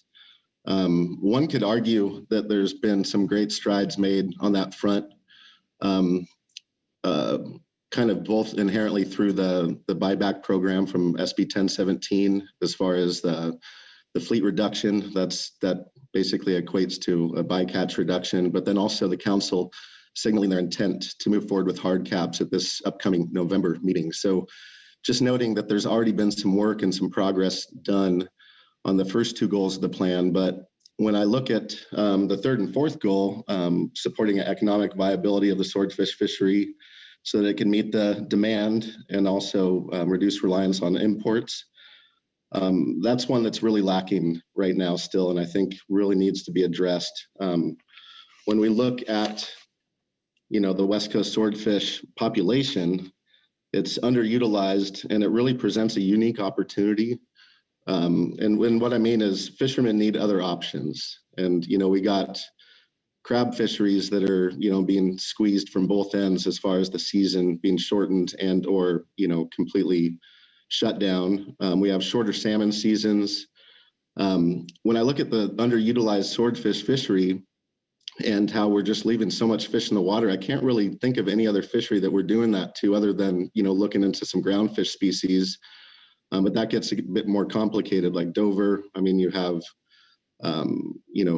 we have lack of filleters, and then that's the inherent plant limits on the fish. And then also, all the choke species and everything that is preventing folks from getting that Dover out of the water. But with swordfish, it's just there for the taking right now. And the only way to get it is with buoy gear, or with drift gill net, or with longline. And it seems like the fishermen really have their hands tied if they want to, target this fish at a large volume. Just noting that buoy gear is a very low volume fishery, and noting that the drift gill net fishery has really been drastically reduced in size. It really shines the spotlight on longline and the need for further testing. And so, when we look at the EFPs that have already been done to date, we learned a lot from those, and the fishermen did too. When you look at the fishing behavior early on in the EFP versus later on, you could see that they were doing shorter sets, using fewer hooks, and inherently, having a higher survivability of the sharks and other things that they were releasing that were intended to be released alive. So there's a lot more work that could be done there, and some improvements that could be made. And it's exciting to think of some more opportunities there for, folks to get into, maybe that were fishing drift gill net, or other people that are not even in the fishery, some, young, like new entrants to get into. So I think we just really need to get over the stigma that longline is bad. It's MSC certified now in Hawaii. It's MSC certified on the Atlantic. It just seems like the West Coast is the only one that has this stigma that they think longline is bad. We used to have trawling, but thankfully trawling has kind of cleared its name a bit. And I just really think we have to take a look at this plan, acknowledge, some of the goals that have already been met, and look at that haven't, and how important it is, to really tap into this underutilized species out there. And I look at the Fish and Game Commission. They just got an EFP from Jonathan Hillstrand from the Time Bandit, the deadliest catch guy, and it's because their crab season shut down up there, and they're looking for other options, and it's the same thing here. We just need more options to go into, especially if crab or salmon and other things are going to get shut down, and there's nothing else to go to. So just really hope that the council can continue to keep this on the agenda, but more importantly, move towards testing some high volume gear types to help tap into this underutilized species and provide opportunities for young fish. Okay, thank you, Jonathan. Questions for Jonathan on his testimony? Okay, not seeing any. Thanks, Jonathan. And now that will conclude public comment. Take us to council action, which is before you. And with that, I'll open the floor and Phil Anderson. Yeah, but not going to dive into the substance of the discussion here. I just wanted to express my appreciation to all the people that came and testified under this agenda item. I particularly wanted to call out Gary Burke. I can't think of another gear type that's faced more challenges or has been under attack more than the drift gillnet fishery has over the last decade or more. And Gary's still here, still fighting for his fishery, still fighting for his gear type. And I just really admire him for doing that. Thanks. Thank you, Phil. Okay, Bob Dooley. Bob? Yeah, thank you, Mr. Vice Chair. Thanks, Phil, for those comments, and I wholeheartedly agree. I'm baffled here. I think we, in general, when we face challenges in fisheries, we've faced them head on and used our fishing industry to help us defeat these challenges. We've seen it in the trawl industry. I think our job as a council is to set the limits, set the parameters, the performance standards that it takes to do a fishery, and encourage people to meet those standards. Industry, I've heard over the years, come here time and time again saying they'll do that they're willing to do that, they're willing to take observers, they're willing to have real-time reporting and hard caps. And it's not just this fishery, but I keep thinking about, it's really off track, but you think about the days when they used to say an SUV ran over a kid in a parking lot, or it ran over a lady in a parking lot and killed her. It was the SUV. It's not the SUV, it's the driver. And cars don't kill people, people kill people. And I think fishermen can control what they do. They tell us that. We just don't give them the opportunity. And I think, a good friend of mine once said, if you want something done, you tell a fisherman he can't do it, he'll show you how to do it, and he'll get it done. We, as a U.S. fishery, we are the shining light worldwide that we know how to prosecute sustainable fisheries. Focusing just on the gear and saying this particular gear is bad or that particular gear is bad and we need to eliminate it. We need to shine the light. Potentially it can't be fixed, potentially, but we've never given it a chance. And I'm one that thinks we need to do that. We need to set standards. We need to enable our fishermen to show us they can or they acknowledge they can't. And by exporting our fisheries to places we know don't care as much about sustainability and exporting our fisheries to that rather than shining the light and being that guide, and that we do so well. We do that. And we have a long track record of it. So that's what I'll say. And I know this has gone down the road a long time, but it's just sad. And I agree with you, Phil, about Gary. He's still here and still begging to remain here. So anyhow, I just wanted to say that. Thank you. Thanks, Bob. Vice Chair Hasselmer. Thank you, Mr. Vice Chair.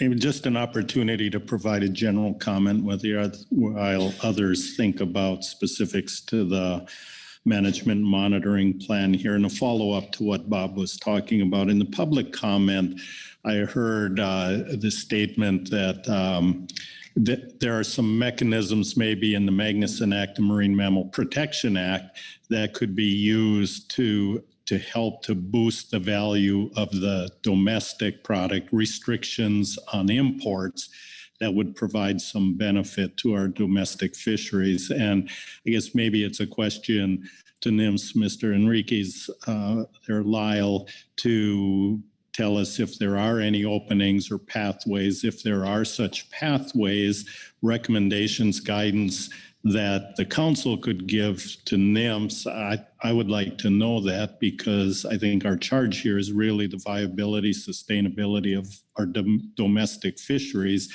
And if there are more things we can do than some of the actions, the obvious ones we take up, that we could consider that also. So thank you. Well, thank you, Mr. Vice Chair. Thank you, Pete. Well, I know we do have a MMPA import rule where we can restrict imports from countries that use fishing gear that are not quite up to our domestic standards for protecting marine mammals. Again, that does not apply to sea turtles, which seems to be a focus of a lot of our HMS fisheries here. You know, longline, drift gillnet, we do have sea turtle concerns. So the MMPA import rule would not apply to that. I'd have to look a little more into MSA mechanisms that might offer the same type of restrictions. I'm not as familiar with that. But we do have the capacity to identify nations for IUU fishing. That's and for bycatch. We can identify them, but I'm not sure about restricting the imports. thank you, Lyle. Pete, John? Thanks, Mr. Vice Chair. So I'm looking at our council action and what's agendized today, and appreciate the discussion that's occurred, but I do kind of want to get back on topic of scoping what it is this council feels the SMMP should look like moving forward, and perhaps a brief discussion of sort of timeline and when that would happen. I think one of the comments mentioned council priorities. I still see our priorities, definitely we are seeking to authorize deep set buoy gear as a gear type in the HMS fishery, something this council has made very clear on many times. Just as we've done today, we want to continue to consider EFPs for new gear types that are helping us to achieve our goals of increasing production of locally caught swordfish or other HMS species. The council has on multiple times, and we still have on our year at a glance, the discussion of hard caps and where we want to go with that. I see all of those as existing priorities. I also see several ongoing actions that may impact what we want to see in a final SMMP and what it would look like. Includes the California Drift Gillnet Transition Program. That program is still in process and won't complete for another month or so.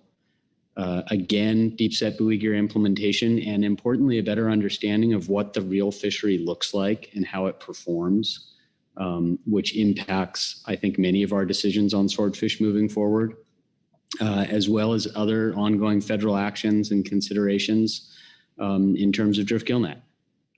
So there's a lot going on, and that's been going on, and it's why we've taken a pause on dealing with the SMMP for quite some time now. And I think we're still in that process.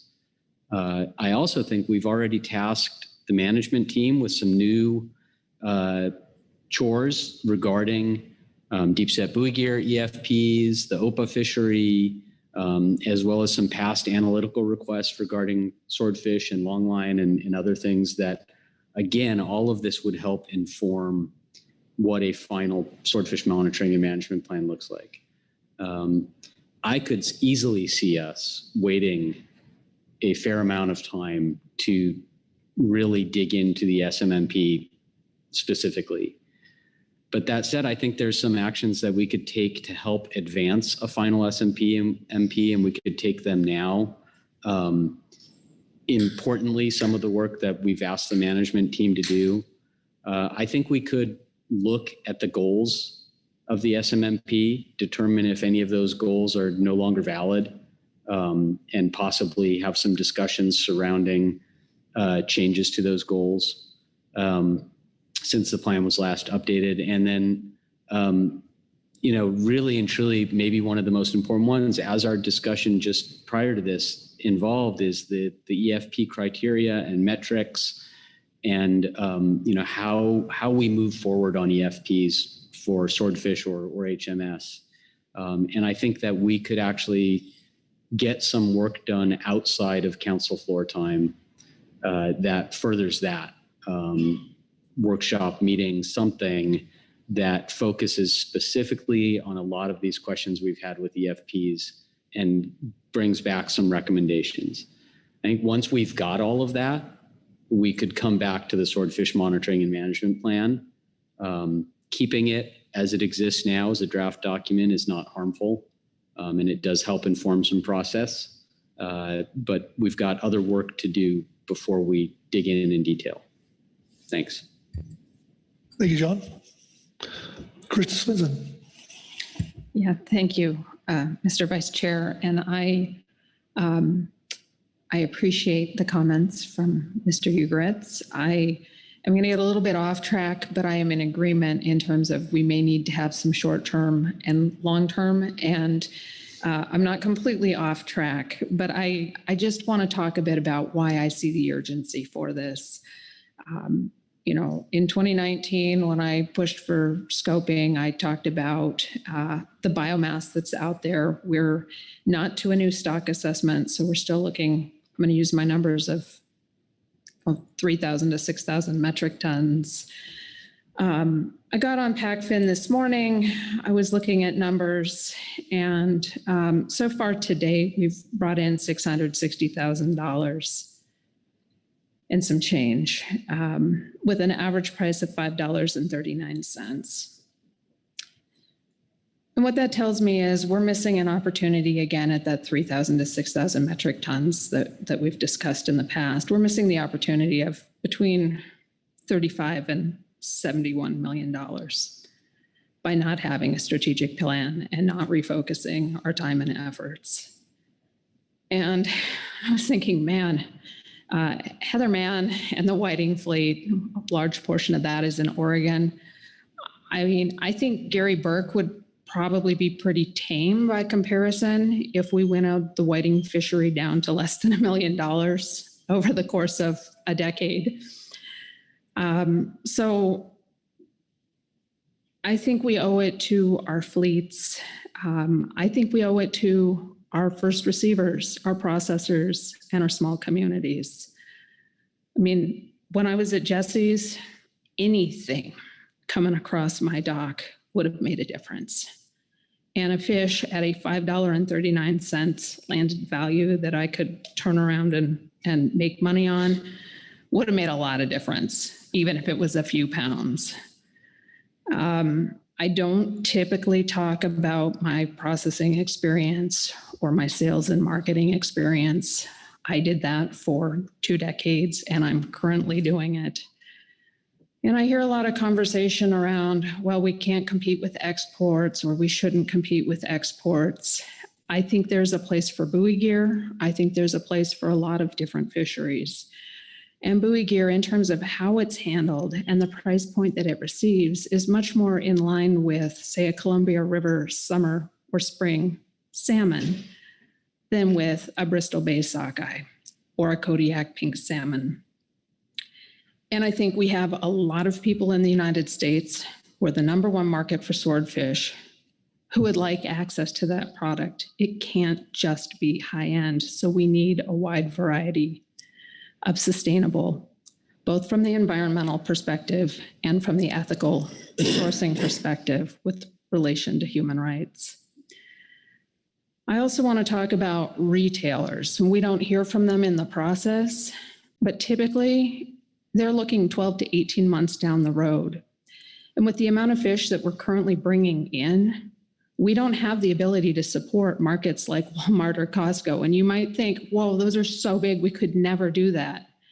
They buy in regions. They might say, hey, you know what, let's just put it into the state of Washington or Southern California.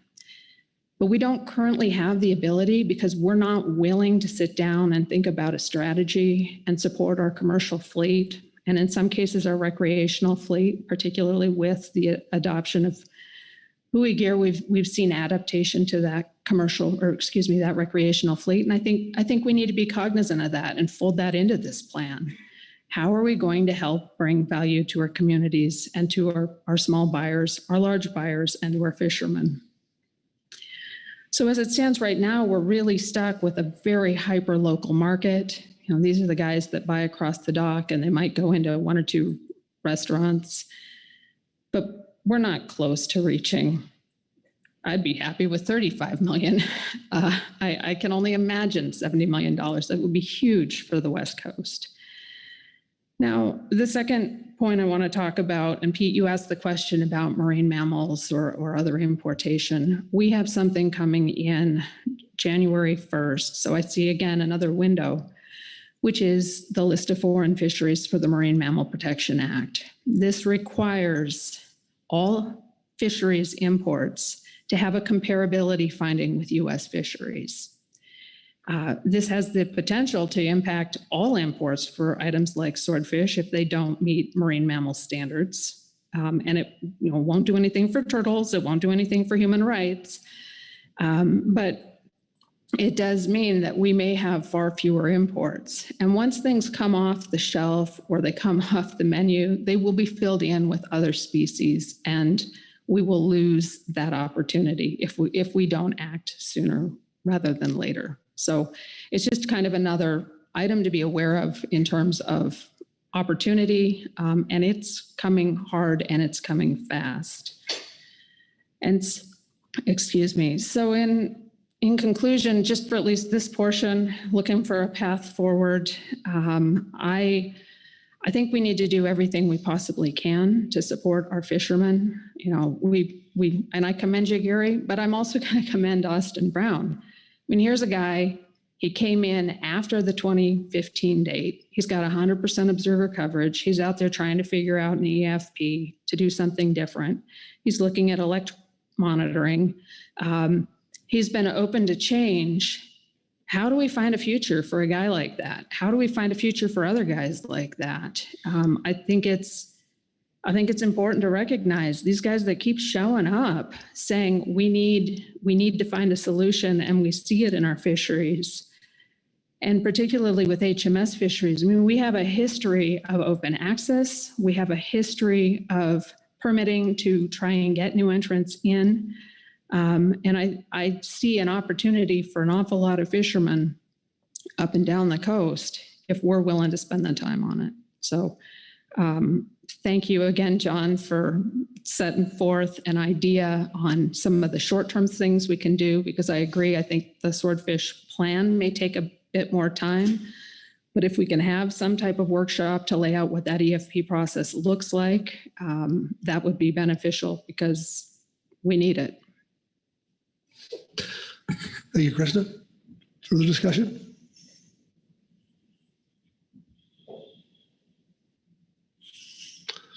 Karen Braby.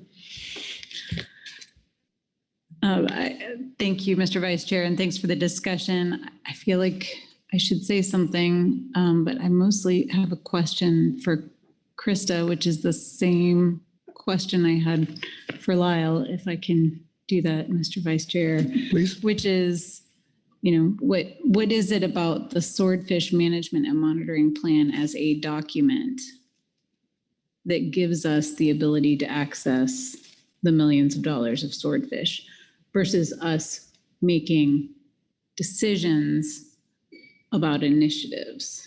And is it the workshop concept? Is there, I'm looking for the next step, and I don't think it's the pages of the plan. No, and I thank you through the Vice Chair. I agree with you, and that's why you don't hear me saying it must be this plan. I'm saying the urgency is there. We need to come up with something. And if the first step is let's get a workshop together so that in March or whenever we can get the next step on the calendar, I'm open to anything and everything. But I do think that we need to find a clear path forward. So if it is FMP, if it's, hey, that's really, really static and we need to have some other document or some other forms of documents that are less static that we can adjust as needed in terms of planning, I'm open to it. I just think we need to get Right. Thank you, Mr. Chair, Vice Chair. Karin, maybe I can expand on some of that in NIM's view. You're wondering, what specifically is it in this draft plan that, NIMS finds valuable and is really supporting some of the actions we're taking. The plan has these goals and objectives. They're in this draft plan right now. And we have this list of actions and measures. I mean, some of these measures have been authorizing deep set buoy gear, testing with EFPs, drift gillnet hard caps. And, those could be supported by the goals of the FMP, but I think the draft SMMP has some very more specific goals that, we can rely on for those, decreasing reliance on imports, managing bycatch through innovation and gear changes. And so, for some of these actions that the council's recommended to us, we've kind of pointed to the draft SMMP as, a reason for taking these actions and also the FMP itself. But, I don't feel these need to be in a draft swordfish management and monitoring plan in order for us to rely on them. But it's just the question is, are these goals still valid and where would the council want them to be in the future? So if they're still valid, where should they be? Should they be incorporated into the plan and then we rely on them in the plan? Of course, the plan that requires plan amendments. It's a little bit more of a process to maybe change the goals of the plan rather than to revise a draft SMMP. But, this is a draft plan. It's a living document. I'm not sure how it could ever be finalized in its current format because things change, things get completed. The council has other adds priorities. So I think the important part is those goals that we've been relying on, and wherever the council goes with this in the future, whether to move the goals and objectives somewhere else, either the same ones or revised ones, and then maybe use the actions and activities as some sort of separate workload planning process. I think I did mention earlier, we'd like some continuity in the process. And rather than just throw the whole thing out right now and just drop it, we would like some continuity. So I think, this has been a good agenda item for us to check in on lots of actions and items that the council has identified they may take and some recommendations that they made. So this agenda item has been very helpful for us to provide reports and just let the council know where things are. And like John said, after 2 more years, we may have a lot more information on actions that are currently ongoing, and we may have a chance to see where we want to go with the fishery in the future. So it is a good agenda item, but we're not tied to the plan, but the goals are important to us. Okay. Carl? Yeah, thank you. So as you were talking, it occurs to me, we've been doing tactical management. Yes. And the goals and framing of that have been in question. I mean, we have them. The SMMP, the FMP are consistent. We just don't have a lot of clarity and direction. I think that's what we're struggling with. But I don't see, so I think that one of the things I would like to see in terms of scope changes ultimately is really to kind of rectify that difference. I think the goals and objectives should be in the FMP, and they shouldn't be easy to change. We should feel confident enough with those goals and objectives that they're there. They're our shining star, they're our North Star, and our tactics are somewhere else. And those tactics can change. That takes a lot of time to get there. And so, I'm comfortable with the direction that I feel like maybe we're going, which is we don't have to fix the goals and objectives today. We are recognizing some needs that we've been expressing for many council meetings at this point in terms of trying to achieve economic benefits and access more swordfish as one. And workshops don't solve all problems, but I think we need some discussion off the council floor to really, workshop this kind of framing and goals and objectives and bring some of this material that's been parked in the SMMP into the FMP more centrally and have a tactical document that's separate. That's our work plan. So that's what's occurring to me right now. And I don't feel like we have urgency, except on some of the tactical stuff that we already have going, and that should continue. But we need to start thinking about how we tee this up for that more strategic framing and planning. Those are my thoughts. Thanks, Krista. I'm Karen, Krista next, and then John. So, Krista. Yeah, no, thank you. I agree with Dr. Bravey. I think goals and objectives probably should be in the FMP and less movable than something like a work plan. My original question was going to be to ask, since California put out the idea of a work plan, a workshop, if they were also thinking about hosting or how that would happen, or if they had thoughts on that, how that would happen if we were to do that outside of the council process, just so that we get some discussion around really what that looks like if we're going to have a movement on shorter term items. Thanks, Krista. John? Thanks, Mr. Vice Chair. No, I don't think we have a specific plan about how a workshop would occur. Possibly something that we could discuss under workload, given the interest, at least from three of us around the table, to do something on that. More broadly, I don't know if I agree with Dr. Bravey that the goals and objectives of the SMMP belong in the FMP. I think there's possibly some separate goals and objectives. However, I do think that the current goals and objectives are pretty consistent with the FMP. So I think there's, again, discussion around that, decisions on what goes where and what is said in what document is worthwhile. Two other points, though, in regards to the issue of how we are accessing that resource and what the council has done to date, because I don't want the council or the public to forget that we've also taken action on some other EFPs. In particular, we had a short line EFP that was approved by the council, issued by NMFS. Unfortunately, the fisherman involved lost access to the vessel he was planning to use. I still think there's extreme value in that EFP. I would love to see it fished. I'd love to see someone come back and ask for the same thing and maybe be able to access that EFP through the existing consultations on it. So that's one. The other one is the snap gear EFP. Council has approved. NMFS is nearing the point of issuance of that. I don't know how close near is, but they're moving on it. I would love to see that EFP fished. I'd love to see what sort of volume of target catch it can get and whether or not there are bycatch issues. So I think we are working on that, and I think we continue to, and I do think these discussions will help us continue to do more on that. Thank you, John. Further discussion? Okay. Brett, how are we doing here? I've been waiting for that question. It seems we're not going to make any changes to this plan today, but there's a lot of talk about some more discussion is needed, obviously, so on this plan.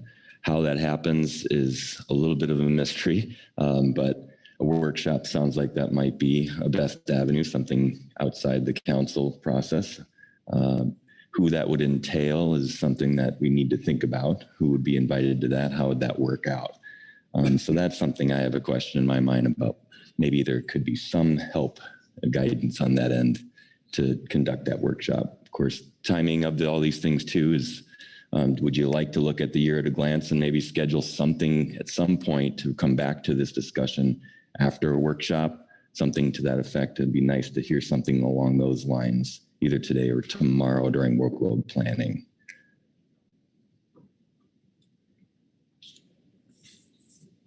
Okay. I guess, does anybody disagree with that summation? Oh. Corey. Thank you, Mr. Vice Chair. I don't necessarily disagree with that summation, but I did have a question for Brett, if that's okay. Yeah. Brett, thanks for that. This might be even a larger question for others at the table, but I heard you sum up that a workshop may be a tool that we're interested in using, but I remain a little bit confused on what that workshop would be, what the topic would be, and what we'd be trying to accomplish with that. Do you mind sharing your thoughts, or maybe other members could share their thoughts on that too? Thank you. To the Vice Chair, thank you. Corey, what I've heard today was sort of some discussion on EFPs and trying to establish some criteria on EFPs. I think that was one of the ideas that was floating around. I think also maybe just talking a little bit about the goals of the SMMP and taking a hard look at that, taking a look at maybe the actions that are listed there, what might be still outstanding, as the National Fisheries Service has identified some things that are still in there but haven't been worked on. Do we need to continue with those? I'm trying to summarize some of the things I've heard, but those things stand out in my mind. But I'd be very interested in hearing what other council members would, like to hear, or what would like the workshop to accomplish, right? And get back to the council then with some, report on that and how to proceed.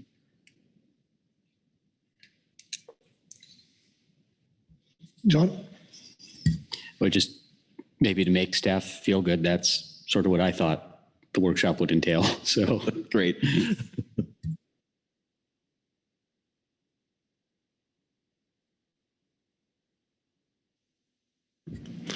Carl? Thank you, Mr. Vice Chair. And I would agree. I mean, I think I haven't heard anybody say that the goals of the SMMP or the goals of the FMP are trash and should be recycled and we should start over again. So I think that there's improvement, there's reshaping that needs to happen, but I think they're a good foundation for having a workshop about how the species in this FMP, how swordfish in particular could be accessed and could be developed further from where it is today. And that would allow enough direction to have a really good conversation,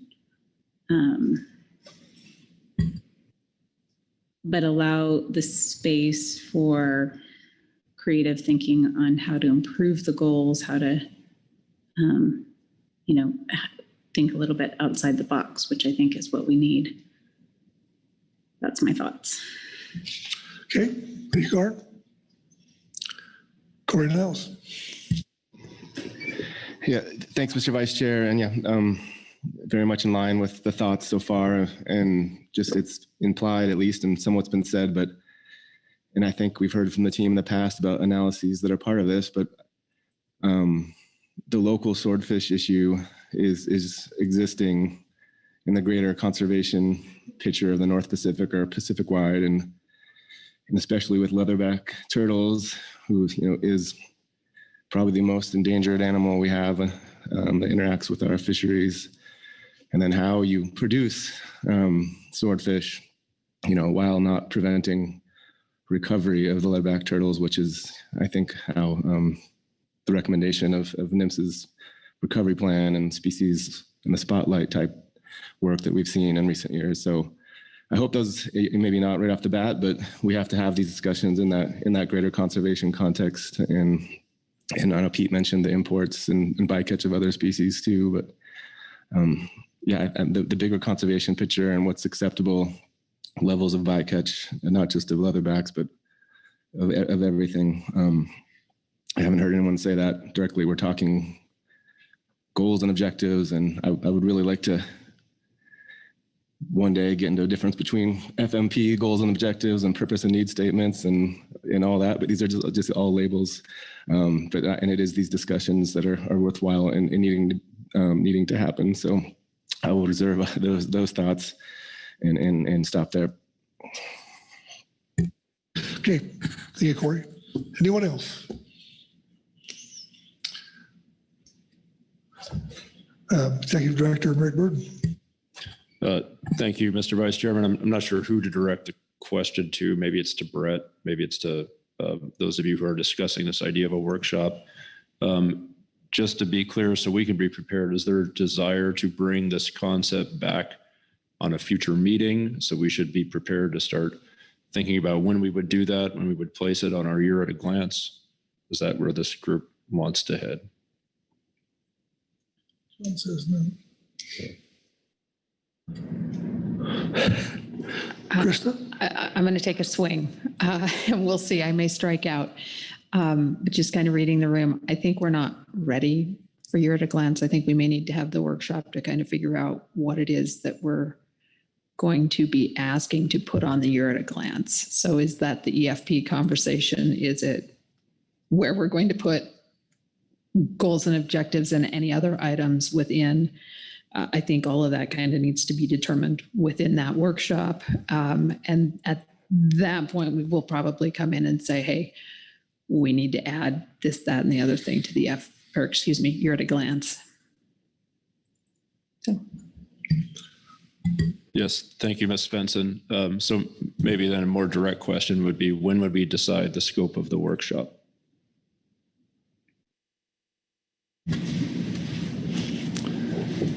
I suspect that there will be some conversation between now and tomorrow, and I will volunteer, I guess, to give an update in future workload planning, kind of at what may possibly be, and at least start that discussion. But I don't think we're going to know in the next 5 minutes. So if we can have at least until tomorrow to come up with what the structure is, that would be beneficial. Okay, thank you. I'll look to Brett to see if that satisfies what I think both he and I are looking for, which is there's a step in here somewhere where we would have this conversation again if we need more clarity in that. Karen? Thanks. I assume that it would include advice from the MT and the AS on scope, who should be at the table. And I don't think that's going to happen by tomorrow either. So seems like we need feedback from them. Yeah, John? Thanks. I think I agree. More input's needed. There's no rush. We are actively moving forward on a number of items that we've talked about just now. Those items are the most important. So if we do nothing on this and we discuss it in workload planning again in November to see if a workshop has come to more of a congealed state at that point, that's fine. And if it waits until March, then it waits until March. If we were to put anything on the year at a glance for Swordfish monitoring and management plan at this point, I would say shaded and somewhere in the distant future. Okay. Not seeing anybody. Okay. I think we're good. Brett? Yeah, I think, thank you, Vice Chair. I think Mr. Ugert's final statement there did help put context to how quickly to move on this, what to sort of expect and think about. So that's appreciated. If there are statements made tomorrow, at least in workload planning, that you come up with something that's a little more, that's fine too. So I think we've scoped some changes, thoughts, lots of good thoughts around the table. So let's shelf this for now, as we have in the past, but look forward to trying to have some more discussion with National Fisheries Service as well, and sort of their thoughts on the side. But all in all, trying to get some time with the MTs and the ABs that scope that out too, and those ideas about the workshop I think would be useful. So we're going to have some pointed discussions on what that workshop would look like, I think so, at some point. Okay, thank you, Brett. And before we leave HMS, Lyle has something to speak to. Lyle? Yes, I'd just like to make the council aware of a revised NMFS report under H1 that does not include the mako shark information. That was an error. I apologize. And that has been reposted and we're good to go. Yep. Okay. Okay, well, thanks everyone on a very interesting subject. And with that, I'm going to pass the baton back to our chairman. Thank you very much, Vice Chair Pettinger. I'm going to hand the gavel to Vice Chair Hassemer, but I think he has an announcement. Thank you, Mr. Chair. The first announcement is we're going to take a 15-minute break while we prepare for the next agenda item. Be back in 15.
Looks like it's 3 o'clock. Council members, take your seats, please.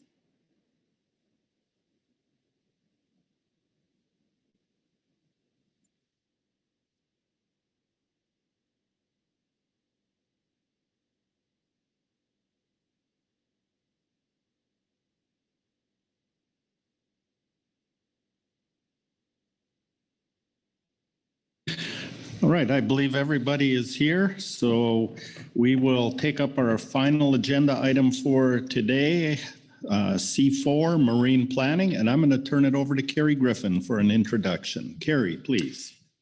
Thank you very much, Mr. Vice Chair. Good afternoon, council members. This is agenda item C4, Marine Planning Update. The Council's Marine Planning Committee met this summer on July 26th to consider a suite of current marine planning issues and to prepare developing a report for this meeting, which is in your briefing book materials. Topics included the Bureau of Ocean Energy Management's offshore wind planning activities, development of a draft policy guidance document on offshore development activities, NOAA's aquaculture opportunity areas, comment letters on these items, and I think there was another comment letter as well. I don't remember the topic right now, but the MPC and the HC, and you all had a pretty busy summer reviewing quick response letters, and those were all delivered successfully and made it through the process. So I appreciate everyone's contributions to those. The MPC Report 1 C4, under C4A is in your advanced briefing book materials, and it summarizes the current issues. The SITSUM says there are no comment opportunities currently open, but since the advanced briefing book, there has been a comment opportunity open, which you will hear about in a few minutes from during the MPC report.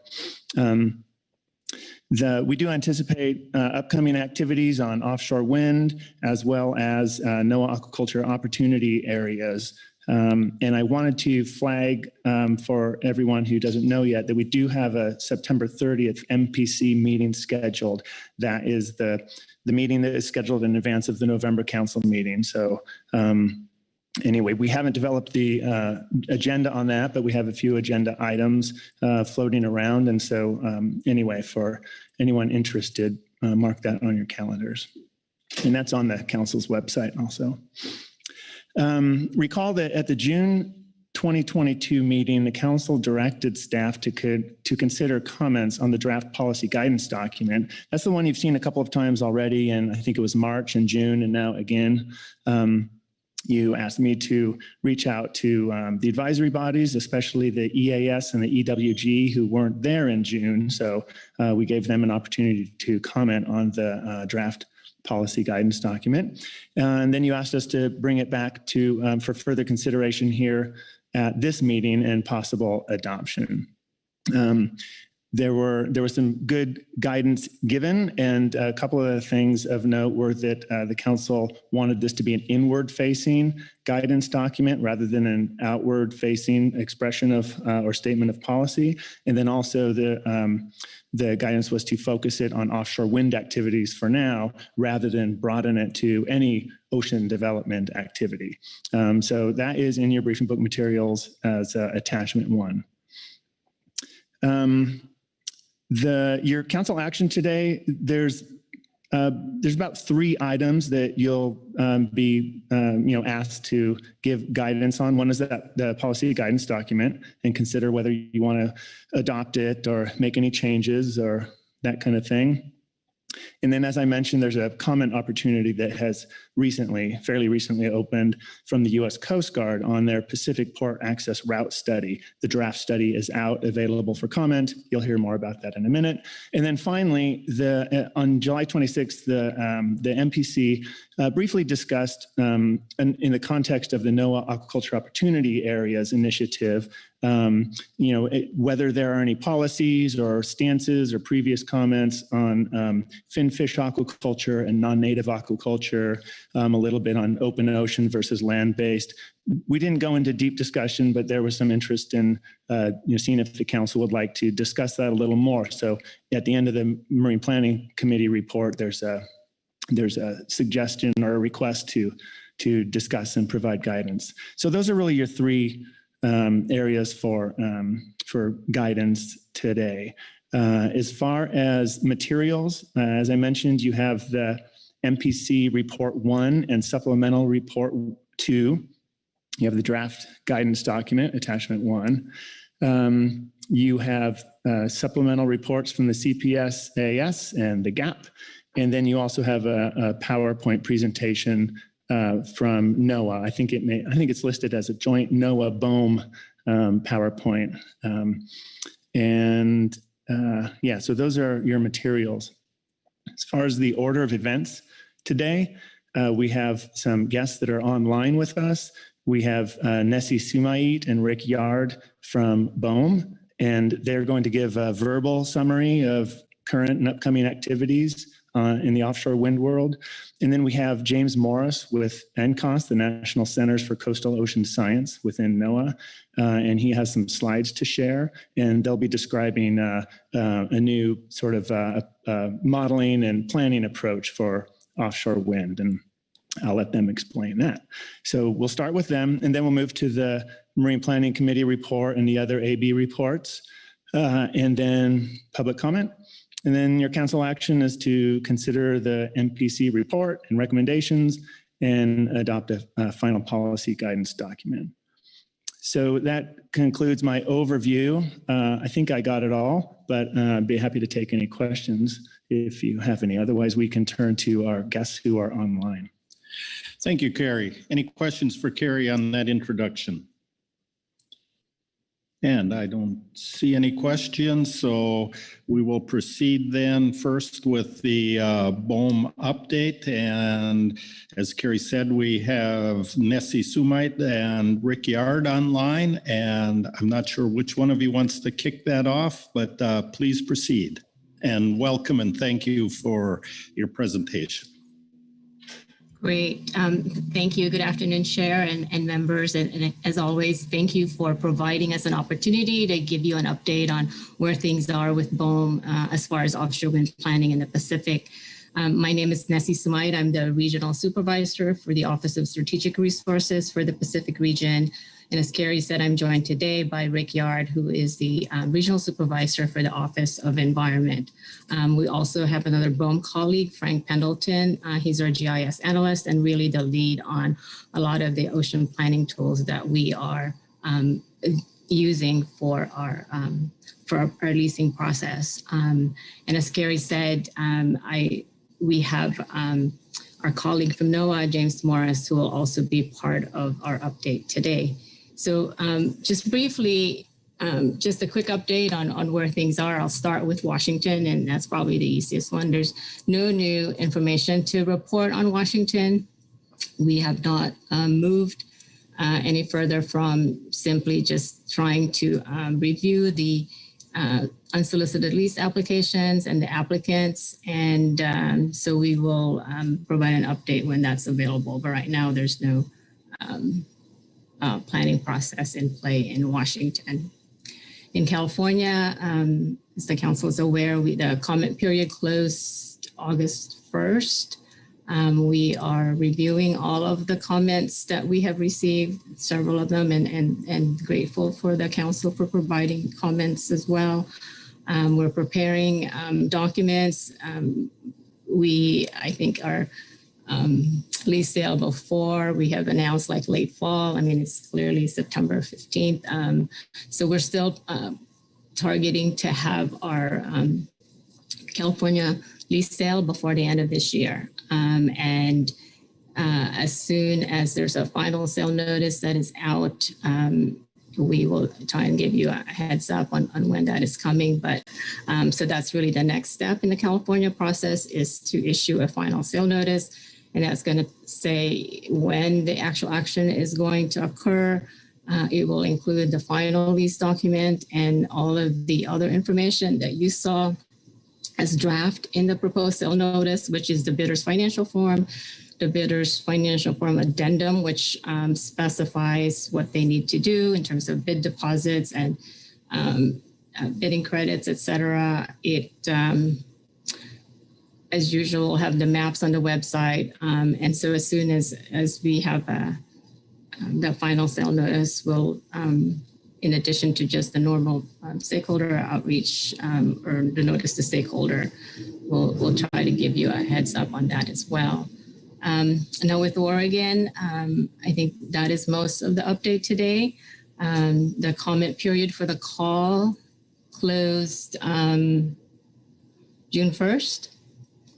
And so that's a couple, 3 months ago. And so I think where BOEM is right now is that we're attempting, we're trying to listen to our stakeholders. I think we've heard concerns about, slowing down. And so I think what we've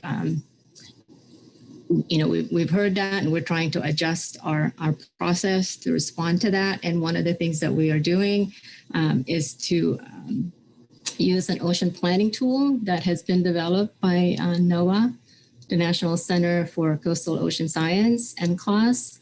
You've seen that in their application in aquaculture. That planning tool has been also used at our Gulf of Mexico region. They are using it in the Central Atlantic, and our proposal is to also use that ocean planning tool to enhance the area ID process in Oregon, which is the next step in the leasing process. So that is our goal. And today, James is going to provide you with an overview of the model and a little bit of where we are. And, we're open to using that September 30 date as a deeper dive if that is something that the MPC and the council would like for us to do. In addition to using this ocean planning tool, I think what we're also what we will be doing would be to increase the transparency of our decision-making process. So we will add an extra step in our process, which is to have the draft wind energy areas out for public comment. And so that's an enhancement in the process, hopefully to give folks an opportunity to weigh in even more in our decision-making process. And so those are the two improvements or enhancements that we're doing in this next phase of the Area ID for Oregon. And I think unless you have any questions, I'm going to ask James to bring up his presentation and walk you through the work that we're doing in partnership to try to improve the Area ID process for this next phase in Oregon. Thank you, Nessie. We'll just pause for a moment and I'll look around here and see if there are any questions on your presentation here before we proceed. And I don't see any hands, so James Morris, I see your presentation up on the screen, so please go ahead. Welcome. Great, thank you so much. We're excited to be able to partner with the Bureau of Ocean Energy Management on some ocean planning priorities in the region. It's great to be able to be here, and wish it was in person. I wish we could build on the past experiences that we've had working with you on the aquaculture opportunity areas. But I am excited to share with you some of the directions that we're headed with supporting wind planning around the nation. Let's go to the next slide. So we and NOAA have been working to increase our capacity for ocean planning approaches. As you're aware, and I've shared previously, we've been working over the last decade or more to increase capacity. We've done that through working with the regional portals and helping support them. We've worked to build our own marine cadastre, national geodatabase of marine data. And then over the last really 5 or 6 years, we've been working to build additional applications, including spatial modeling approaches that are capable of doing spatial planning on regional ocean scales, as well as applications, smart applications like ocean reports that allows us to be able to run automated marine spatial analytics within 1 second. All these applications and approaches are really meant to make us smarter.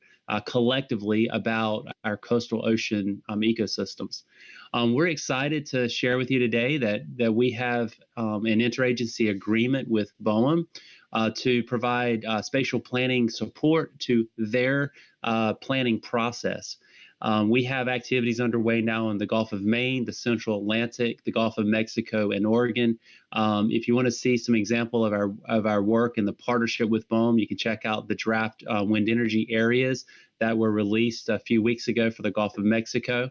This was our first experience working together in truly a collaborative partnership marine spatial planning modeling process, and we were excited about the success in that region. We're working in your region to be able to bring the similar approaches that we did for aquaculture opportunity areas in Southern California and the Gulf of Mexico, and also for wind energy areas in the Gulf of Mexico to Oregon. And I want to talk a little bit about that process. It is very similar to what we did with AOAs, of course, but the planning goal is much different. And the process in terms of how we're working with BOEM and integrating into BOEM's process is different as well. All right, we can go to the next slide. So just to kind of to jump back for a second, we truly believe that suitability modeling, spatial suitability modeling, is a powerful tool. It's a powerful approach to be able to understand ocean ecosystems, both human uses as well as environmental sensitivities. It allows us to be able to utilize the large data sets. The ocean is full of, we have big data. You know, there's a lot of information about the ocean that's available, and it's really it's really necessary to be able to bring all that data into a model, to be able to look at the whole big picture, and to be able to use various approaches to be able to understand what's happening in these various parts of our ocean ecosystems.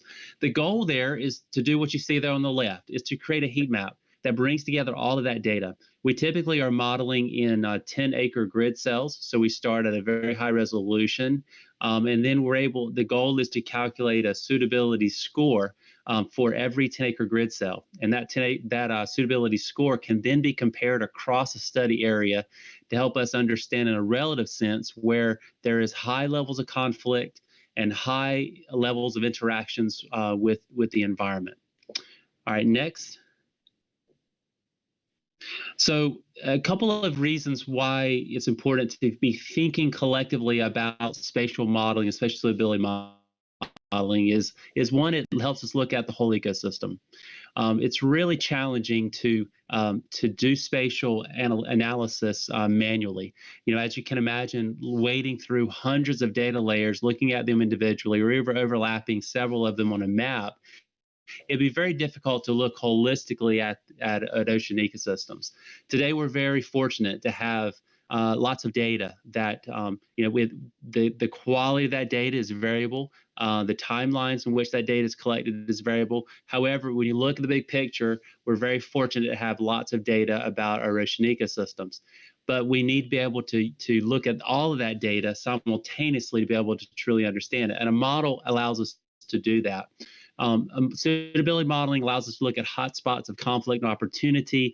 And then most importantly, it requires that we have rules and methods that are exact, that we can explain how we came up with that score, and we're able to compare that score across the study area.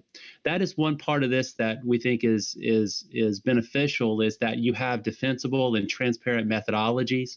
Everyone may not agree with the exact equations or the way that the math is put together, but you can explain the math, you can explain the decision process.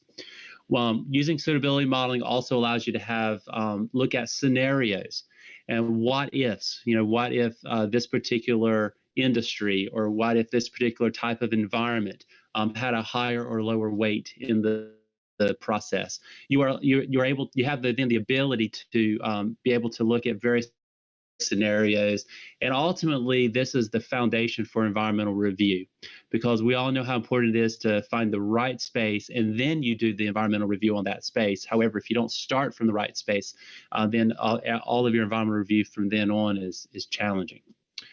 All right, next. So how do we build these models? It's fairly simple. We think that suitability models needs to be simple so they can be explained to the general public, so that folks can understand, have confidence in the spatial modeling process. And essentially what we do is we gather the data and we organize it into categories. We call them submodels. Those submodels then represent each sector or each type of environment that happens in our coastal ocean. Those submodels can be weighted differently, or they can be weighted the same. And then ultimately, we're able to calculate a final suitability score for each one of the submodels, and then we average that suitability score across all the submodels for a final suitability score. So if you look at the graphic on the left, you can imagine there might be 100 data layers. There might be 200 data layers that are organized, and there could be dozens of data layers per submodel. And there you can see just an example of the organization of that data. Like not all your national security data layers could go into that model, and that could be given a weight of 25%. All of your industry and navigation could go in that submodel, and that could be given a weight of 25%. So there you see how the process would go. And then we're able to calculate a score per submodel, and then we can average that across all the submodels. And it's fairly straightforward. It's a way of weighting and scoring the data layers and the submodels. And ultimately, you're working to weight and score those data and organize the submodels so that it reflects the values of that stakeholders have in the public trust waters of which we are planning. All right, next. So to give you an overview, so far we've been working for the last several months to gather as much data as we can relevant to the Oregon call areas.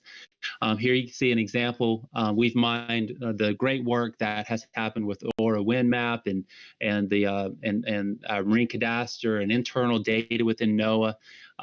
We have about over 400 data layers in hand right now that we know are relevant to spatial planning within the Oregon call areas. And there you can see a breakdown of each one of those data layers. Okay, next. One unique data product that we first built for the Gulf of Mexico and Southern California for the AOA process. We have later worked to build these products for wind energy areas for the Gulf of Mexico and used it in that analysis. And we have this also underway in all the other regions that we're working, is developing combined data layers.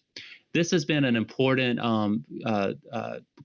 work for us because it helps us understand holistically, if you look across, let's say, all habitats, or if you look across all the protected species for a region, the question is, where in that region is the most sensitive across all of the protected species or across all of the habitats? And we're able to build essentially a submodel that helps us look at all protected species or all habitats. And we work with our National Marine Fisheries Service, Office of Habitat Conservation, and Office of Protected Resources. And we work with them to build combined data layers because it would be really challenging to incorporate single species data into these models. We really want to be able to look holistically across habitat or protected species to be able to look at, generally speaking, where are the most sensitive areas. So you can see this work in the Gulf of Mexico here, or the AOA atlases, where we're essentially using the status and trend of these species. There you can see on the bottom left, and we're able to assign that a score based on the status and trend, and of course the higher or the declining small population that is endangered would get the lowest possible score, whereas an animal that is threatened and stable would get a higher score. We have developed the method called the product method, where we are able to multiply those scores together. That provides more conservation for the most endangered species, and we're able to produce a heat map like the one that you see there on the left that shows where in an ocean region, if you look across all of the species, there's higher sensitivity to protected species. And we've learned a lot by building these combined data layers for both habitat and protected species. And this is just an example of a data product that we're working in-house to be able to communicate to BOEM and communicate and to include into the spatial planning process considerations across the whole ecosystem that's been really valuable there. Okay, next. So what are our next steps? We're continuing to work on data development. Data are the foundation of these models. We have to get the best data that we possibly can within the time limits that we have. So we are working in partnership with BOEM and many different stakeholders to be able to bring in that data. A lot of work internally within NOAA on habitat, protected species, fisheries, surveys, ocean observing systems, weather radar, locations, all that kind of stuff. We work to bring that into the model. We're working on those combined layers that I just talked to you about that allows us to help us to look across the topic and develop those sensitivity maps. We're going to be running models, multiple models and multiple scenarios with BOEM. We have a modeling team that's comprised of BOEM and NOAA scientists that are working together. And of course, BOEM has the mandate here, so we are working to provide that advice along the way.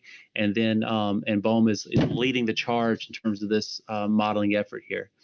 We're working with with BOEM on stakeholder engagement to get as much input as we can. We look forward to partnering with BOEM on that as we move forward through this modeling process. And ultimately, we'll be providing a modeling report that provides transparency and methodologies for this spatial modeling, these spatial modeling results.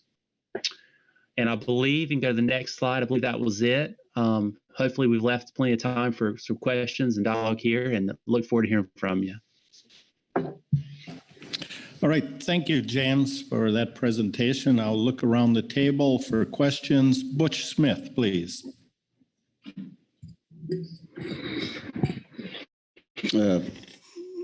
Nice presentation. Thank you very much. A couple questions. I was wondering how long the process goes for your take permit on endangered species, and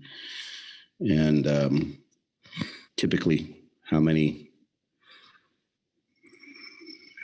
what does it look like, and do you go through the regular process as everyone else? Rick, do you want to address that?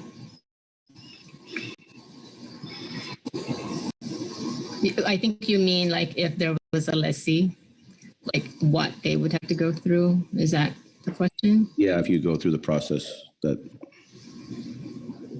everybody would go through for birds that might get killed in your windmills, or whales that might get hung up on your anchors, or things like that.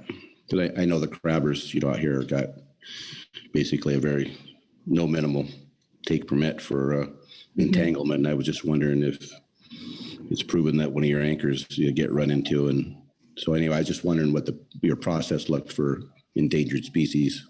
It was the same and equal to everyone else's. And if you can't answer it now, I'd be willing to email me. I can. I mean, Rick is trying to fix his microphone, but basically the leasing process proceeds as follows. Once there's a lessee and once there's a project, then they have to prepare a construction and operations plan, and BOEM will then know the specifics of the project, and we will do like a full EIS on that process, including consultations, and resulting from all of that would be the mitigation measures, which includes any additional work that we need to do with any of the agencies that we need to consult. So it's kind of a general answer, and if you need something. Can you hear me now, Nessie? Yes. My apologies, everyone. I needed to reset my system on the speaker, so very sorry for that delay. Thanks, Nessie, for your answer. I think that was good. And I will just really echo that. I understand the question to really be about that future project build out, the process, the Endangered Species Act in particular process. And yes, there will be a consultation we do as part of the COP review. It is the same as what the federal government always does for consultation for Section 7 for endangered species. There will be biological assessment. There will be an analysis in consultation with the services about what potential impacts to endangered species there could be, and they will give us conditions and they will give us take authorizations that are imposed upon the lessees at that time. Mr. Chairman, one more. Yeah. Yes, follow up. I just had one more question about, if I may ask about slide 5, if that's permissible. On page 5, not your slide 5. I'm sorry. Yeah. So, and I might have missed it, and that happens to me sometimes. I'm a little slow at this, but your stability model, where it commercial fishing and recreational fishing, can you just take a whole bunch of time and explain what that means? That's 50% or 0.50, whatever. Yeah. Hey, this is James. Absolutely. So first of all, this is just an example here. It shouldn't be taken to reflect the actual model that we're constructing for Oregon. This is meant to just explain kind of the modeling process of how you come up with a final suitability score. The actual model that will be built could look much different from this. It could look similar, but it could look much different. But generally speaking, we have incorporated in the past. We've incorporated fisheries data into the marine spatial planning process as a sub model. So we would collect fishing information, whether it be VMS data or AIS data representing fisheries, and that spatial fishing footprint is represented in the model. The weight at which it is represented is to be determined as we work through the model construction process. You can check out some of the types of fishing data that are in the AOA atlases for Southern California and the Gulf of Mexico for ideas on the kinds of data that went in there. Do you have any specific questions about like the kinds of data or anything like that? No, I don't. And that's okay. So I apologize. I missed that. I thought that was a real life, not an example. So I apologize for that. Thank you, Mr. Vice Chair. All right. Thank you, Butch. I've got Bob Dooley followed by Frank Lockhart. Bob Dooley, please go ahead. Yeah, thank you, Mr. Vice Chair. James, welcome back. It's been a while since we've seen you. And I got a couple questions for you. This model looks very much like the model I saw when I visited you down in Beaufort and had a lot of, and we've seen presentations here at the council when you were doing it for aquaculture. Is there any market difference in this, in the utility of it, than there was in aquaculture? Bob, we're working through the model construction process with BOEM right now, so we're just really beginning that process. So the ultimate model structure and the weights and scores and all that kind of stuff, we'll be working with BOEM, and ultimately, BOEM will make those decisions as we go through. But we'll make recommendations and work along the way. But I can tell you though that the structure and the approach for spatial suitability modeling for ocean planning, it's pretty consistent, around the world. This particular approach, the application of spatial suitability models, is pretty standard around the world. And things that can make them different is how the submodels are structured, the weights that are given to various data layers and submodels and those kinds of things. But the practice is very well documented and established in the scientific spatial planning literature. So I would not expect us to depart from what you've, in terms of the overall spatial modeling approach, from what you've seen in the wind energy areas for the Gulf of Mexico or the AOA efforts, at all. Follow up, Bob? Yeah, thank you, Mr. Vice Chair. Yes. Yeah, thank you, James, on that. I guess the question I have a little more clarity on now is that that you're developing this now to be applied. And I'm curious, when you're done, and is there any effort to apply this model to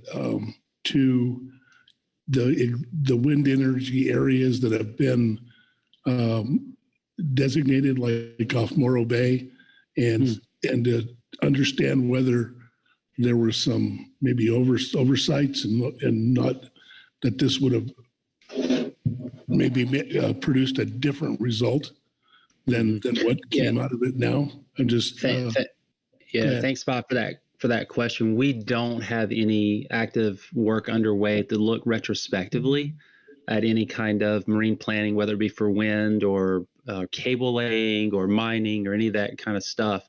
To be honest with you, we have so much work ahead to deal with active planning projects that we're working as hard as we can to work with our BOEM colleagues in enhancing spatial planning, ocean planning work around the nation. So that's kind of the state of play right now. Is we're laser focused on trying to support the planning projects in those 4 regions, and it's keeping us super busy. Thank you, James. I feel a little more confident with you at the helm there doing this. I think I felt good about the work you did in the aquaculture part of it, and if this can be applied here, I think we might come up with some better solutions. So thank you. Good to hear from you, and hope to get down and visit you. Thanks. Yeah, sounds great, Bob. Thank you. Okay, thanks, Bob. Frank Lockhart. Excuse me. Thank you, Mr. Vice Chair. So my question is on the same slide, suitability model design. And I'm just, thanks for the clarification that this is just an example, but it seems like you have these kind of various smaller areas going into a waiting for national security, industry and navigation, and then the other 2 boxes. And then down below, there's these constraints. And I'm just wondering if you could explain a little bit more about how you go about choosing which areas go into constraints. In this example, it has shipping lanes, environmental sensors, coral and hard bottom habitat, and active oil and gas wells. I'm just wondering how you go about choosing those versus some of the other ones that go into the weighted modeling. Mm-hmm. Yeah, that's a great question. So, we have to, it depends on the planning goal. So in this case, we're discussing wind today. We discussed aquaculture previously. Sometimes constraints are very obvious. You can't put an aquaculture farm in the middle of a shipping lane, right? There's really no debate about that. And then sometimes those constraints are not obvious.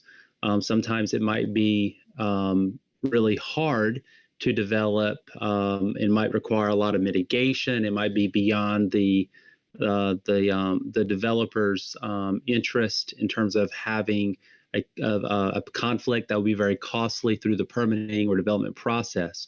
So we in cases we will work with the planner.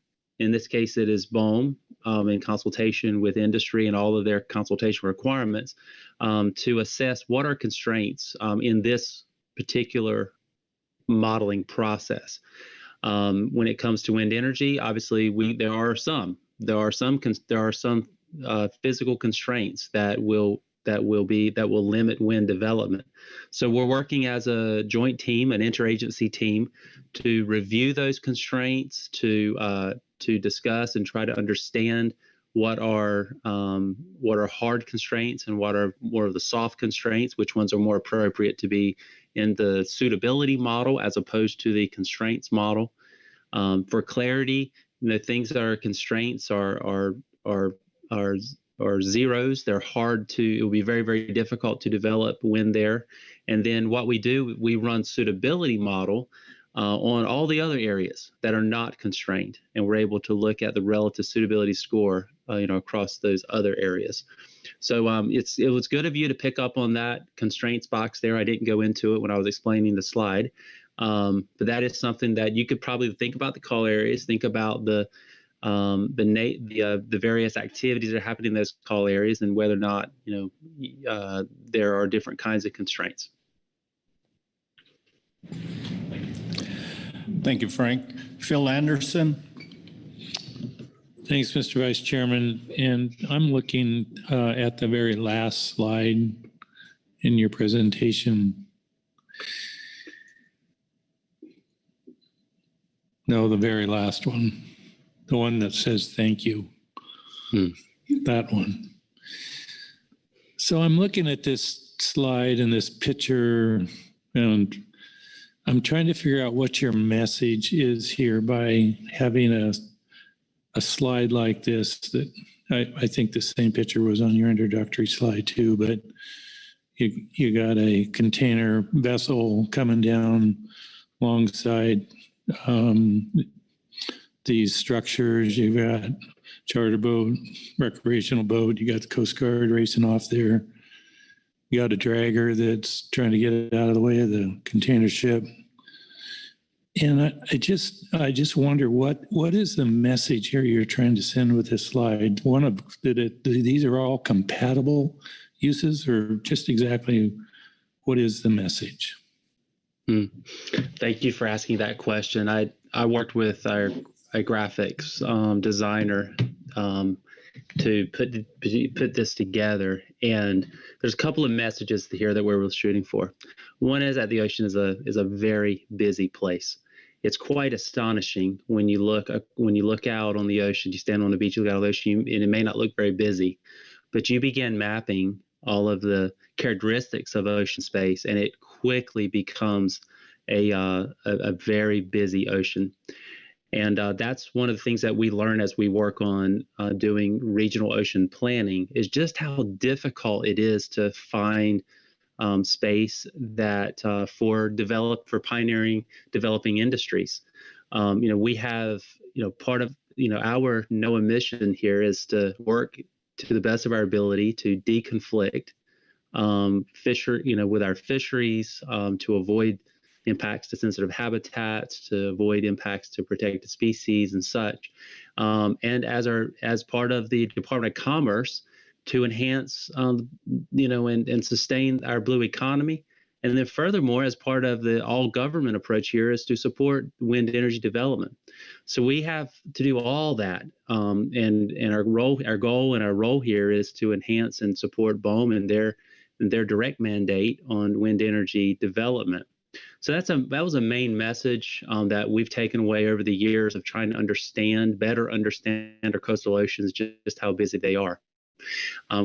I would ask that you not read too much into this. This is a graphic used to help illustrate also how we grid the ocean. We overlay a hexagon grid that allows us to look individually at those small ocean spaces and compare all the activities that are happening within those grids across the space. Anyway, those were two of the messages there that we had hoped to convey.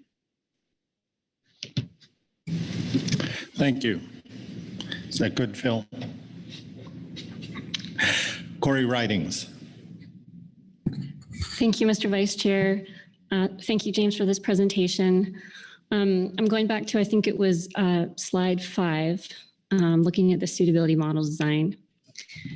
And thanks for your previous clarification on this. I just have one more question about it, which is, this is an example, but it does show how there's going to be weighting between these categories or submodels.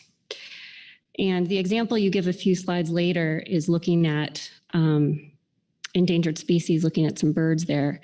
And that to me is a pretty actually straightforward and easy example, if you will. I mean, it's easier to rate a short-tailed albatross over a seagull. That's pretty straightforward. But when you look at things like aquaculture and fisheries versus industry and navigation, those are societal trade-off questions. And I'm not sure there's any amount of spatial data that you can use in terms of how you weight those. So the question I'm getting to is, how are you going to decide when you do get to your final suitability model for wind energy, how those subcategories are going to be weighted? Thank you. Mm-hmm. I'll make sure Nessie has an opportunity to weigh in on this as well. Just to provide a bit of context here, we've all heard the George E. Box quote about modeling. All models are wrong. Some are useful. Our goal here is to produce a useful model that would help us, that can provide some useful information that can be utilized along with public input through the public commenting process and stakeholder engagement to help inform, to be a help, not the primary decision authority or decision tool, but I'm sure that BOEM it will be utilizing other information, as part of that consideration process. I agree with you. The challenges are many. What I'm confident in, having done this in several regions and having studied the application of spatial modeling around the world, is that it is imperative that you have to look at the whole ecosystem, and this approach allows us to do that. However, there are going to be challenges and error associated with with each component of the model, as there are with all models. So with that, Nessie, do you want to pick up and respond to this one as well? I think you handled that, and thank you for the question. I mean, I think that's true. I mean, we can, the spatial information, the model can take care of that, but outreach should help us to, other factors that we need to consider. So I think this is adding, hopefully, another tool in the toolbox to help us identify the wind energy areas, hopefully better or more transparent in our decision making. So, and throughout the process, the hope is that we would continue to engage with all of our stakeholders. Okay, thank you, Corey. Butch Smith, and then Karen Braby. Thank you, Mr. Vice Chair. Great question, Corey. I gave you question of the afternoon there. And a little extrapolation of that, all models are wrong.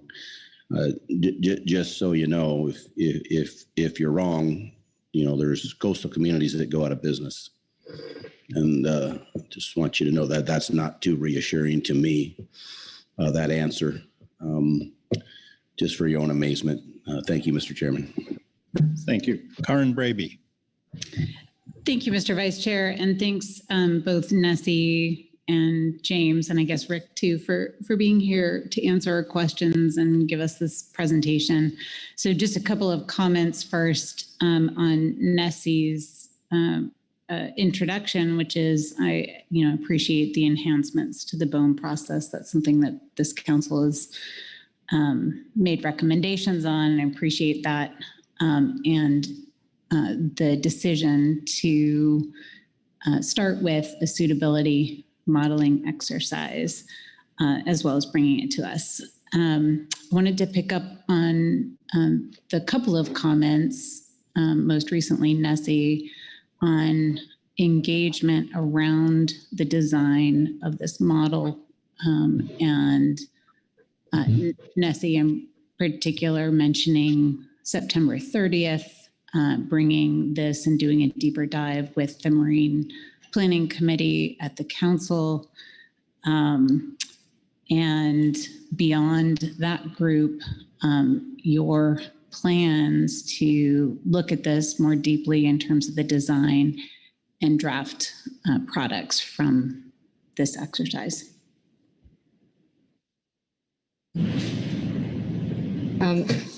Thanks, Karen. Karen, I'll try to address some of your concerns, or at least what I think you meant. First of all, I just wanted to say that we've had a change in staff. I think some of you are aware of Whitney Hauer. She was our Oregon lead. Now, Whitney has moved to another office, and so we have Jean Thurston, who will be taking the lead for Oregon offshore wind planning. Jean started the California process, and she actually did start Oregon way back when as well. And so I think her first task is to try to reach out to the various groups, the fishing groups that we have been in contact with, have an introductory conversation with them, try to understand their existing meetings that are on board, just trying to understand the schedule and see if they're, how we can do what we tried to do before, which is to try to engage with the different fishing groups at an appropriate time during this process. And so she's gonna have those conversations in the next few days. And so we'll know more about general schedule.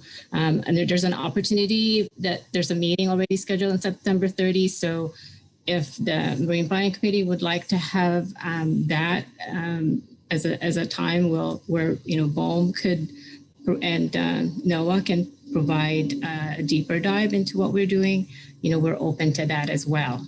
And so I don't have a specific schedule on outreach, Karen, but I think our attempt, we're going to try to just do, engage people like at key milestones so that we don't get to a point and, we have unresolved concerns. So we'll try to resolve them as we go through. And that includes, here's the data that we have, here's the results that are looking like it's showing up. And then of course the draft wind energy area, at least those 3 points. But I don't have a specific schedule for you yet. Follow up, Karen?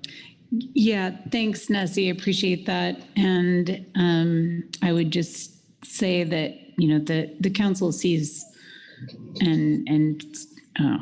the council sees our role as being both in the fishing activities, but then in the habitat as well, and in how that is a nexus with our fisheries through MSA. So I think both of those are of interest. Fishing footprint, maybe more often talked about, but both of those are of interest.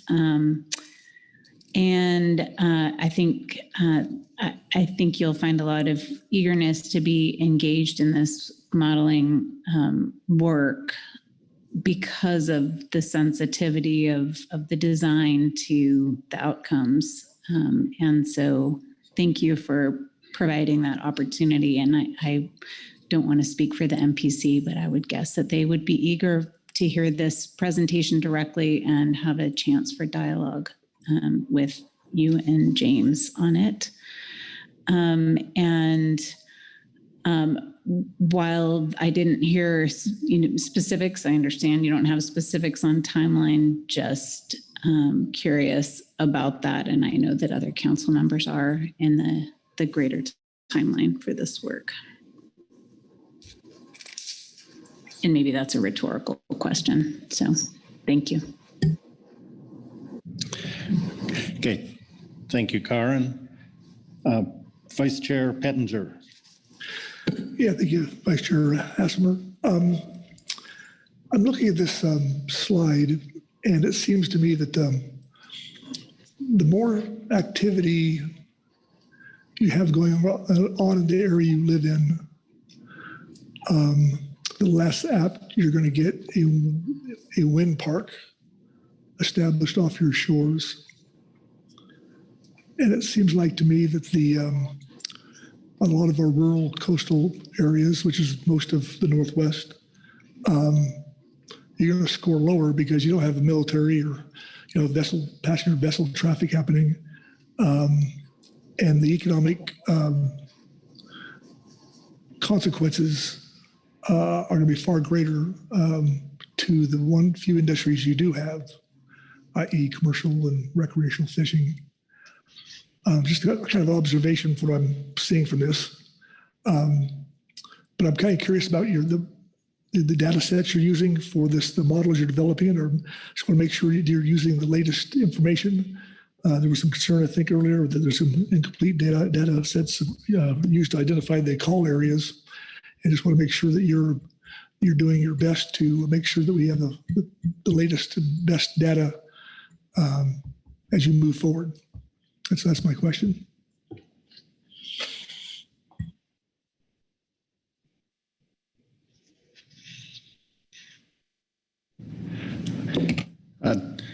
Nessie or Rick or James, can you respond to that question? I was going to, I'm hoping that James would. Yeah, I'd be happy to. So, so one of the things to really make sure we understand is that what we're working to do here is to look within the call areas and to understand in a relative sense where are the best areas within the call areas for wind development. So this is a relative suitability model. So we're looking at those 10-acre hexagons within the call areas, and using a model, we're able to understand, where within those call areas do you have the most impacts or the most sensitive areas, and where would you have the least. We're not really able to compare those scores across other call areas or regions and those kinds of things. That's beyond the scope of this, and there would be inherent challenges with doing that because of how different each ocean area is, or ocean regions are. For example, you'll have data that are, very different, for all these different ocean regions.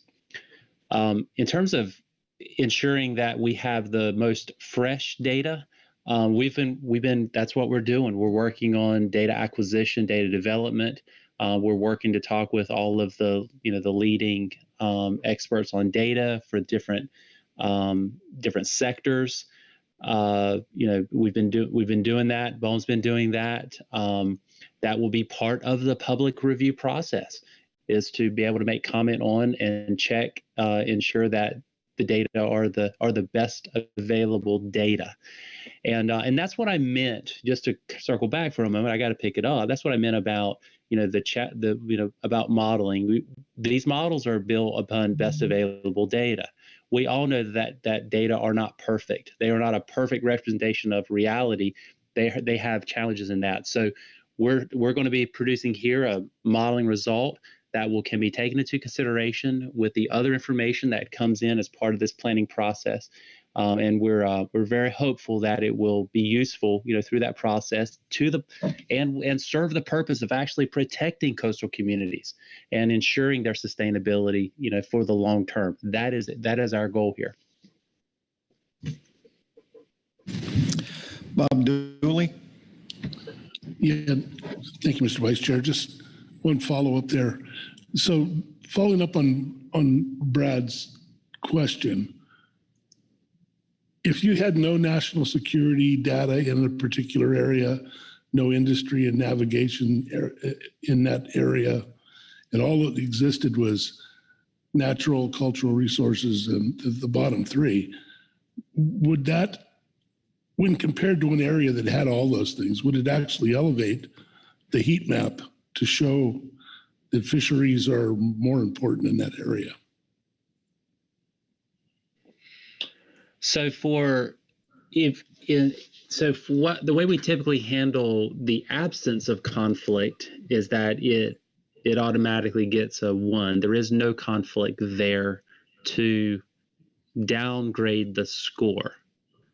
So, for example, if you did have a grid cell, there was no national security interactions, and the grid cell beside it did have national security interactions, then it is likely that score would be lower for the grid cell that did have those additional conflicts.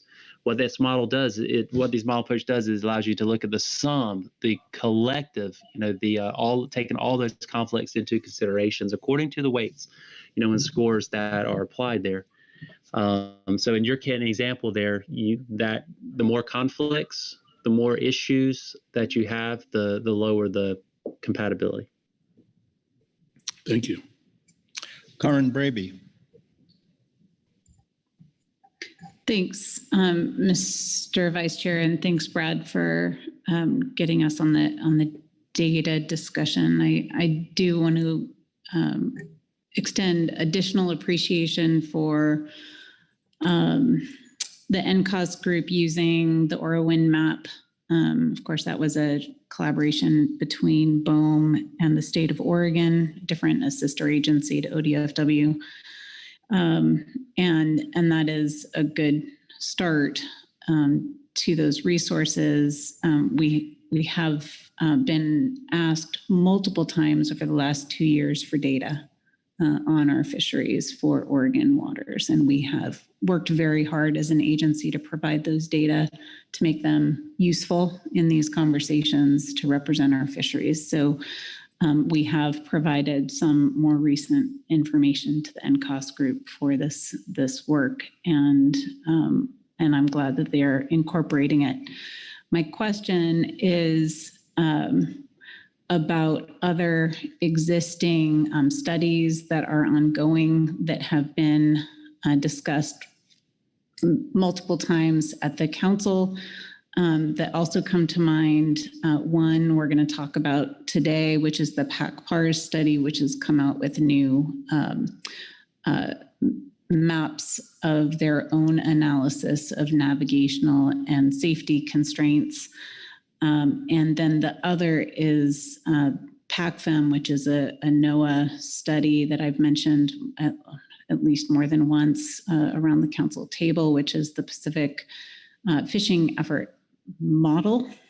I believe Frank might be able to correct me on that. It's an acronym, PACFM, which is looking to provide, as a refresher, is looking to provide estimates of economic value along with integrating all of the fishing effort in a spatial way across the West Coast, and they are doing that for Oregon as well as other places. Both of those studies are ones that seem very appropriate for including in the model and are in some stage of progress. And just wanted to ask the BOEM NOAA team about plans to incorporate those types of data.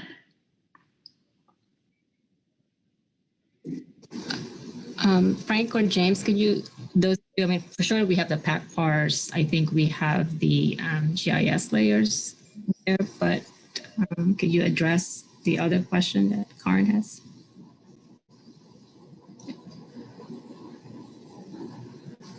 Okay, yeah, I wasn't sure if Frank wanted to speak up there. This is James again. Karen, I believe that we have some coordination meetings planned with you in the upcoming days and weeks to talk about specifically about fisheries data.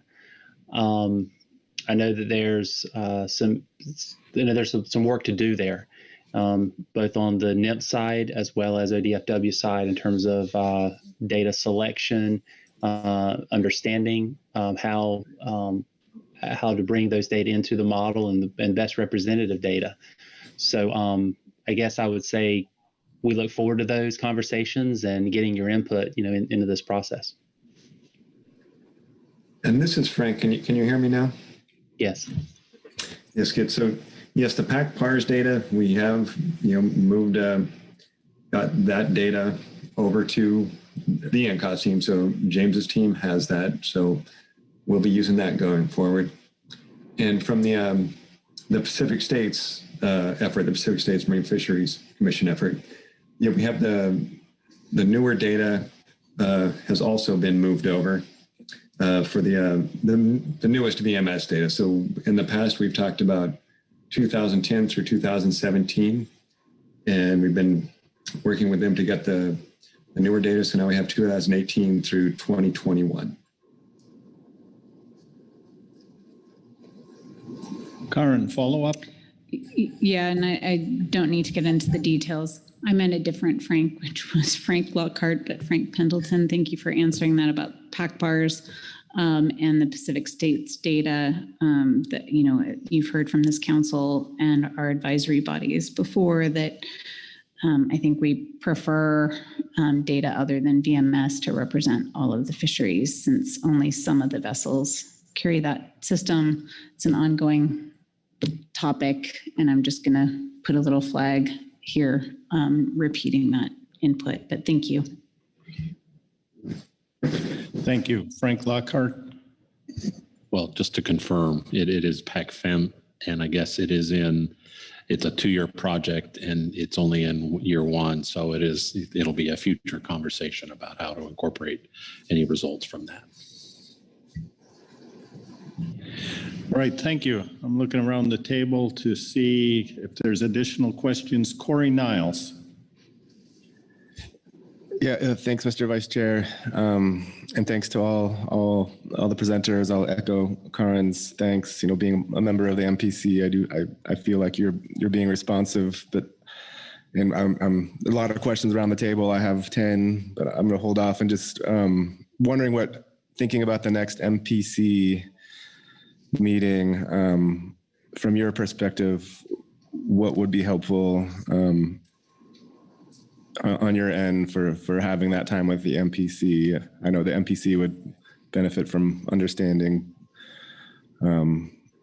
better what you're doing here, but do you have any thoughts on how the MPC meeting at the end of the month could help you? I mean, I think from my perspective, it would be just, to tell you, to continue to have this engagement, to let you know where we are. It's September 13. I mean, that's September 30 is like 2 weeks from now, and how much more progress we would be making. Certainly we can share that. I don't know if folks want to do, look at all these layers. I think it kind of all depends on, how much time we have, but I think it's just part of our desire to continue to have this conversation with you, and to try to inform what we're doing here, and to share, how we're progressing with the suitability modeling that we are now adding to the process. Okay, thank you. Looking around the table once more for any last questions or comments, and I'm not seeing any. So Nessie, Rick, James, I'd like to thank you very much for joining us today. I suspect you're sitting in chairs far east of where we're sitting right now, and it's much later. So thanks for accommodating our schedule and joining us here today. Thank you so much. Thank you. Thank you. With that, we are going to move on to our management and advisory body reports, and we're going to start it off with the MPC reports. We've got Mike Conroy, who's going to get comfortable. There's a couple of reports, and Mike, I'm going to leave it to your discretion to tell us how you will proceed through all the reports and when you want to take questions. Perfect. Thank you, Mr. Vice Chair. Good afternoon, folks. Mike Conroy, I'm one of the co-chairs of the Marine Planning Committee. In your briefing book, we included 3 specific items. I intend to go through them all as one and then take questions after that. If there's something that comes up during my conversation, by all means, feel free to jump in. I'm not going to read them. I'm just going to try to summarize them as best as I can. Attachment 1 in the briefing book was submitted for the advanced briefing book, and that is a draft guidance document. It's back for your consideration. I believe that what Kerry mentioned at the outset when this agenda item started, I think he covered the purpose for the inclusion of this document in the briefing book. The Marine Planning Committee Report 1, this was also submitted in advance of the advanced briefing book deadline. It provides a summary of our July 26th meeting, as well as events which transpired between July 26th and the advanced briefing book deadline. In that report, we focused on 5 topics of interest. Obviously, we talked about offshore wind. With regard to California, we talked about the proposed sale notice that's for both Humboldt and the Morro Bay wind energy areas. I think as Nessie noted during her comments, the comment period for that closed August 1st. We included a link of that letter, of your letter that was submitted in response to that public comment period. The letter primarily focused on answering questions that were asked in the proposed sale notice. I think as Nessie stated, the likely next steps are finalization of the EA for the Morro Bay wind energy area, and then publication of a final sale notice. The lease sales will occur no sooner than 30 days after publication of the final sale notice. On August 10th, the California Energy Commission released its final report with regard to maximum feasible capacity and megawatt planning goals for 2030 and 2045.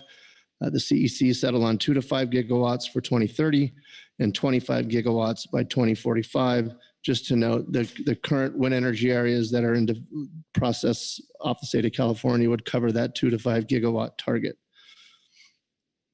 With regard to Oregon, during your June meeting, we discussed the BOEM's April 29th issuance of call areas off the coast of Oregon for both Coos Bay and Brookings. We included a link to your comment letter in the advanced briefing book. This letter addressed concerns related to engagement, the BOEM process, and potential impacts on fisheries and habitat. As Nessie noted, BOEM intends to take advantage of an ocean planning tool in identifying draft wind energy areas off Oregon. It is certainly sounding as if this will be an agenda topic during our upcoming September 30th Marine Planning Committee meeting.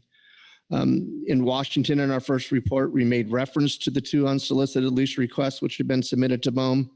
As Nessie noted, BOEM is still in the review portion of their internal process. Our supplemental report, which we'll mention in a minute, includes more details on both the Olympic and Cascadia unsolicited lease requests. Once again, the policy guidance document, during your June meeting, you directed staff to consider comments from ABs, including soliciting input from the EAS and the EWG, who did not meet in June, and bring a new version for consideration and possible adoption at the September meeting. We also discussed the BOEM fisheries mitigation guidance. This was submitted separately because it was not state specific. The public comment deadline for this was August 22nd. When our report 1 was submitted, you had not yet finalized the council comment letter on this topic. It is worth noting that several other regional fishery management councils developed comment letters, and there was some discussion of submitting a joint comment letter, since many of the offshore wind issues in other regions are same or similar to those off the West Coast. After consideration, council staff determined it would be better to submit our own letter.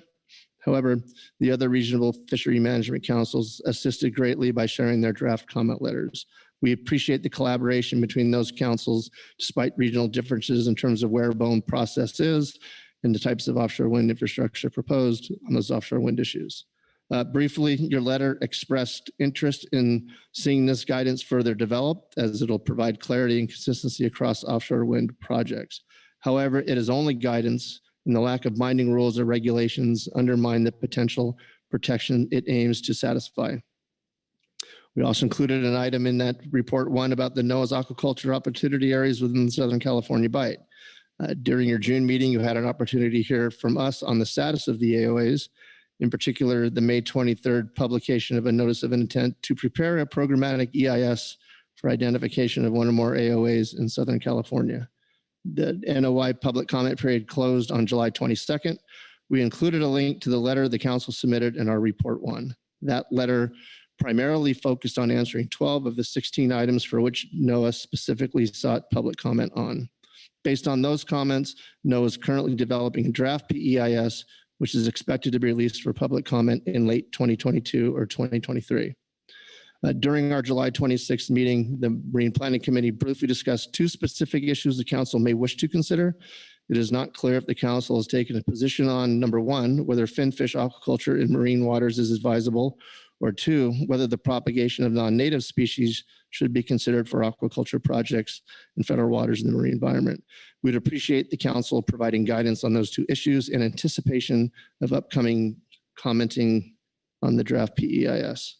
And then we concluded our first report by just highlighting a couple of upcoming matters that were scheduled to take place, and those were started today and will run through Thursday, a couple offshore wind planning conferences. Our supplemental report 2 highlights items of interest which arose between the advanced briefing book deadline and the end of last month. In this report, we focused on 3 topics of primary interest. Number 1 was the draft fisheries mitigation document. We provide an update to that, and we update the council on the number and breadth of the commenters on this matter. We provided some updates on the unsolicited lease requests off the state of Washington. After the advanced briefing book deadline, additional information was provided on the 2 ULRs unsolicited lease requests off the coast of Oregon. The Olympic Wind project encompasses roughly 300 square miles, while the Cascadia project covers 403. I think this may be something that we bring back, and to your discretion, we put this on our September 30th MPC meeting agenda, depending upon if we have an update for BOEM or not. The Washington Coastal Marine Advisory Committee is meeting tomorrow. The agenda was sent out earlier today. There is an agenda item entitled Offshore Wind Energy Committee Updates, which is scheduled for 2 p.m. tomorrow. The meeting materials for that are now available on the WCMAC meeting portal. Most importantly, I think from our supplemental standpoint, the U.S. Coast Guard's Pacific Coast Port Access Route Study, the PACPARS, By way of recollection, the council submitted 2 comment letters in this effort, one in January and another in May. For convenience, we provided links to both those reports in our report too. On August 25th, the Coast Guard announced the availability of the draft PAC-PARS study and is requesting public comments on the draft. Comment deadline is currently October 25th. Based on our initial review of the 18 documents included in the docket, we listed and linked to those we believe will be most germane to those interested in commenting. The 3rd page of our supplemental report is a pictorial representation of the Coast Guard's proposed Pacific Coast fairways. In conclusion, we are seeking your guidance, input, and recommendations on the following items. Any items you would like to see agendized for our upcoming meeting on September 30th? Any comments you may have on the draft guidance/policy document? Tasking the Marine Planning Committee to develop a comment letter on the U.S. Coast Guard draft PAC-PARS study under your QR process. And then, as we noted, in anticipation of a draft PEIS for the AOAs off Southern California, your thoughts or inputs on whether or not marine finfish aquaculture is something we should, a position on that, and then propagation of non-native species in federal waters as well. And that concludes my overview. Thanks. Thank you, Mike. Any questions for Mike on the MPC reports? You seem to have been extremely thorough, and I'm not seeing any hands around the table, so thank you very much. Thank you. We will then move to the Coastal Pelagic Species Advisory Subpanel. That will be followed by a gap report. So for the advisory subpanel, I've got Mike Okaneski. Good afternoon, Mike.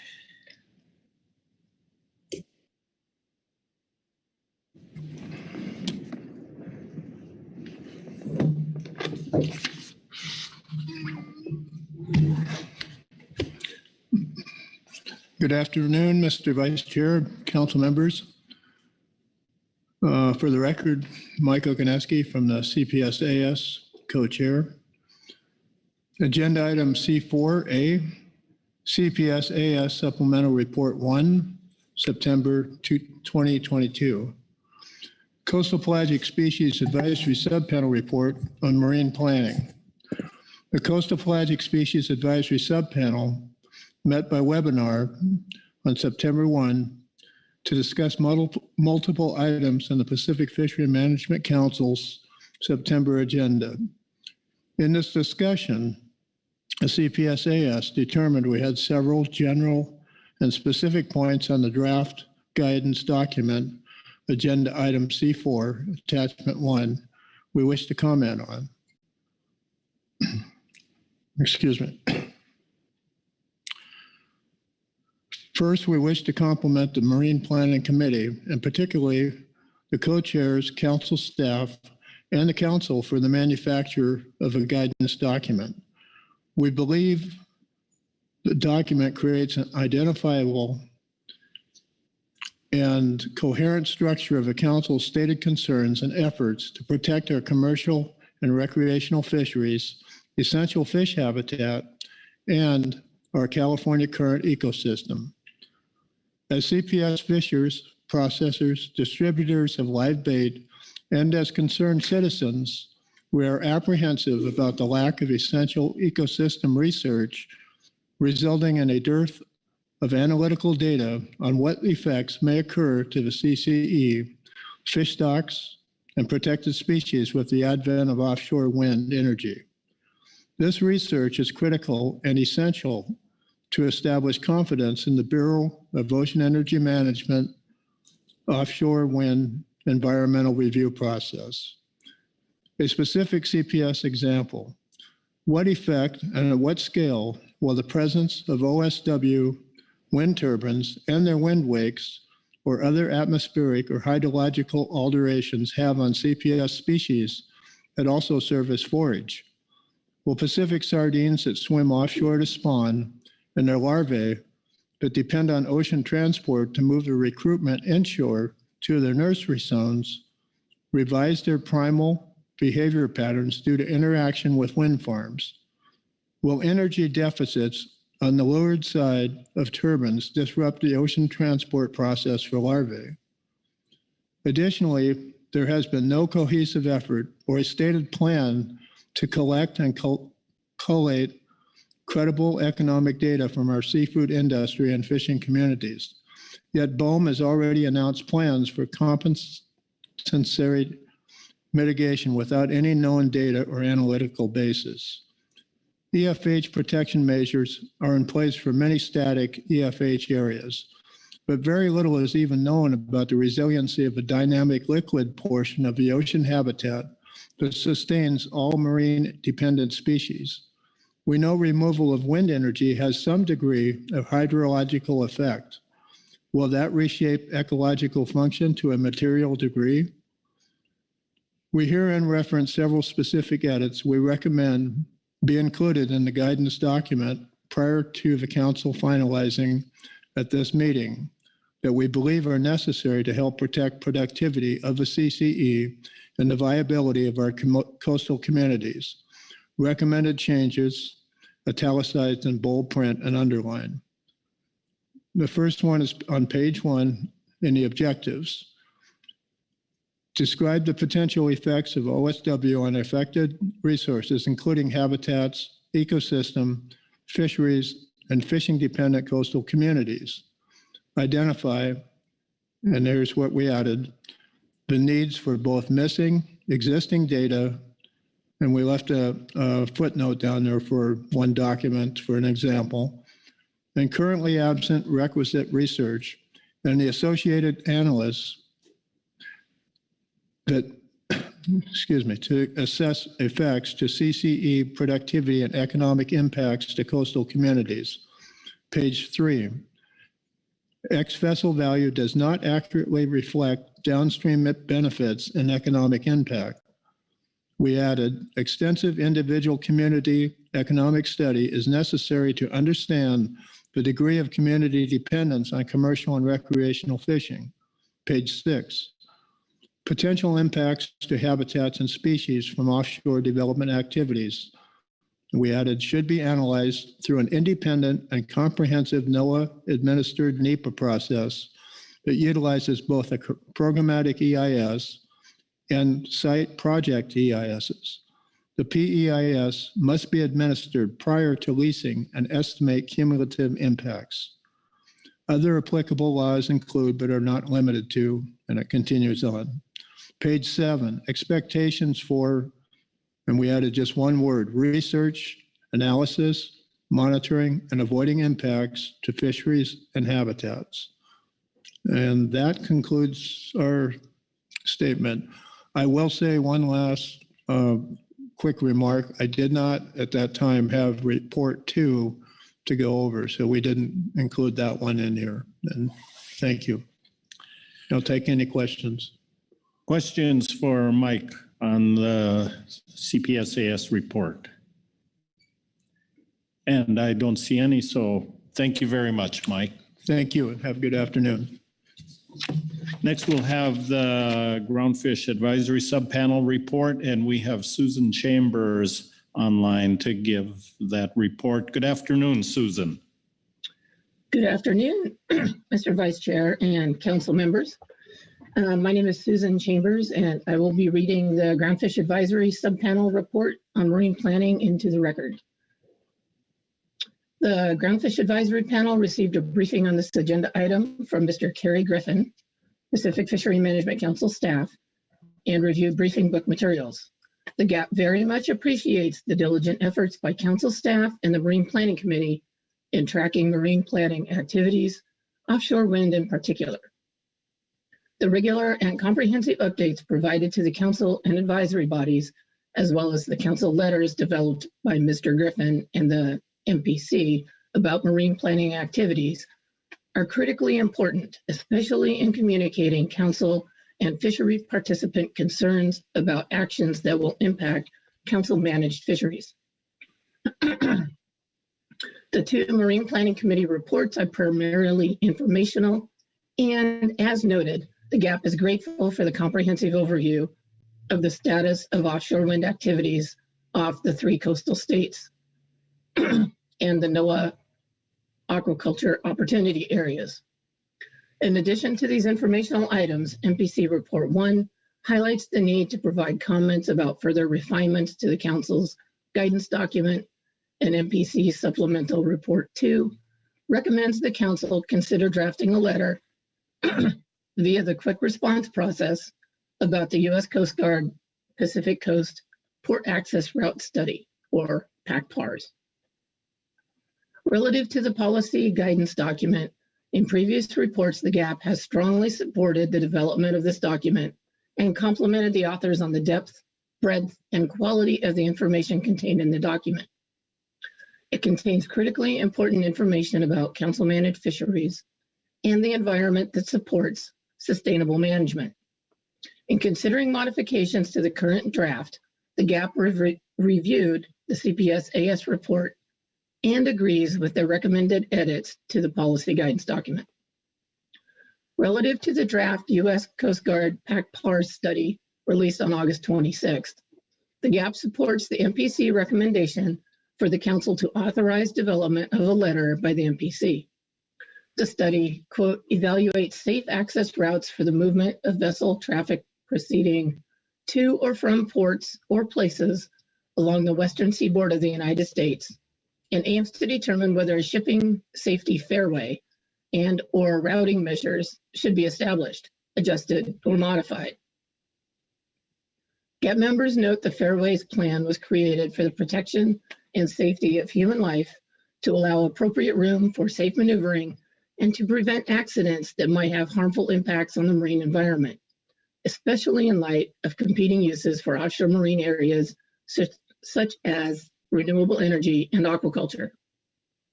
To help inform the MPC, the GAP provides specific comments below about the proposed Pacific Coast Fairways. After reviewing the information, it is unfortunate that it was not available during the Bureau of Ocean Energy Management comment period for the Coos Bay and Brookings offshore wind call areas. The GAP recommends the Council urge BOEM to fully account for information developed under the PAC-PARS. Specifically, the Council should highlight the need to move the eastern boundary of the Coos Bay call area so that it does not overlap the coastal fairway zone identified in the PAC-PARS. Additionally, BOEM should consider modifying the Coos Bay call area to accommodate the proposed fairway identified in the PAC-PARS report.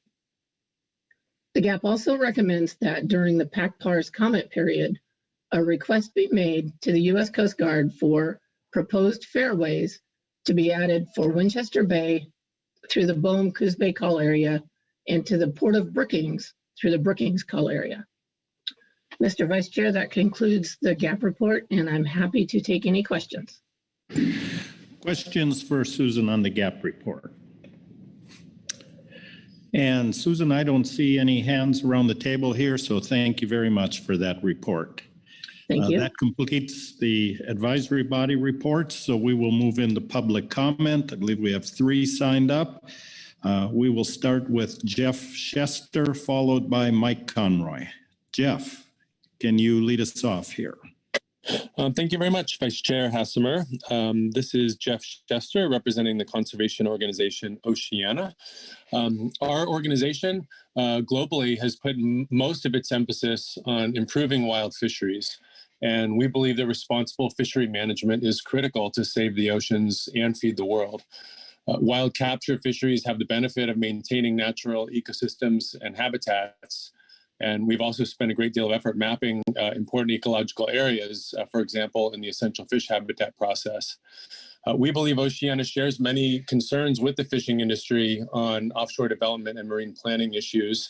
And to that effect, we have shared several of our recent comment letters that we've put in on various aquaculture and wind energy projects in the briefing book on this agenda item. We wanted to thank the Council for its recent focus on marine planning, specifically the work of the MPC and the Habitat Committee and the Council's engagement in non-fishing impacts. And we also strongly support the statements by the CPS-AS on this item, as well as the GAP.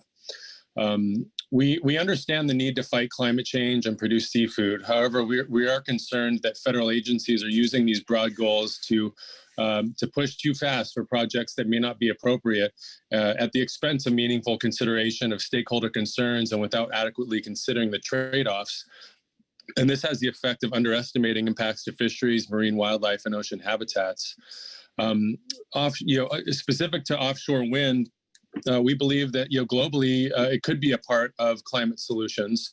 However, on the West Coast, we believe that BOEM is putting the cart before the horse. They're already at the stage of issuing lease sales without understanding the environmental impacts of activities.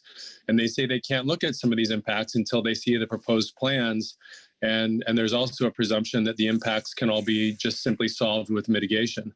Environmental impacts for some of these farms or wind farms will only be reviewed after sales have gone through, and sales are being considered individually without an analysis of cumulative impacts.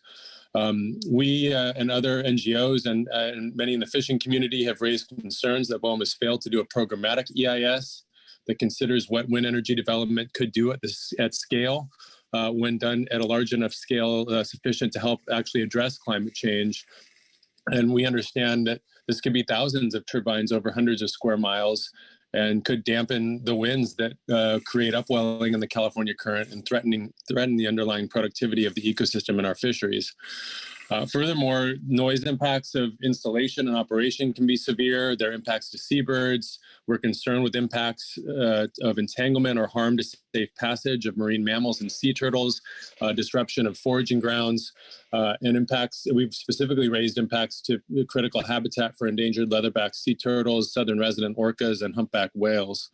And I think we just simply don't know. Even the experts that we have spoken with on some of these animals don't know whether these animals will be able to successfully forage or navigate through a gauntlet of cables, anchors, and structures. And just simply relying on weighted models of different environmental data sets won't answer that question. Not to mention, of course, displacing responsibly managed fisheries. So we hope that the council weighs in and provides scrutiny both on BOEM's overall approach for the West Coast, as well as individual proposed wind projects.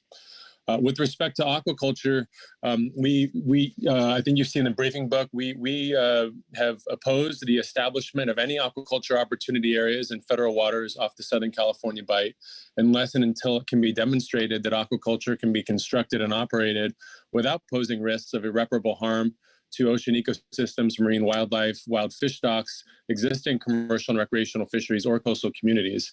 The Southern California Bight is a blue Serengeti with some of the most spectacular ocean wildlife concentrations on Earth and renowned sport fishing and commercial fishing. This is a gray whale migration highway, a destination for blue whales, and there are exquisite beds of deep sea corals that the council protected as essential fish habitat. Our greatest concerns, however, are the culture of any finfish or non-native species. And we ask the council to specifically weigh in on those issues, specifically disease spread to wild populations, genetic impacts of escapes or mixing with wild stocks, the demand for forage fish or agricultural products as feed, pollution, chemical use, structures creating unnatural ecosystems, the need to actually install predator controls, entanglements of wildlife, destruction of migration routes, harm to safe passage, and of course, displacement of fishing areas. All of these are impacts that we're deeply concerned about as aquaculture operations tend to be prone to accidents, both from human error and natural events. So we view this proposal for aquaculture opportunity areas as a key threat to wild fisheries, marine habitats, iconic wildlife, and endangered species, and urge the council to make a strong statement with concerns over offshore aquaculture of finfish and non-native species. And the council has great reference there on this from the EFH sections and its various fishery management plans on non-fishing impacts. Lastly, just with respect to the PARs, this is a key opportunity we see to address not only impacts of shipping lanes on fisheries, but also the impacts of ship strikes on large whales. As you may know, NOAA fisheries must look at cumulative impacts to endangered species and marine mammals under the Endangered Species Act and Marine Mammal Protection Act when looking at potential fishing impacts and incidental take permits, for example. The latest NOAA humpback whale stock assessment shows ship strikes together with fishery entanglements are exceeding potential biological removals. There are also documented major impacts to fin whales and blue whales from ship strikes. And Oceana submitted comments on the PARS scoping last January. We didn't put this in the briefing book, but would be happy to share that. A basic scientific review does show that mandatory speed limits could greatly reduce whale ship strikes while also reducing greenhouse gas emissions. Yet NOAA and the U.S. Coast Guard thus far been reluctant to implement this clear solution. So we urge the council to ask the Marine Planning Committee to draft a letter on this issue and address it at the September meeting, and specifically address the issue of whale ship strikes in that letter.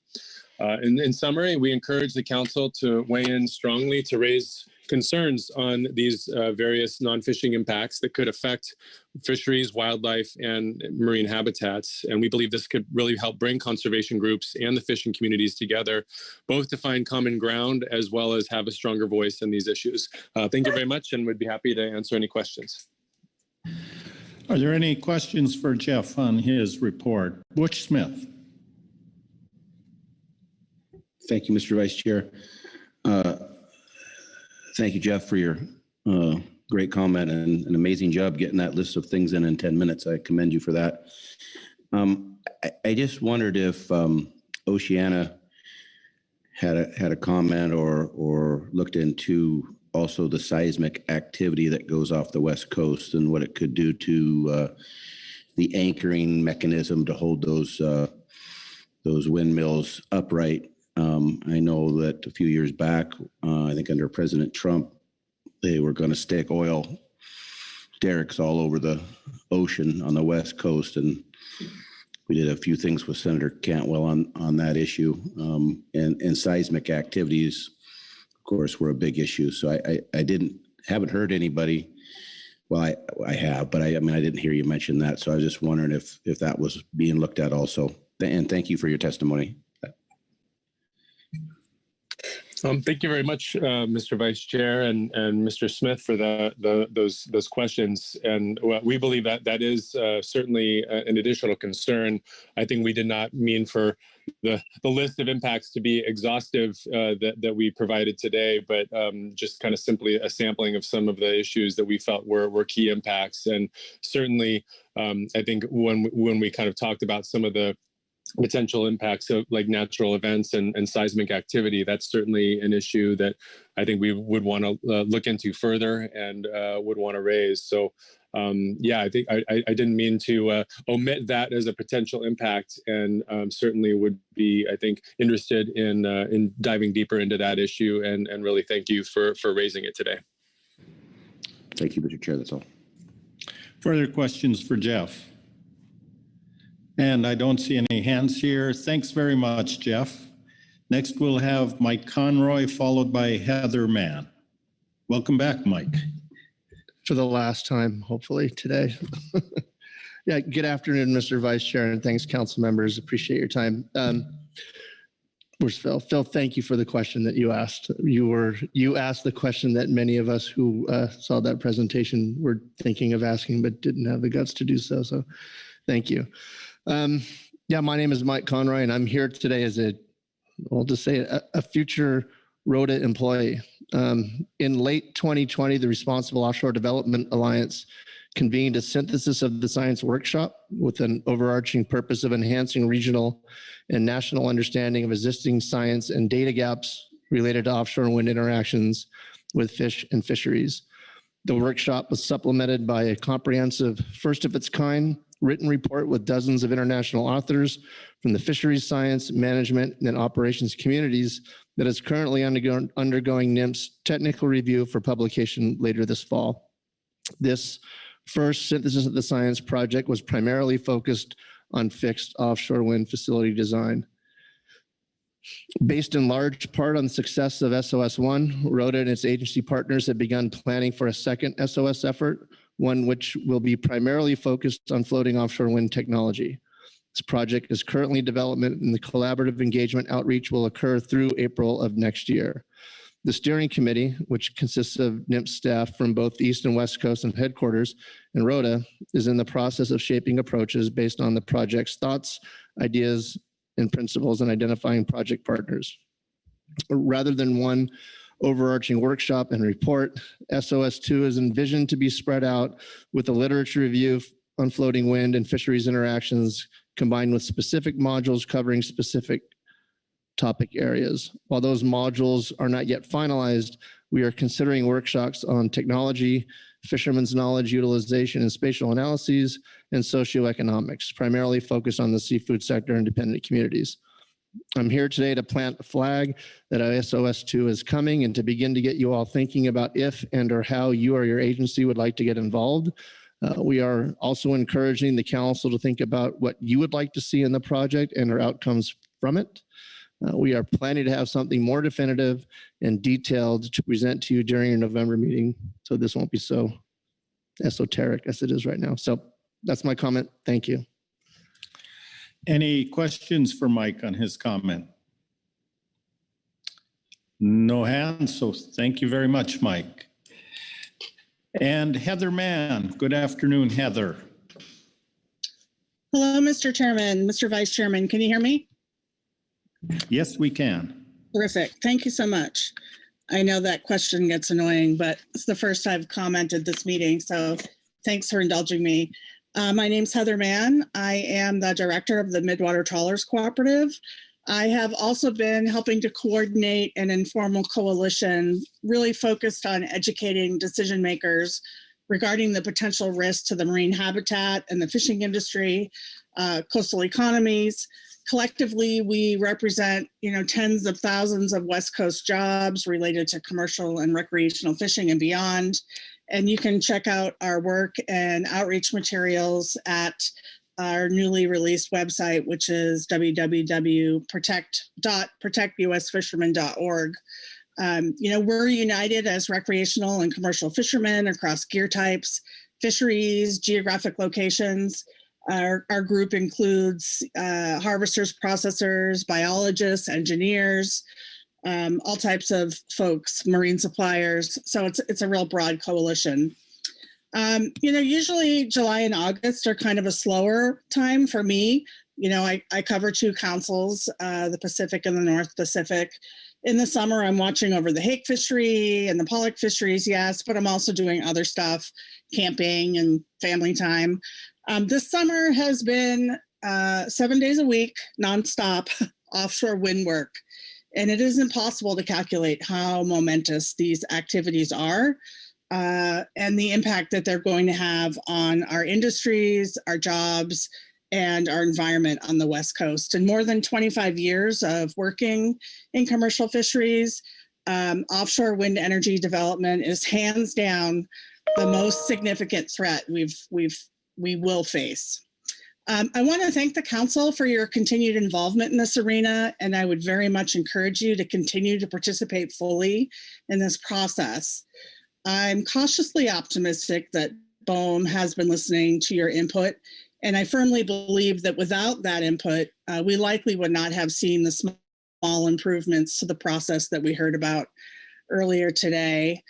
Once again, though, it continues to be a broken process. BOEM chose the call areas in Oregon and California without using the best available information, even though they claim they took all these things into consideration.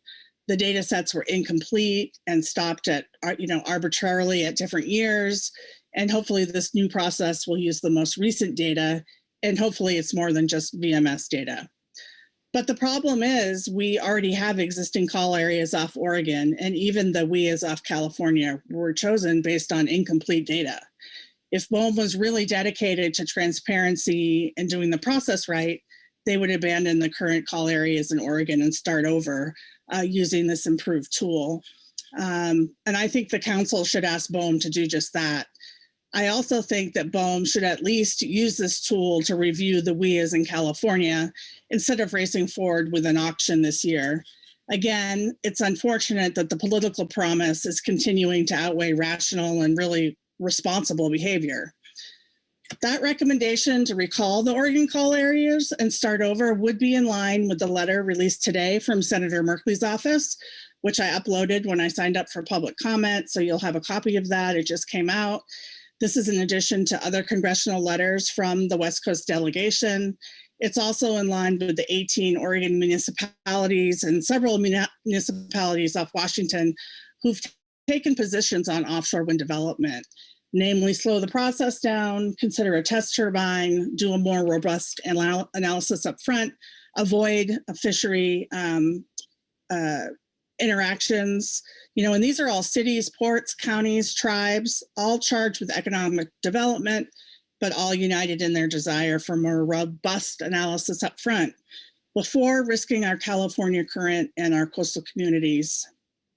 Nacy said earlier that BOEM hopes to outreach and resolve concerns with the fishing industry, which is a common BOEM talking point, but one which is never resolved, and probably why there are still at least 5 lawsuits pending on the East Coast, and why several of us are considering our options as we move forward here. So now we're starting out with a completely new employee starting over after we've spent hundreds of hours invested in Whitney, and she suddenly left with 0 notice, except she was leaving the job the same day that she sent the email. And I know that many of you as council members are tired of spending time and energy on offshore wind. I get it. It takes a lot of time and effort, but I want to try and compel you to consider some really important things. Floating wind energy off our coast will effectively change the landscape of our marine environment and fisheries forever. There's no doubt about that. BOEM political appointees and administrations will change, but the decisions being made today and into the future don't impact their paychecks. They do impact ours, and they do impact our way of life, directly and indirectly. Get out your tape recorder. I'm glad to see Oceana's comments and Jeff's presentation. That's not a sentence I say very often. Well, I don't know if I've ever said it, but I think he was right on everything he said. And ENGOs have largely been silent on this matter. And this is really troubling considering the amount of passion and energy they put into commercial fisheries because of perceived harm or real harm to habitat or species. Even all the comments we heard today earlier on the HMS issues, where are all these groups on offshore wind? There's an opinion piece today digging into the lack of ENGO involvement. It was published on seafood.com. I authored it, and I would hope that all the ENGOs listening would that are involved in the council process would read it and think about getting more involved. Because if there was ever a time for consistency in your actions, that time is now. Finally, I spoke at an offshore wind symposium last week in Portland. I was the only person there from the fishing community. It was me and a sea of developers from offshore wind and offshore wind advocates. So why torture myself is what I was thinking.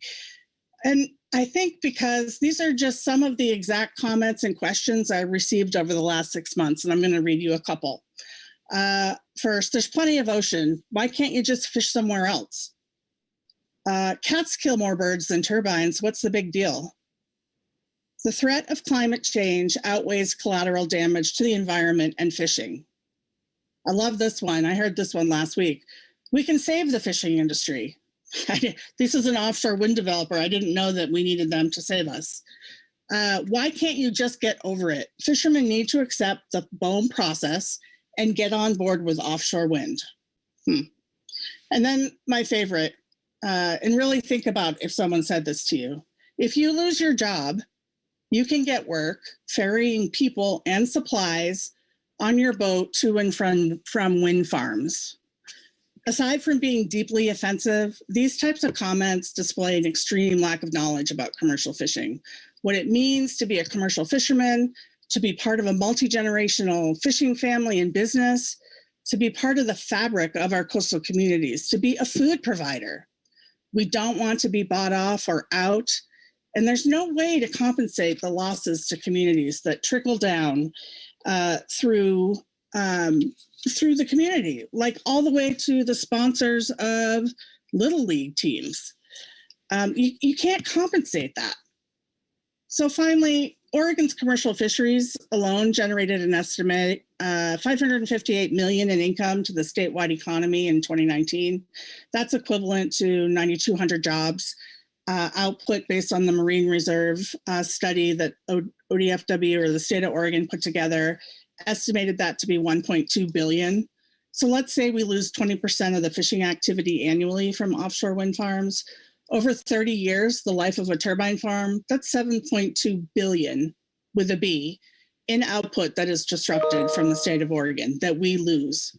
Not from this is a tremendous amount.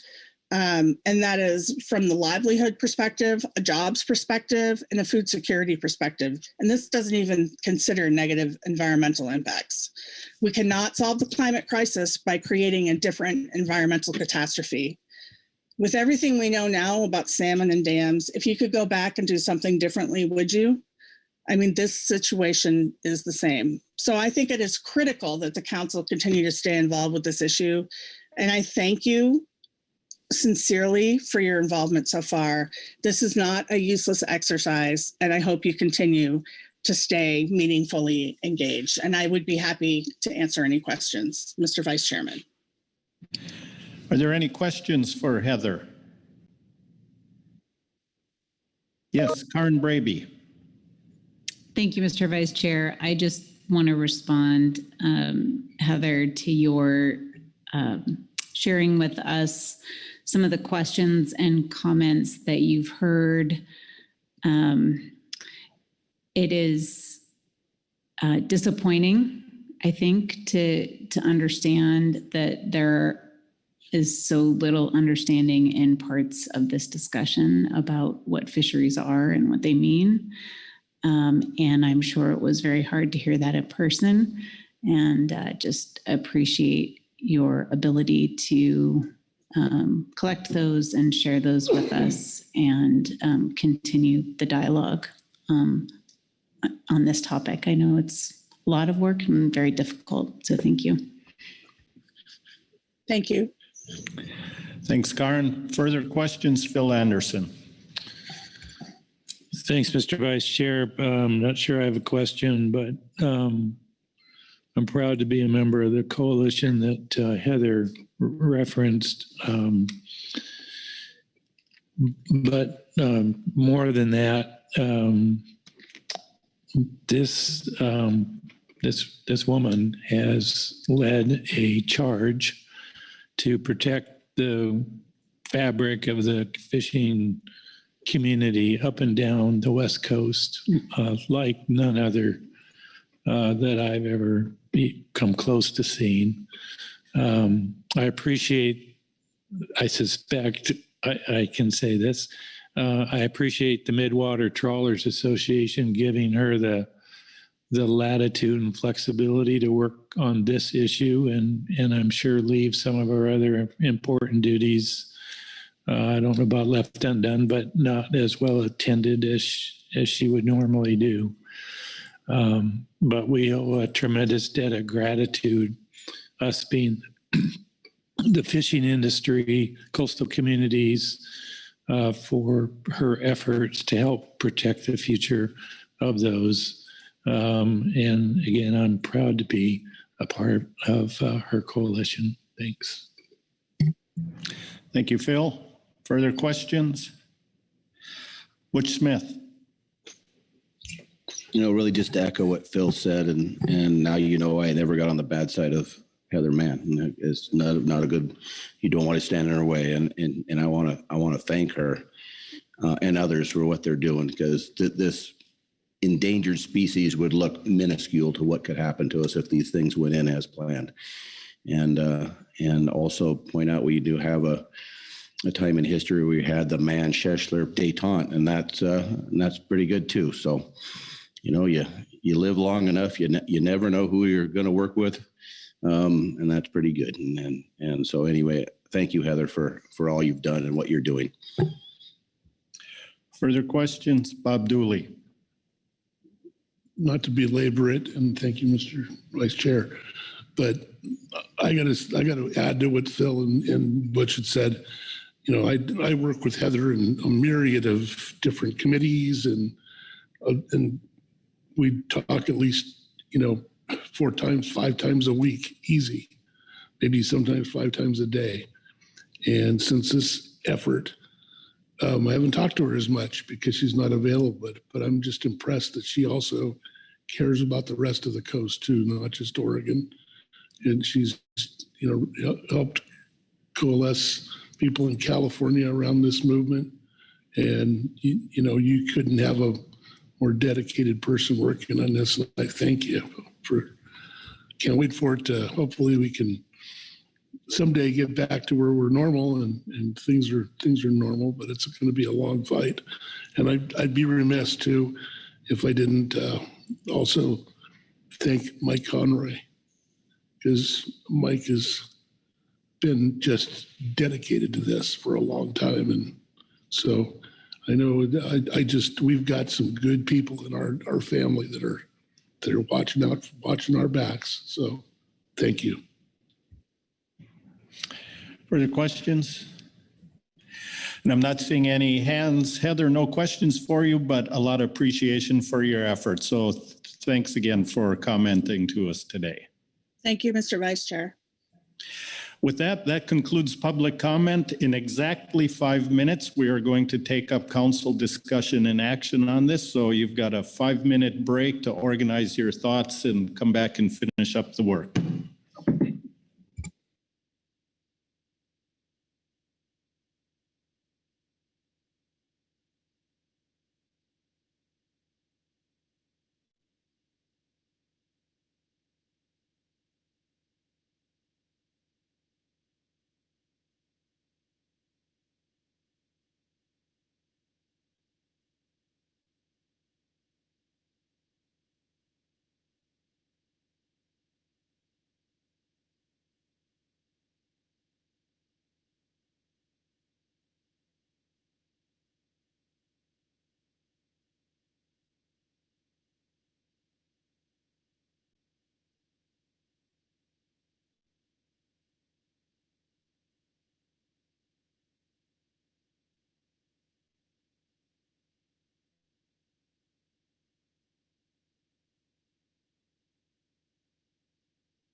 If you can grab your seats, take all the cookies and chocolate you're going to need, and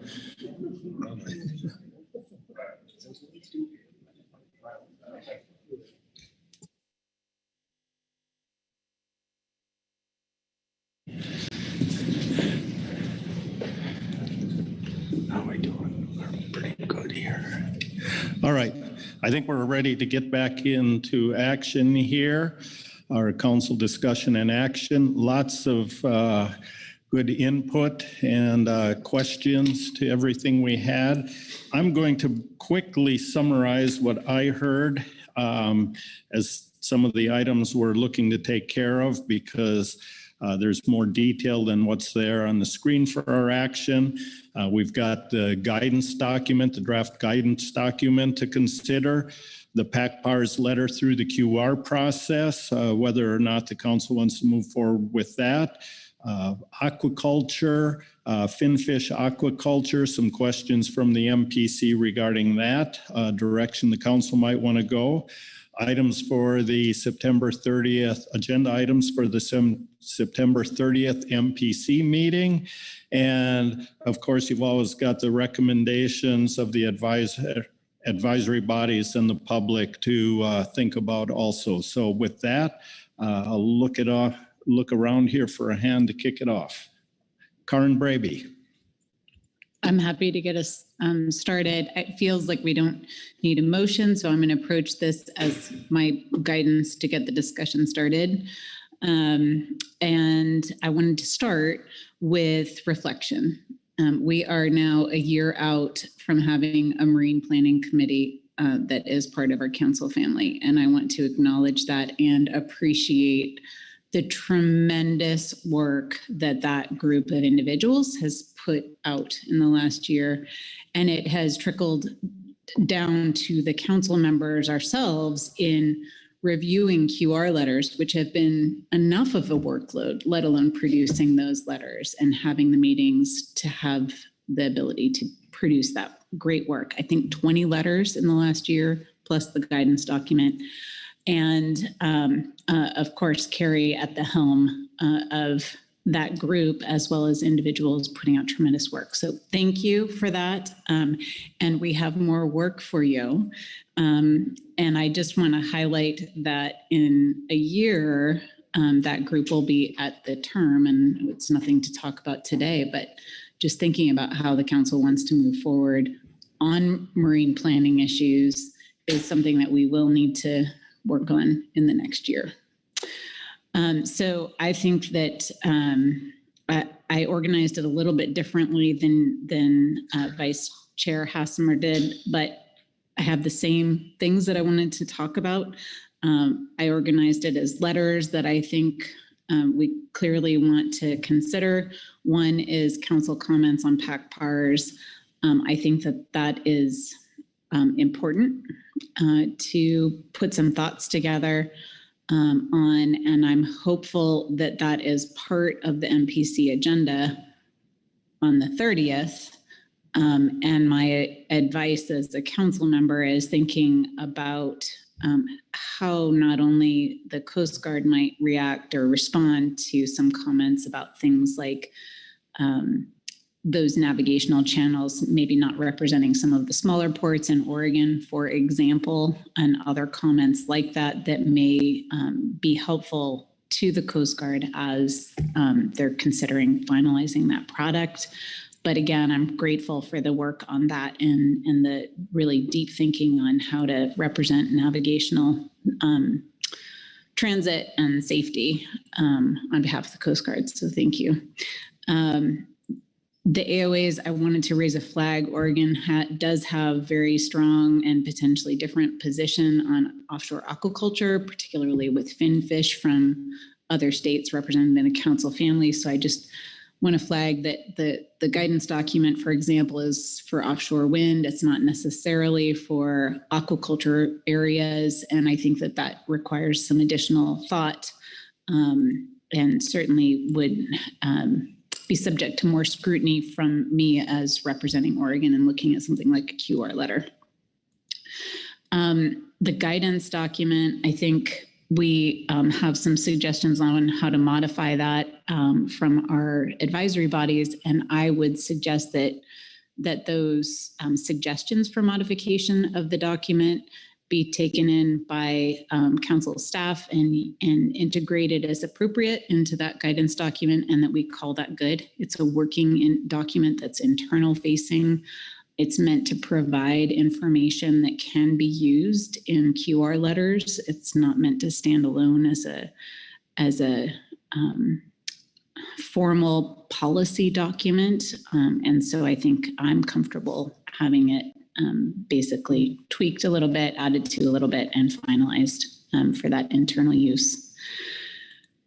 I do want to pause a little bit more on the suitability modeling project that we heard about for the first time today, and teeing off of Heather's comments. I think it is critical that the PFMC stay engaged in this issue. The issue being offshore wind, and one example being the suitability modeling project. And I am grateful that that can be teed up for the September 30 MPC agenda.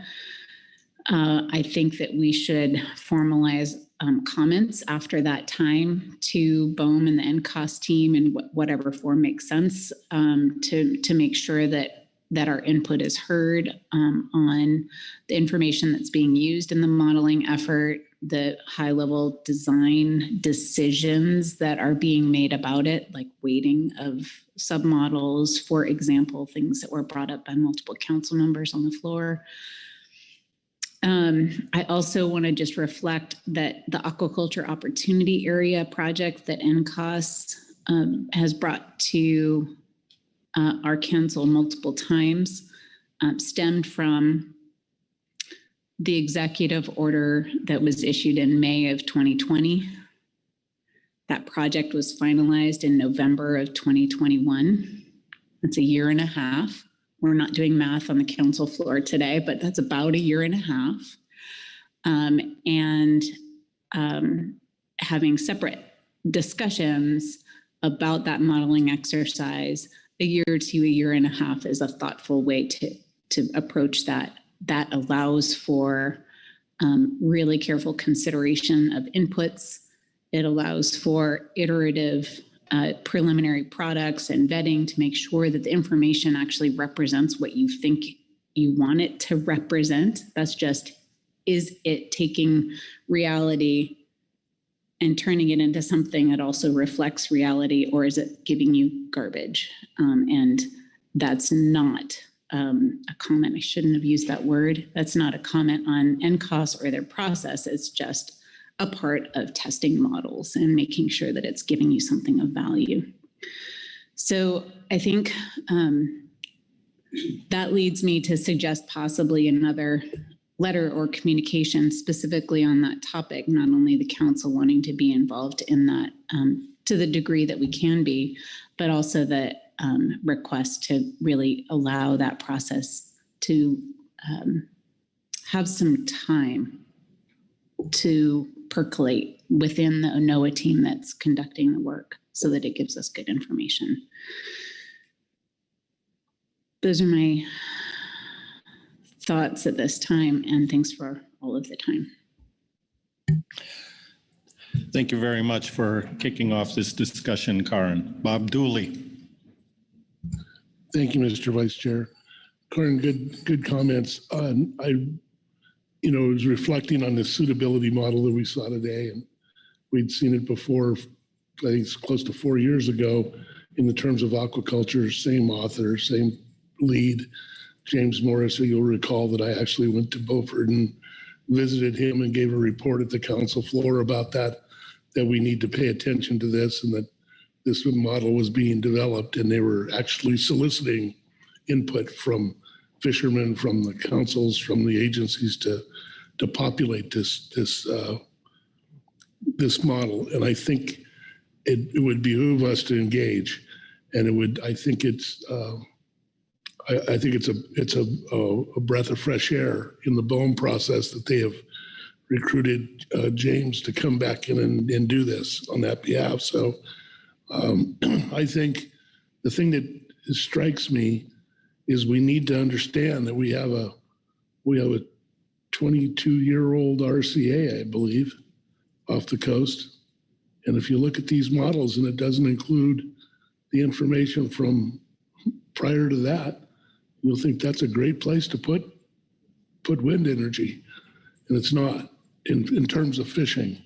So I would hope that we could get our forces to, from fishermen to whoever has the data, the states, to populate that, to help populate that information, because it's not our future footprint's important, but our historical footprint is important, particularly now that we're going back into those areas and re-engaging. We just talked about it this week in the terms of the non-trawl RCA. So I'll stop there, but I hope we heed the warning here and engage and get the best information we can, because that will be our defense in the future. Thank you. Thanks, Bob. Further discussion or guidance, Frank Lockhart. I mostly agree with the comments. In particular, just to follow up on what Bob said, I think the region is really pleased to see BOEM utilizing the NCOS spatial modeling expertise for siting off Oregon. As Bob said, we're familiar with it from the aquaculture opportunity areas and support the transparency it provides and its science-based and peer-reviewed approach. Secondly, the support Karin's overall guidance on the general direction of the guidance document. We did have one item that we're not quite sure about.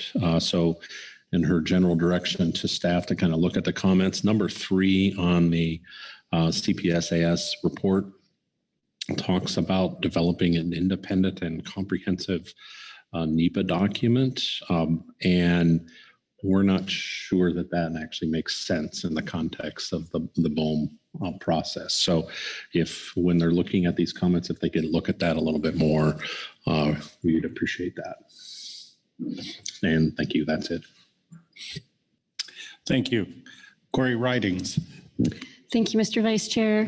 Karin, may I ask a question of yours? Okay, thank you. Okay.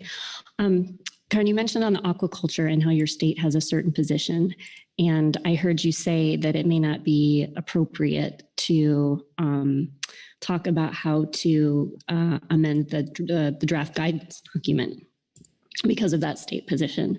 But the way I read the MPC comment letter, it was asking for input on aquaculture regarding a draft PEIS for the Southern California Aquaculture Opportunity Area.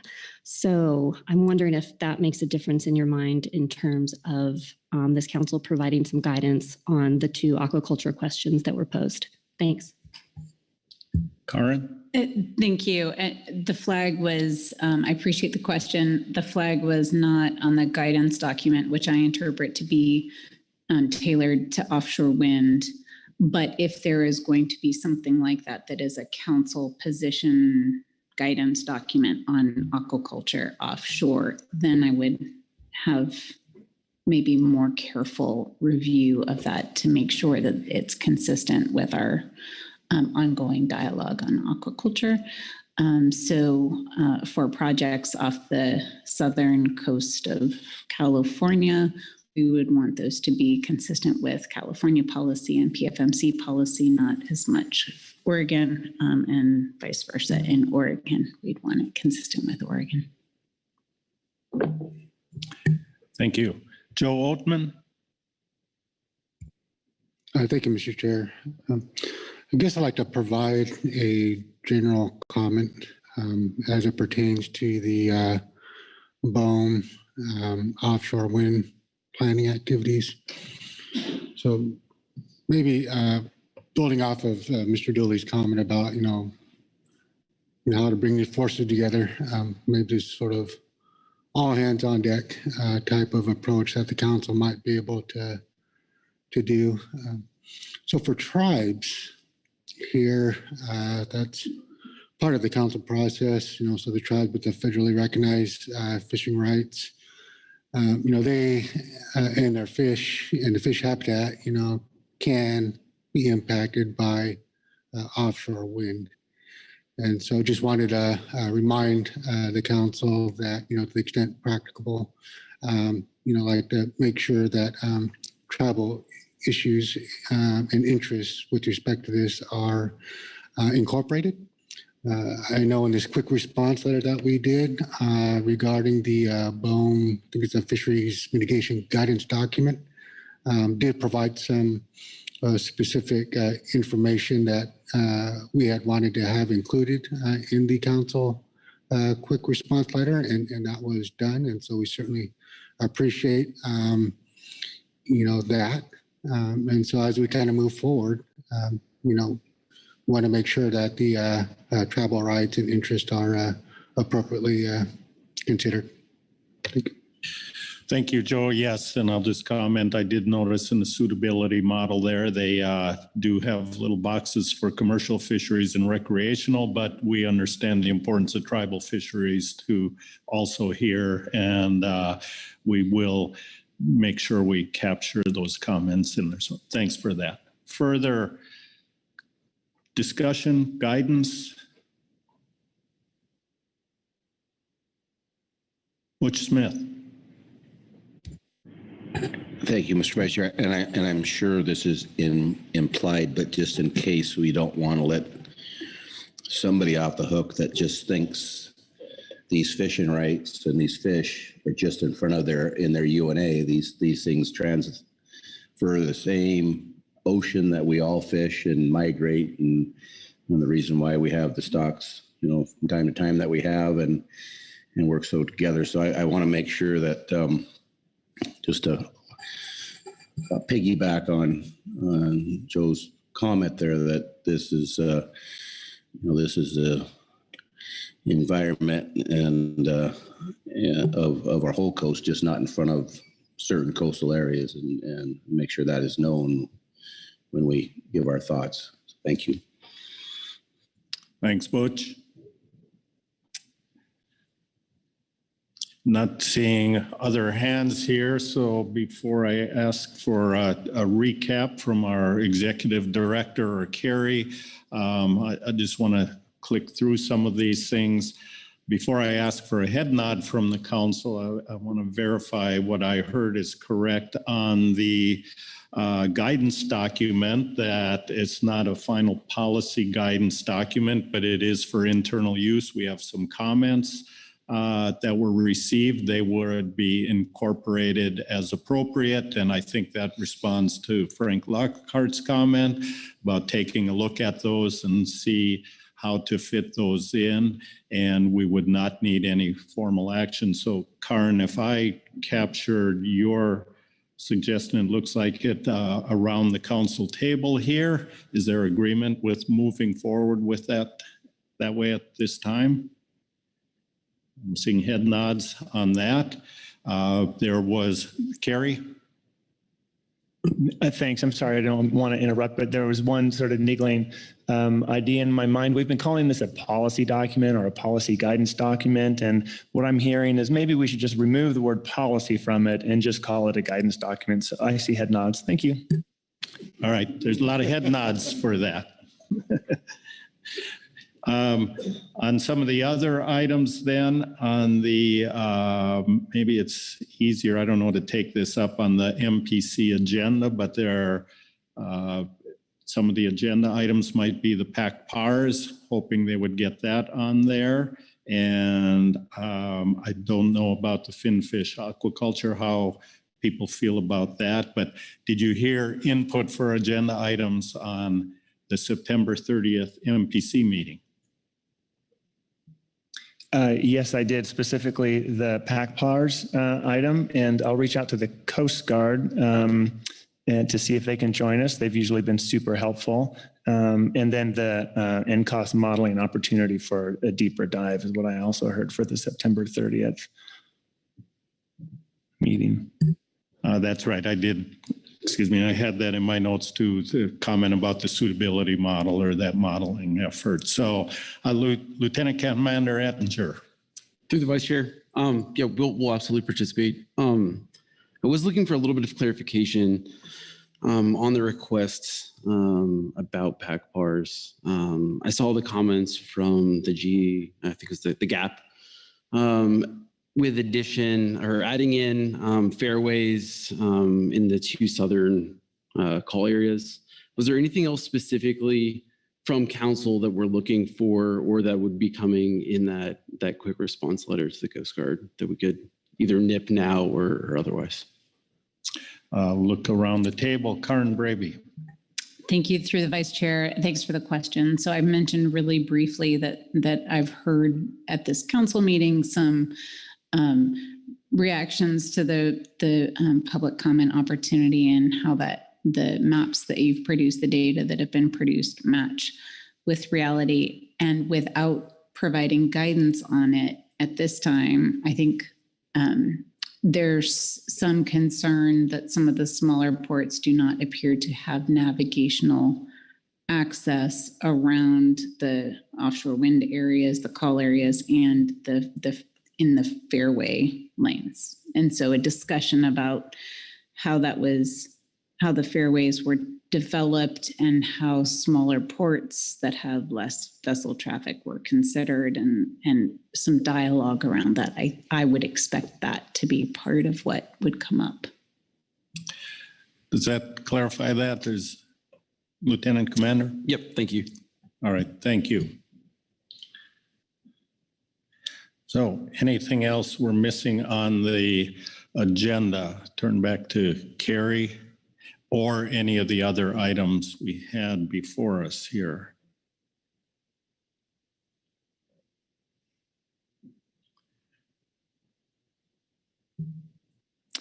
Thank you. I'm just scanning my notes from Dr. Braby's summary, and I think we covered it. And you summarized it really well, Mr. Vice Chair. So, I think that covers it. I think we have pretty good direction.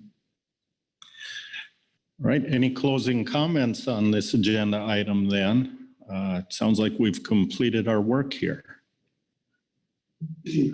And I'm not seeing any hands, so that would close. Oh, I'm sorry. Karen. Thank you, Mr. Vice Chair. I just want to say that we only went over by 23 minutes this time. All right. Well, with that, then I will close this agenda item and very quickly turn the gavel back to our chair. All right. Thank you, Vice Chair Hassemer. Good job. Went a little bit over today, but I think it's really the only day this week we've gone over. Executive Director Merrick Burden, do you have a comment? Yeah, thank you, Mr. Chairman, and nice work, everyone, today. I would just point you to a couple of things that are supplemental in the agenda in preparation for tomorrow. These are practice that our Deputy Mike Berner began a couple of years ago. We have supplementals for the year at a glance and the proposed November agenda based on many of the conversations that have taken place here over the last week. I find those very helpful. It's helped our agenda item that we'll take up tomorrow. So would encourage you all to take a gander at those when you have a moment. All right, thanks. And will those be distributed in paper form? Mr. Chairman, Patricia does have some paper copies in the back corner if you would like some. We can also print out more tomorrow. If I think we have enough for everyone. I think so, yeah. All right, so be sure to stop by and ask Patricia for those. That find it very handy on day last to be able to have a physical piece of paper. I'm just sort of old school. Well, tomorrow's a casual day. Just a reminder. Nothing torn or tattered or stained, but otherwise, this is our last dress-up day. Well, if you don't have anything else. All right, thanks everyone, and we'll see everyone in the morning. We've got just some administrative items and agenda planning.